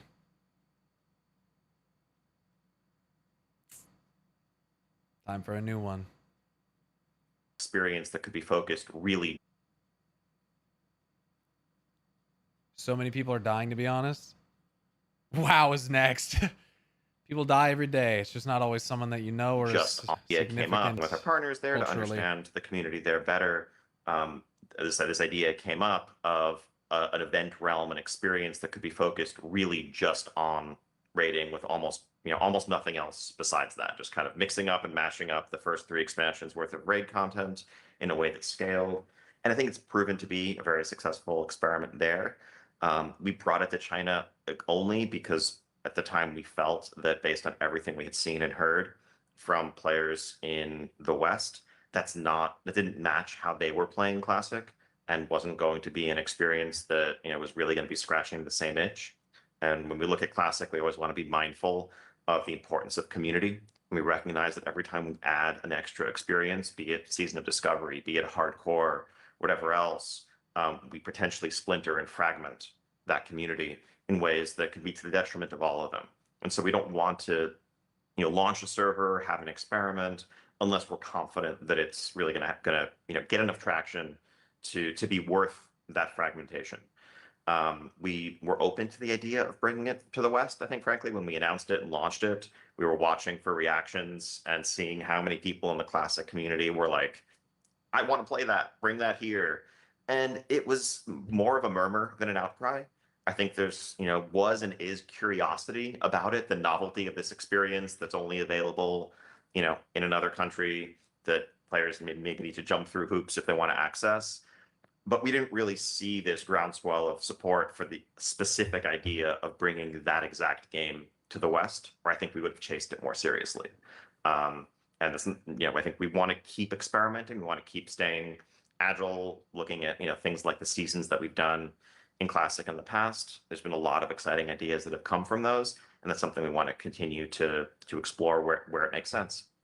Okay, so if people want Titan Forge, then they're gonna have to email you or something. I mean, at this point, I would say the window for that has probably passed or closed. But when there's future experiences like that, I mean, we're at the end of the day, we're looking at feedback and looking at data and trying to build a picture of, what we think is going to be best for our players and follow that. Yeah, no, amazing. Sorry, Paul, I didn't know if you wanted to add anything onto that, if you're happy. No, I'm. The only thing I might add is that, like, in general, if you can't bring a feature over like that, like if it doesn't make sense to take it from China to the States, then you mine it for ideas, right? And so this is something that we, as as a team, always look for, like, well, what is interesting over there? What as we look what can at we the take? future sort of patches for mainline or anything we're doing in the World of Warcraft space, what is working in Titan Forge or is interesting that we might want to try over here? So I think that is also a path forward for some interesting sort of cross sharing. Yeah, amazing. No, that's very insightful. So thank you for that one. Next one is, so like we have a few different power systems right now. You've got the weekly raid percent buff is something that does feature. We've got the Omnium I wonder if Liquid will get to Uwu today? Dude, I don't know. Coiled Altar is fucking crazy. I don't know, dude. That last phase is... Phase 3 is fucking... I don't know. Zul'Jon's got 1.1 billion health. I don't know, man. Which came in at the beginning of midnight. Does the team prefer this approach to fragmenting different power systems and spreading it out over a wider scope of the game versus like back in the day in Legion, say when we had an AP grind and it was like that was the, I mean, there were legendaries and things as well, but it was like, right, this is the weapon that you're going to power up, and that's going to be where the bulk of your power is coming from. Do you prefer this approach now, or do you see them as competing? Yeah, as far as prefer it, I think it's a tricky question. I'd say, like, first stepping back, it would never be a good idea for us to say we've sort of solved how power systems are working. This is how it's going to look forever forward. That we're always going to be experimenting. We're always going to be adjusting the formula and listening to feedback, listening to what players are interested in, or trying to look at future power systems. So I wouldn't expect to say that, like, what you see now in Midnight is the solution to power systems, and every expansion or feature coming forward is going to sort of fit this model. No, you're going to keep seeing new things. I think there's a lot of like legitimate criticisms to an AP grind, for example. The word grind in there sort of puts a bow on it, but the fact that there's sort of this expectation that you have to kind of have this endless grind on a particular system, which you can focus on a single character in particular to no end, to make sure that your character is as strong as possible, can lead to some sort of degraded gameplay and whatnot. And so we're really aware of some of the pros and cons of power systems like artifact power, for example, as we look to the future. But we're going to keep experimenting with things like Omnifolio, with things like the Corrosive Codex and Curse of Ulatek, and as we continue to evolve things like the Catalyst and the Great Vault and just raid loot and mythic loot in general. You always have something to look forward to, I'd hope. And I think some of those systems you listed, ultimately, they're more focused and purpose built. I think Artifact Power or Azerite, way back in the day, were universal systems where no matter what your playstyle was, they were requirements to engage in. And as Paul mentioned, they were, open-ended in their progression, which had pros and cons. And over time, the cons came to outweigh the pros for many players, which is why we moved away from them. But, looking at some of the things you cited, the progressive raid buff is partly there, recognizing that over the course of a raid season, well, a couple things. One, it's a little bit of a band-aid, frankly, for something that I see as a flaw in our itemization currently. Item progression is so front-loaded that, just thanks to spammable Mythic Plus, more sources of loot than ever, the Catalyst giving set acquisition, increasingly raid groups plateau in power, or at least like hit a point of extreme diminishing returns, maybe a third of the way into the season. Yeah. And historically, if you look back many years ago, gearing was slower and also complemented by some other systems. And so like in week 12 of a season, your group would be meaningfully stronger than in week 6 or week 8. And as a group, like as a guild, if you're having trouble meeting a DPS check, you could at least have that, knowledge that, all right, if we can't do it this week, we'll have more gear when we come back next week. Increasingly now, even for heroic guilds looking to chase AOTC, by a certain point in the season, certainly by the middle of the season, they're almost done with available upgrades. They're not getting stronger week over week. Yeah. And so then either we need to like go in and manually nerf things on a regular basis, which we do for mechanical reasons, Right. but that's also unpredictable, versus setting a raid buff schedule where guild can understand that, like, yeah, if we're struggling with this DPS check right now, let's keep working on the mechanics of the fight. And next week when we come back in, we'll have 5% more stats and hopefully can get over the numbers hurdle. Ideally, I think that gear progression would still be able to cover that, but that's something that we're working on. Obviously, there's challenges and trade-offs there, because the flip side of gear progression lasting for months is that for many players, it's like, well, now there's this huge gear grind, and my chase for my best in slot out loadout is going to take forever. Pick your poison, dude. We try to strike a balance there. Pick Another your poison. example, like the Omnium Folio, is actually another. It's a refinement, I think, of systems that we had in recent expansions, like one-off special items like Circe's Circlet. Yep. Where again, because gearing is so fast, and people would reach a point of near saturation, it could become challenging if we're adding content late in the season to think about, like, what is a valid reward here? What can we actually give players for doing this content that's going to feel relevant across a range of people who've been doing lots of Mythic Plus, people who are delvers, people who are doing normal heroic raid.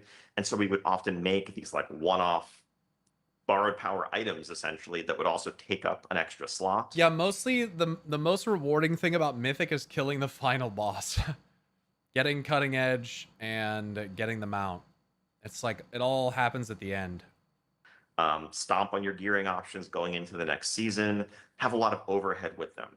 And so rather than repeating this cycle of like, we're going to keep making these special items that have multiple sockets that you can put weird things into, we're like, what if we just build an expansion-wide, borrowed power, alternate advancement, whatever you want to call it, system that can not compete with your character's gear, but complement it. And then when we're looking for universal rewards, that's something that we can, have them flow into. Yeah. We'll see how that plays out over the rest of Midnight. I mean, there will be more content that comes later on in Midnight that continues to provide more options and more advancement within the folio. Within the folio. Oh, so they're going to expand on the folio a little bit. Okay. But I think that's going to land in a better place than items that limited gearing options and the direct that competed with your other choices did in past expansions. Some of us also just genuinely enjoy the harder content as well, Grell. Like for me, I don't know. Normal and heroic's kind of boring. Yeah, and to support you on that as well, like something that you could also mention is the fact that it's account wide, which means that you don't then have to go and grind that thing on every single character, which is also really complimentary in people playing more characters these days. Which part of it. Yeah, so that is cool to see. I've been there. So I want to talk a bit about classes, because I feel like I neglected to do this recently, and classes are obviously a massive part of World of Warcraft. One of the most, I think, like stressful times for everyone just before a season's about to launch is sort of I'm going to say assigning specs in air quotes here, as in, everyone's trying to figure out who's going to play what. And then nerfs and tweaks to classes and specs come in just as the patch launches, maybe a couple days into the season. Are you at times like purposely sort of trying to tune as the patch launches there because you want to sort of subvert expectations and sort of, you know, like that kind of thing? Or is it just an unfortunate eventuality and it's just like, look, you know, we've looked at the data and this is what we need to do here? Good Yeah. question. So no attempts to subvert expectations or anything like that. I think in an ideal world, everybody can play the class spec that they want to play, and that's what we shoot for, is making sure that everything feels viable. Everything feels like if you are interested in playing this particular tank, this particular DPS or healer, then by all means, like that should be viable. And that is the effort that goes into any bit of tuning. Now we will tune before the patch comes out based on data that we That's have. never gonna happen, to be honest. Yeah, I want to believe that it could happen, but then I see Marksman versus Beastmaster, and I'm like, yeah, this is just like, what are we talking about, dude? Look, there's a demo and an Aflock basically doing the same damage on this fight. That's pretty cool. That's pretty cool. They're about to go to the last phase. Melee are on boss. Range Somebody for see far it first. corner. Or Bloom bomb right now. Pick first melee. We didn't. Pick first. It'll get broken in the emission. It's fine. Stop on boss. Stop on boss. Kill soul coilers now. So kill soul coilers. Keep people alive with debuffs. Res Yargi. Oh. Res Yargi. Or we can't. Okay, it's fine. Kill soul coilers. Rip. We don't have to push boss yet. Push boss in 3, 2, 1. Now. Get in position for the intermission. Kill the soul coiler, the ranged one. We should save our shit, It's right? not dead yet. No, why would you do this? You need to save the lesser bullets for the boss shield. Yeah, it's fine. Just pop. It's fine. Pop 3 now. 3 stack. Stop. Go to 4. No, they're fucked. Stop. Go to 4 one more time. When it reset. And pop CDs now. Go to 4, they end up at Get pop 6. anything around the boss. This is impossible to know who's Stack gonna get reset them. now. Ooh, up Stack to 8. reset. 2 healers And again. die. Yeah, that's You can do these GG. slow. You don't have to even do them. Finish. They them won't yet. have the Just wait damage for and the then do shield, last ones. especially without Lust and with 2 heals dead. There's no way. Okay, in position now. We're just everyone lock the fuck in on beating the amp. It's gonna work. There's no way they beat this amp. I need extras in the guillotine. Maybe everyone soak. Dead. We're done. What is Bang. Perfect. Someone died with an orb, I Blinked think. into an orb, I think. too? Yeah. That was a good fucking pull for lunch, though. Yeah. Now they're taking lunch break. On either our own tests or data that we get from PTR, and get things as close as we possibly can, and then Hard fucking boss, dude. as we start to get even more empirical data, there'll never be anything better than the data that we get from actual players fighting actual raid bosses or clearing actual mythic pluses in sort of a real actual gear Do environment. you sometimes imagine leading such a dedicated raid team? Nah. I'm not good enough. I would fail a raid team like that. I'm not smart enough. Like I don't know how else to put it. I don't have the temperament to lead a guild like that. I'm too angry. I'm too fiery. Max knows how to keep his cool. And he's smarter. He's more analytical. So I don't ever really imagine that. No. You've got mechanics unlocked though? I mean, kinda. I also get to watch guides and shit. You know, these are the guys killing it before anybody else, before there even is a guide, right? So it's being on the true cutting edge, that level is not something that I think I'm maybe capable of it, but not something that I'm even close to being in the realm of right now. Then we may continue to make additional changes, but it's all with the goal of making sure that we can keep all classes and specs sort of within acceptable bands of one another. And as far as subverting expectations goes, I think it's actually pretty harmful to do that if you have someone who feels like I chose this spec because I like it and/or because I think it feels pretty strong, that we don't want to nerf them into the ground. You don't want to make it so that's actually not feeling strong anymore. We should. I mean, I don't know. Boomkin looks pretty fucking nerfed when you look at the Mythic Plus pool, but hey, that's just Mythic Plus. You should, if you started the season feeling strong, you should continue to feel strong. And so there's a lot of additional constraints that go into this sort of balancing. Obviously, there's PvP versus PvE. There's large size content versus small size content or whatever. But it all factors into making sure we can get things as close as possible. Yeah, I mean, that balancing is an ongoing process. We get new information all the time, and maybe there's a couple of outlier specs during beta or during PTR. We nerf those, and then other people. They need to do something to fix tank drought. It'll never happen. It'll never happen. There's no fix. There's no fix. It's all psychological. Tank is generally perceived as the leader of the group. It's the most personal responsibility next to the healer. You have to know the pulls. You have to know the prio target. You have to know the interrupts. It'll never happen. You'll never convince people to take on extra responsibility. It'll never happen. I'll be right back.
Finished 9.2 Zareth Mortis, and I got more questions. Did you pick up all the journals from Farim and all that stuff? A lot of good stuff. Effects bubble up as the new, high-end outliers or, theory crafters figure out a different build or something that's going to push them over the top with a set bonus, with some other interaction.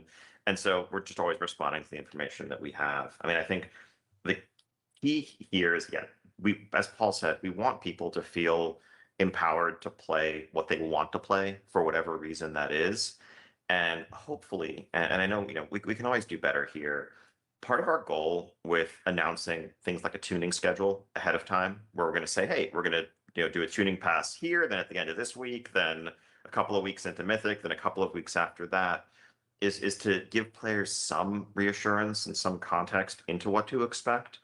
If it feels like your class or your spec of choice is underperforming right now, then rest assured, like we're gonna buff you and we're gonna fix that, and we're gonna make sure that with a lot of season ahead of you, you have a lot of viability and options. The flip side is if you're looking at a spec that seems like they're a dominant outlier on the high end and kicking yourself for not re-rolling or feeling like you're pressured to switch to that, we are almost certainly going to make some adjustments to rein that spec in so that there isn't one thing that overshadows everything else.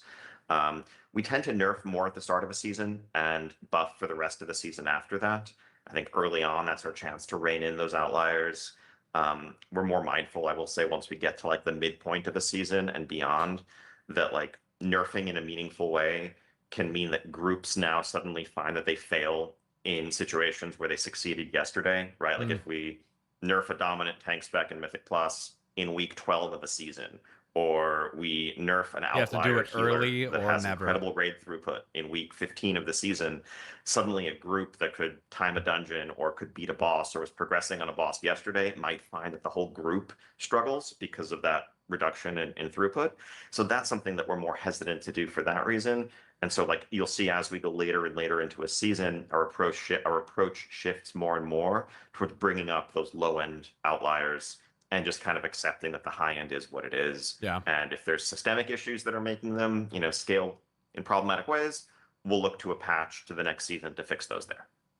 Yeah, cool. I mean, to be honest, like every week I just load up Wowhead and I'm like, right, what are the class tuning going to be this week? Because I know that you guys are like active on it, so at least it's like I like that. I like knowing that it's been pretty consistent. You're addressing balancing and stuff quite often. So yeah, cool.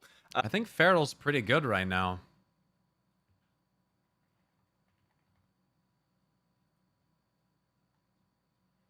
Yeah, Feral's in one of the top comps right now.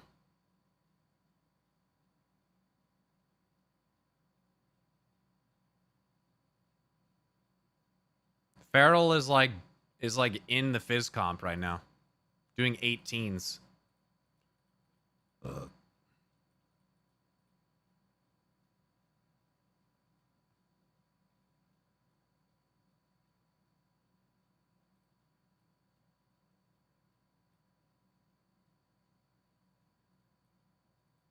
So we've seen Blizzard try and like what's the site? Mythic Stats. Tackle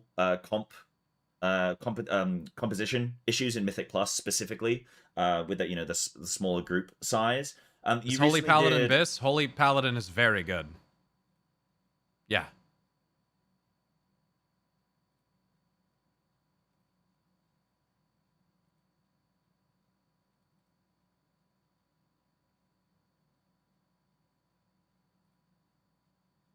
Yeah, Holy's very, very good.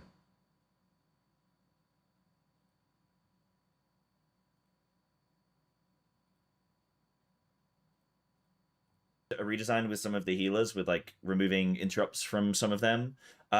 What's your current thinking about class buffs and like identity in that sense? And then any thoughts on maybe going further and making Bloodlust like a role specific thing? So maybe if all tanks had Bloodlust or something, where then it's because sometimes you'll go to queue up for a group and then you go, oh, I'd be the 5th player and they don't have a lust. Oh, they won't take me. But it might be the perfect group other than that. So any thought behind that sort of thing? Yeah, that's a challenging problem space, really. we're trying to always strike a balance between class identity and avoiding being too homogenous in what everyone brings to the table, with the natural social pressures and competitive pressures that can, lead to people feeling like they get excluded from groups sometimes. The specific example you gave, and I think the approach we've taken to Bloodlust, is to spread it across enough different specs. Yo, give Lust to a tank, dude. Give it to one of the tanks. Enough different classes that it should, that there's a lot of options for filling it. You're not locking into one specific class or whatever to provide that to your group. Comp diversity is something that we talk about a lot. I think when it comes to Mythic Plus in particular, I would say that's one of the primary ways that we actually measure balance. It's not about, success in Mythic Plus is not about, raw DPS. It's about a complete package. And so unlike in raids where you might look at damage meters, the goal is Good to old have cock class diversity. representation be as diverse as possible, because that also translates to players' experience, right? At the end of the day, if you're just looking to get some keys, you're looking to chase an achievement, you're looking to fill your row in your vault, and you're applying for groups, if the community perception is that your class doesn't fit into that meta, you're going to have a much harder, much more frustrating time, and that's our responsibility to solve. And even though any composition basically can complete, Mythic 10, 12, 15, we understand that people look to what's going on at the 21, 22 range, and that meta kind of trickles down.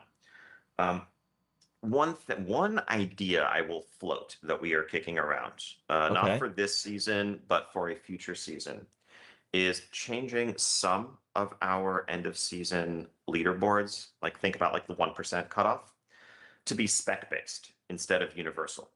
So imagine it's if you're in the top 1% of fire mages, or you're in the top 1% of holy priests or ret paladins or whatever, that's what gets you the thing. So that, hey, if you're in the flavor of the month, flavor of the season, the spec everyone is playing, if you're a guardian druid tank or whatever, that's actually going to be a much more competitive race for that title, I think, in a way that can hopefully encourage more diversity of specs and give more people a feeling like they can chase. The bottom rerollers are screaming, and everyone that doesn't do that's yeah, that sounds sick. Their goals on their own terms, but also hopefully highlight the fact that more than just the specific specs that the top 5 teams in the world tend to favor can actually succeed at that 20 and up level. There's pros and cons to it. I could see people feeling pressured to switch specs as a result of that in a way that might be negative. But I think, we're mindful of how the reward structures that we set up can feed into the perceived meta. And we know that at the end of the day, if we want, people of all specs to feel like they can find a home in groups, we, need to try to support that as best we can. I mean, won't it? I mean, that'll be down to you as an individual and your goals, but won't it still be harder to get invited to a group because you just don't perform? But people will just get 1% of their mains and then bring alts and high resil keys to get 1% on every spec.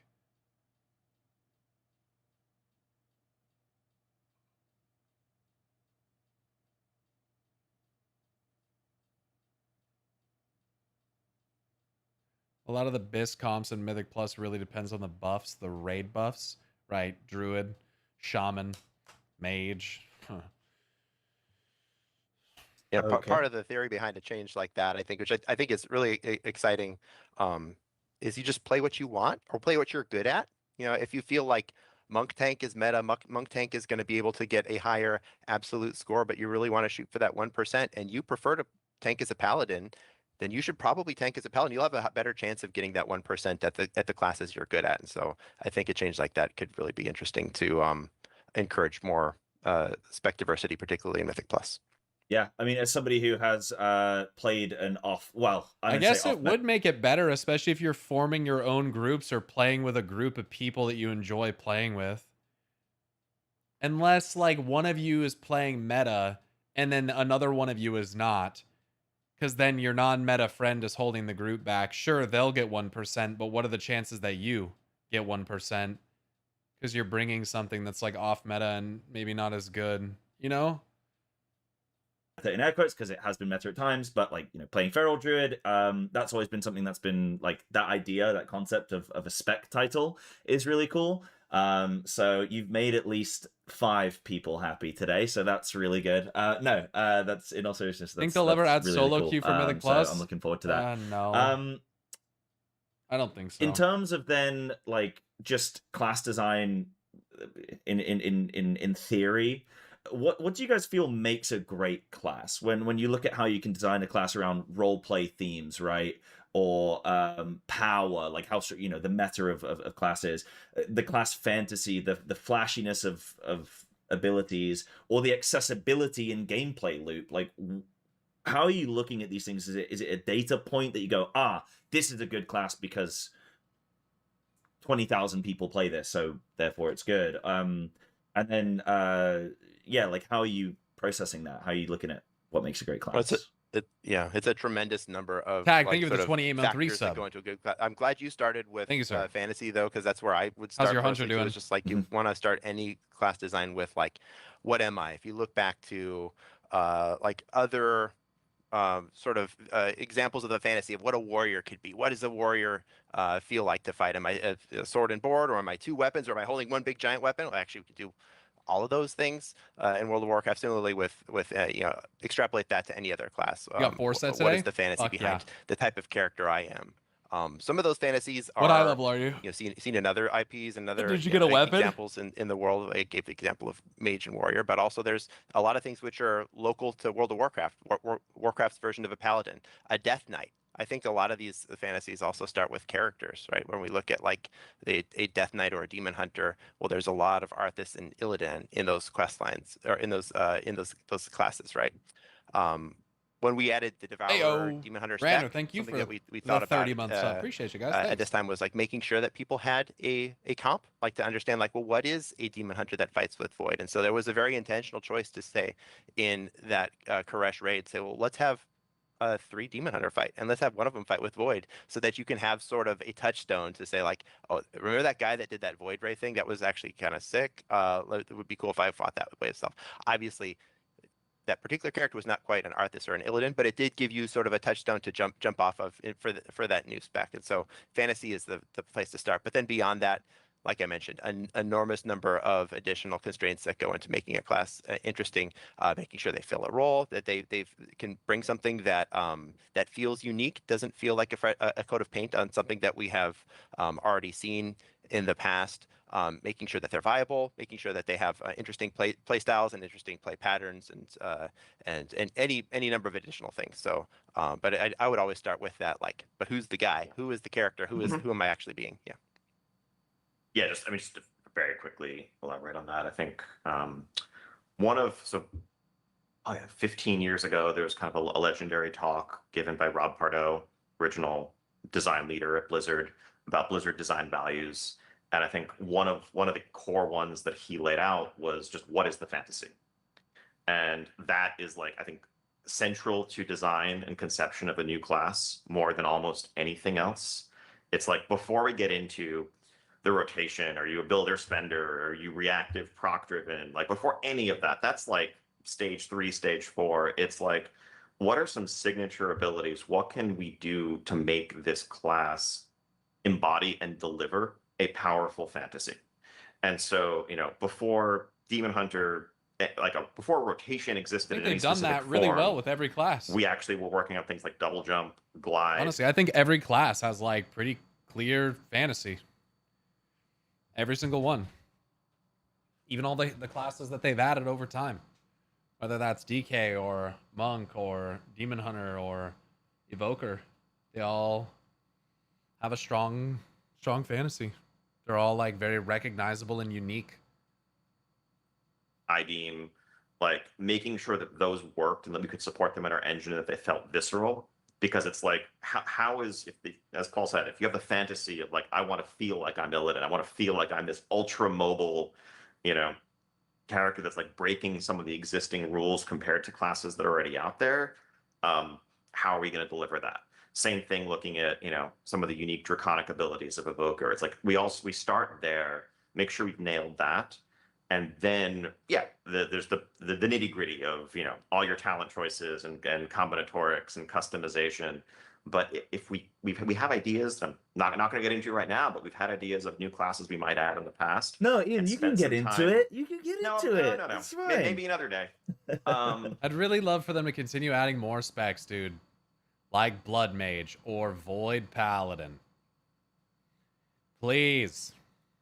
But like we've spent some time chasing I don't know, that Sop. fantasy I part don't know. and have discarded Could those be anything. concepts. Have moved away and decided not to do them after like failing to come up with a really compelling hook that sufficiently distinguished them from the options that already existed. Yeah. So I think that's one of the most important parts of class design. I think that's why we'll never get Blade Master. That's never gonna happen. And the reason why is because Blade Master is just a warrior. It'll never happen, unfortunately. It's like, yeah. I think that you could maybe engineer or tinker, maybe. You could be clever with that. But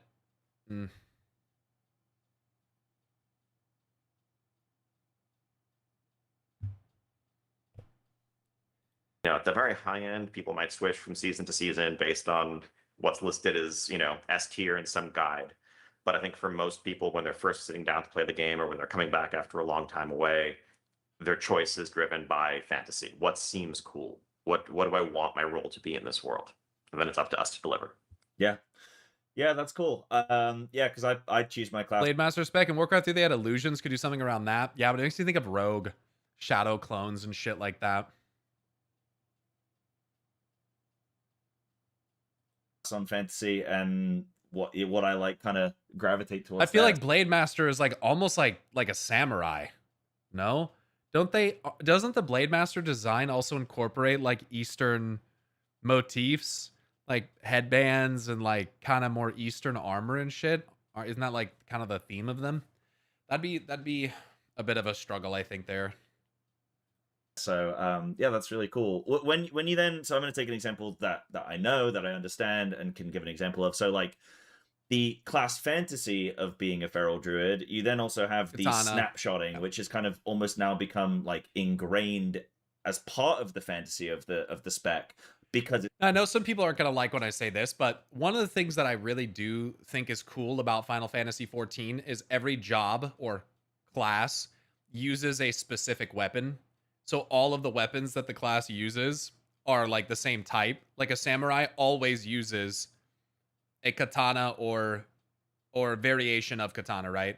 Like a Dark Knight always uses like a big two-handed sword. Like a warrior always uses an axe. They could have done something like that with WoW. And like it could technically give you more flexibility. Like if we want to introduce something specifically that uses katanas, or tantos or like what's it, Uchigatana, whatever the fuck that huge version of it is, Masamune or whatever the fuck, like you could do that, but there's two at this point, like transmog wise and stuff, anyone can use anything, so it's like it's a foregone conclusion as to whether or not that's even possible. But I don't know, it's just something that I saw on XIV that was kind of cool. It's existed for so long. So how do you then approach like a spec redesign internally? Like how do you look at that and go like, right, there's something that we want to change here, and how we're going to go about that? Survival Hunter moving to predominantly melee is a great one as well. So how are you approaching these, and when do you choose when to pull the trigger or not? Yeah, I mean, I think it all starts with just like touching base with the community, right? Like seeing what people are interested in. So like using snapshotting as an example, when you look at if you wanted to change any aspect of snapshotting, you would look at, well, how would people respond to this?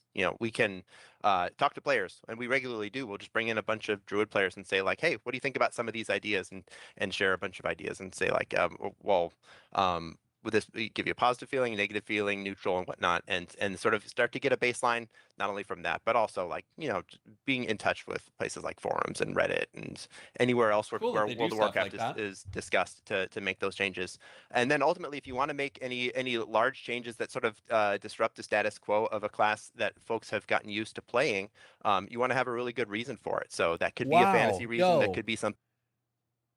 Wow, Dylan, I don't know if you're here, But oh, congratulations. Thank you so much. If you're here, thank you so much for contributing $250 to the baby fund on the registry. That is very, if you're here, thank you so much. That's very generous. Holy shit. And there was also some others earlier today as well that came through. Thanks again to those people. That is crazy. I need to make sure my phone's charged. This shit's gonna fucking, I'm not gonna be able to get these notifications here shortly. God damn. Thank you very much if you happen to be here. That is crazy. Thing like, well, we want to, we see some really good opportunities for, you're using your example of Survival Hunter to sort of use this leaping, still using traps, but also like jumping around using a shotgun blast, like this, a really interesting fantasy of a particular class that we want to do. Is that worth the changes for people who are dying that's in the you, wolves? Silk? Thank you very much. Thank you very much. Good to see you as well. It feels like it's been a minute. I hope that you're doing well. Wow. Thanks so much, man. That's very, very generous. That's crazy. That'll help so much. I mean, we're looking at fucking car seats aren't cheap, bro. You know what I mean? Holy shit. Thank you. Survival Hunters of the past. You guys are amazing. And we sort Seriously, of make that call at that moment. Right. Yeah, my one word answer to the question would be very carefully. So I guess that's 2 words. Sorry. Yeah, it's fraught with risk. You know, I think anytime it's crank wild. Even Hog if it's wild. a minority of players, It's even ham if it's wild. a relatively unpopular spec, there will always be countless players who. Yeah, we would never want to gut the class fantasy of a spec or class in order to make something new. We would never want to do that.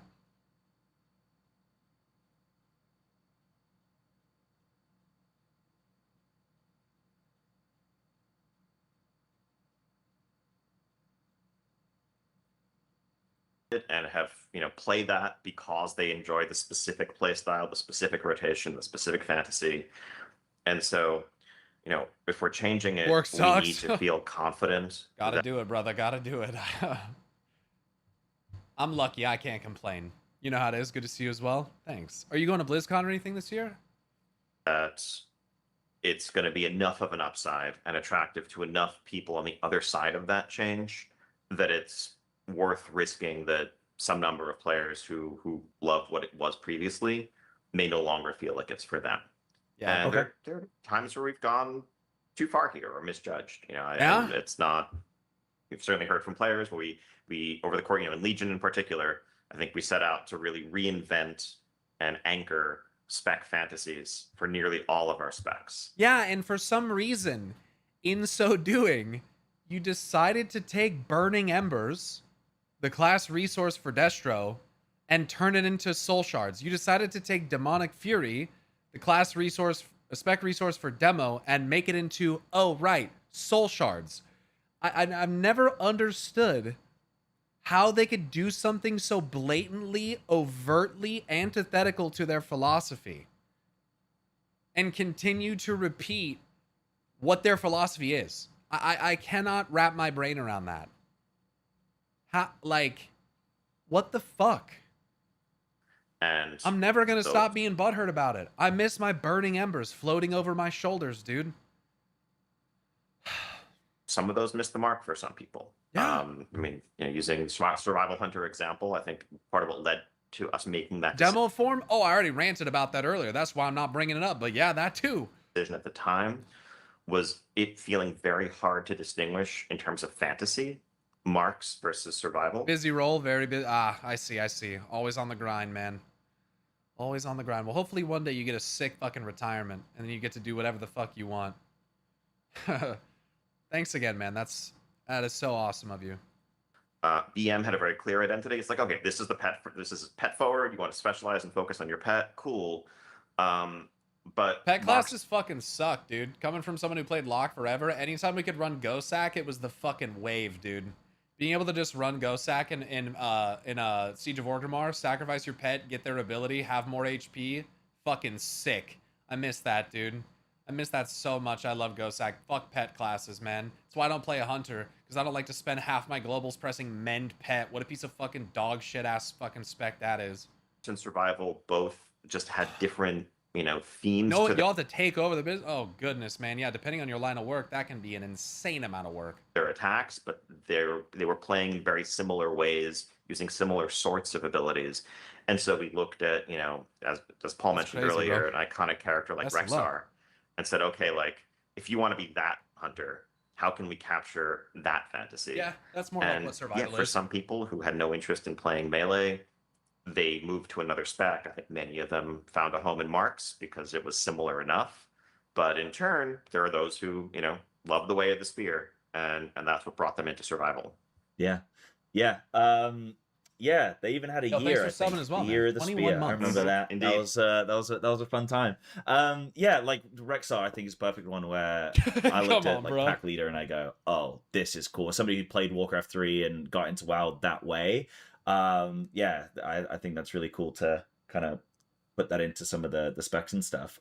So Do you think we'll get a new race in 12.2 at the Heart of Azeroth?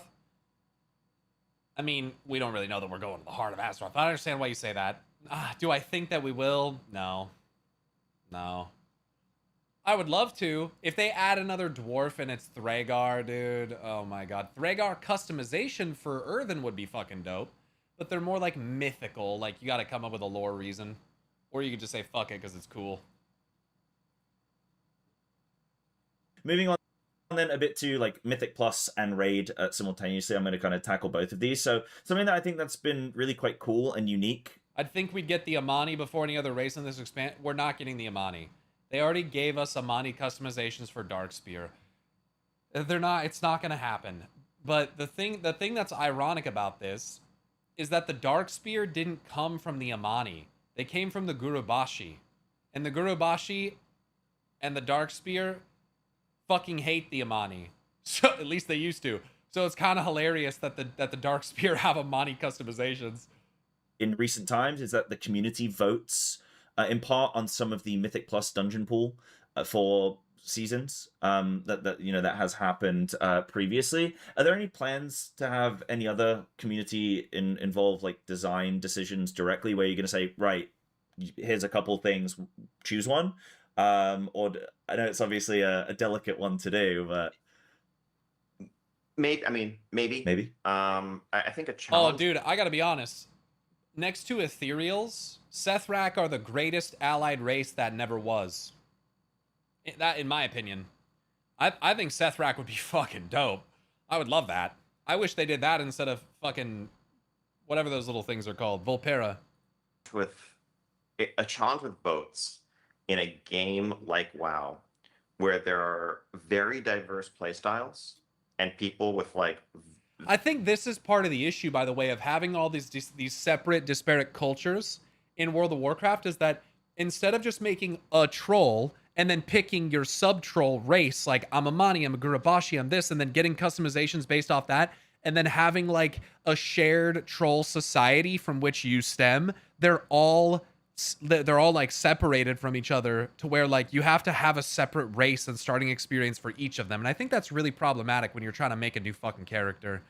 Like it's kind of like all the different forms of dwarf at this point, or like gnomes, mecha gnomes and stuff. And I understand the uniqueness that can come with each of those, but like, I don't know. Like, if we could actually have the troll empires unite again in a common space, you can easily write something where that's the case. You could do the same thing with elves, and like, you could still have quests that explore your shared lineage and differences and cultures and see different cities and all this stuff. But like, yeah, I do think that that's a bit of a problem.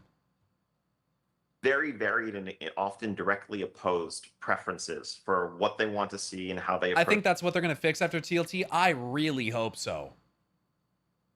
I really hope. Well, is that not what we're doing this patch? We're not. Kind of. We're beginning to bridge the divide. Trying to anyway, but I don't think that some of these wounds will ever truly be healed. So, I don't know. The game, putting something broad to a vote can just lead to like one faction of players, dominating the vote, and an outcome that feels frustrating and disappointing to another group of players. I think when it comes to something like the Mythic Plus dungeon pool, the audience there is Mythic Plus players. And so we don't have to be as worried about like, well, how does this? You guys love Mythic Plus, right? It's your like favorite thing to watch me play. Every time I play it, my viewership doubles and the chat just never stops talking. It's crazy. And for raiders or people who prefer PvP or whatever else, and it's more, hey, folks who are interested in this piece of the game, what are dungeons that you're excited to see? I mean, I think we've moved away from doing polls over time, but it's something we may go back to. You know, I think it was very Look, I do think playing Mythic Plus can make you a better raider, to your point. But you know what I meant. That like it doesn't do anything overtly to teach the lessons that you should know for raiding and other harder content. It just throws you into another piece of content. It's like sink or swim, bitch. Insightful for us to get a sense of like what dungeons people were and weren't excited about, and I think that's informed a lot of the team's thinking about how we approach. That's what I meant. You know, which dungeons to pull back in and what sorts of changes we make to them. You to the third monitor. But, then I mean, we're always gathering feedback, even if it's not a formal poll. We're always gathering feedback from our community via countless avenues, and so that's kind of informing most decisions that we make. Anytime you open up a poll, you always Mythic Plus doesn't make me a better raider; it makes me a meaner raider. As well. So that's a great name. Hey, Paul. Most of the best players I ever played with weren't very nice. Agree with you, but I think the risk still exists there. I might turn it around on you and say, like, is there anything you think would be like interesting to like throw a community vote out for? What do you think would be interesting for us to throw out? Oh man, I wish I wish I had time to think on that one. That's amazing. I don't know, maybe polling PvP players. Any battlegrounds they'd like to see revamped and return? How about Strand of the Ancients? How about Winter Spring or Wintergrass? How about Ashran? I don't know. What do the PvP players want, bro? Give them some love. Like old raids or something that could maybe be featured in some way, shape, or form. Like maybe you juice up an old raid and make it like relevant. I know obviously we do have time walking, but make it like real relevant, or something like that. And that's maybe cool. Like the community gets to vote on one of those. Maybe it would probably be Throne of Thunder. Let's be honest, everyone. TOT is that one. I mean, that's the answer. Yeah, maybe something like. Yo, base Cyber. That is the correct answer. That, I guess, would be cool. Or maybe whether or not we could have like dueling in houses and do some cool stuff there. Little combat ring. Could be neat. But yeah, I think I'd probably something. Dude, being able to do drive in the housing ward would be fucking sick. We were gonna do guild races, but then can't do drive outside of Undermine. Cool. I'll think on that though. I'll think on that, and I'll see if I come up with anything on that one. But yeah, I think so. Like when it comes then to Zastin. Now that's the most based idea. Make time walking available all the time. Yes. And merge it with the leveling queue. Yes. What have I got here? I know we've only got a couple more minutes, and I want to make sure I get through. So, okay, yeah. So I've been looking a lot, especially this raid tier. We're in the race world first currently, as it stands. And in my opinion, time walking is the most fun way to level. If you're trying to level from 80 to 90, time walk that bitch. It's the wave. And I've noticed, just looking at this raid, how fantastic it has been. I like it. From a viewer perspective. I mean, I've been casting for it, but so, you know, yeah. I love it. You must be casting on the also, just viewers in general can look at a lot of these bosses and immediately understand what the objective of the boss is, which is, I think, quite paramount. And I think the team has done an incredible job at improving on that, and improving telegraphing. You can clearly see now when you're in lines or not. But I've noticed there's been quite, I'm coining the term, the squid gamification of mechanics, where there's a lot of things now that are like, they're simple to understand, but then they're potentially complex to execute. So if we look at Sentinels, for some of them are hard to see, man. He's casting in the method stream. That's very cool. Good for him. Cyber seems cool. I never met him or talked to him. He seems really cool.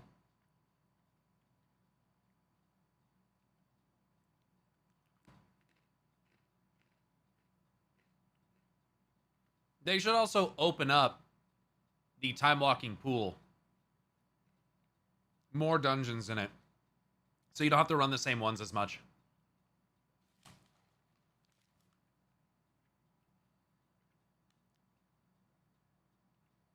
Look, I said in the podcast that I think I hate this raid.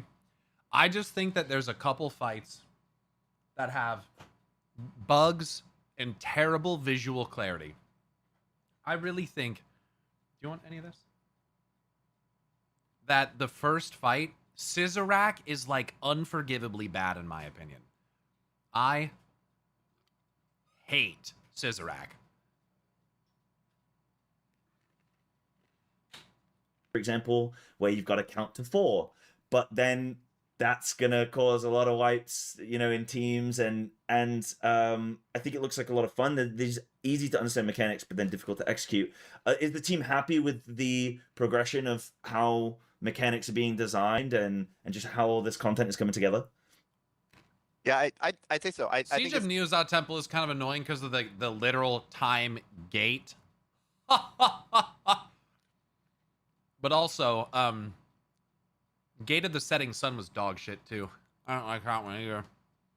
It's sort of a those were typically people's 2 least favorite dungeons from challenge modes in MOP as well. Those 2 right there. a virtue that we have intentionally been chasing, and I'm glad that it's something that you've sort of picked up on, is making sure that you can sort of instantly... Jade Temple was usually what people would time first. Understand from presentation what you're supposed to do in the game. That makes it a lot easier to respond quickly to, in a world where a lot of people for sure play with their established raid groups and established guilds or whatnot, but also a lot of people pug raids, and a lot of people hop in, and you don't always have the benefits of either just your familiarity with one another or voice comms or or you know the types of communications that you might be normally using to communicate a more complex raid mechanic. That having it be grokkable, just by being able to understand like what's presented in the game is super important. Having a Did he say? What did he say? Did he say grokkable? What the fuck did he just say? Communicate a more complex raid mechanic. That having it be grokkable, just by being able to understand like what's presented in the game. What the fuck does that mean? Is super important. Having a shared raid language of this is something that is dangerous. Grok is a real word? What does it mean? Fucking clankers, dude. Oh my god. You want to know some of my favorite videos that I get sent on YouTube or Facebook or anything, or Instagram? These videos of these fucking clankers sprinting, and it's kind of terrifying. But when they eat shit, dude, and they just bust into a bunch of pieces, that shit fucking sends me, dude. Or when I saw one where it got to the end, it ran into the mat, and then it like stumbled backwards and like fell on its head, and the whole center of it just like exploded. It was crazy, dude. It's stupid fucking clankers, dude. Holy shit. Dangerous to stand in versus this is something which you're supposed to soak. Having very clear outlines of those spaces, especially if they are deadly, to understand, am I standing inside or outside of the space, are all things that the team's been working really hard on making sure that the game sort of does its own job explaining itself in the world space, so that you don't have to sometimes feel like you're doing the more research in the adventure journal than you might prefer. And also allow me to make a plug for add-on disarmament, opening the door for some simple to communicate raid mechanics that otherwise would have been trivially solved by add-ons, like adding numbers to 4 that hopefully can be intuitively communicated. You know what? That's a really good point. I hadn't really even thought about that. It's what I continuously advocated for, though. Mechanics don't have to be overcomplicated and unnecessarily like difficult if you just got rid of add-ons and simplified them to be more visually clear, and that's exactly what they're doing, with the exception of dog shit like Scissorak. I fucking can't believe it, dude. I can't believe that shit. Communicated with visuals, but that it gives our design team that space to play in again, whereas you know for many years things that felt like little miniature puzzles like this.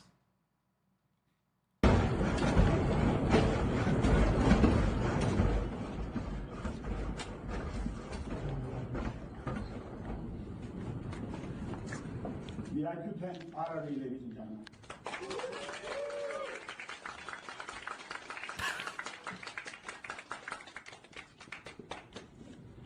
what I would like to share with you is that robotics is very real. It scales across a wide variety of embodiments.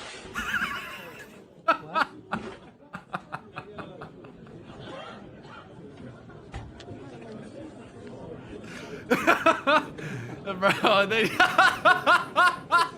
they covered up with a sheet like it's dead. Oh my god. AI robot falls while running. Dude, come on, man. See if I can find. Dude, I think it's this one. It's this one, bro. You gotta look at this.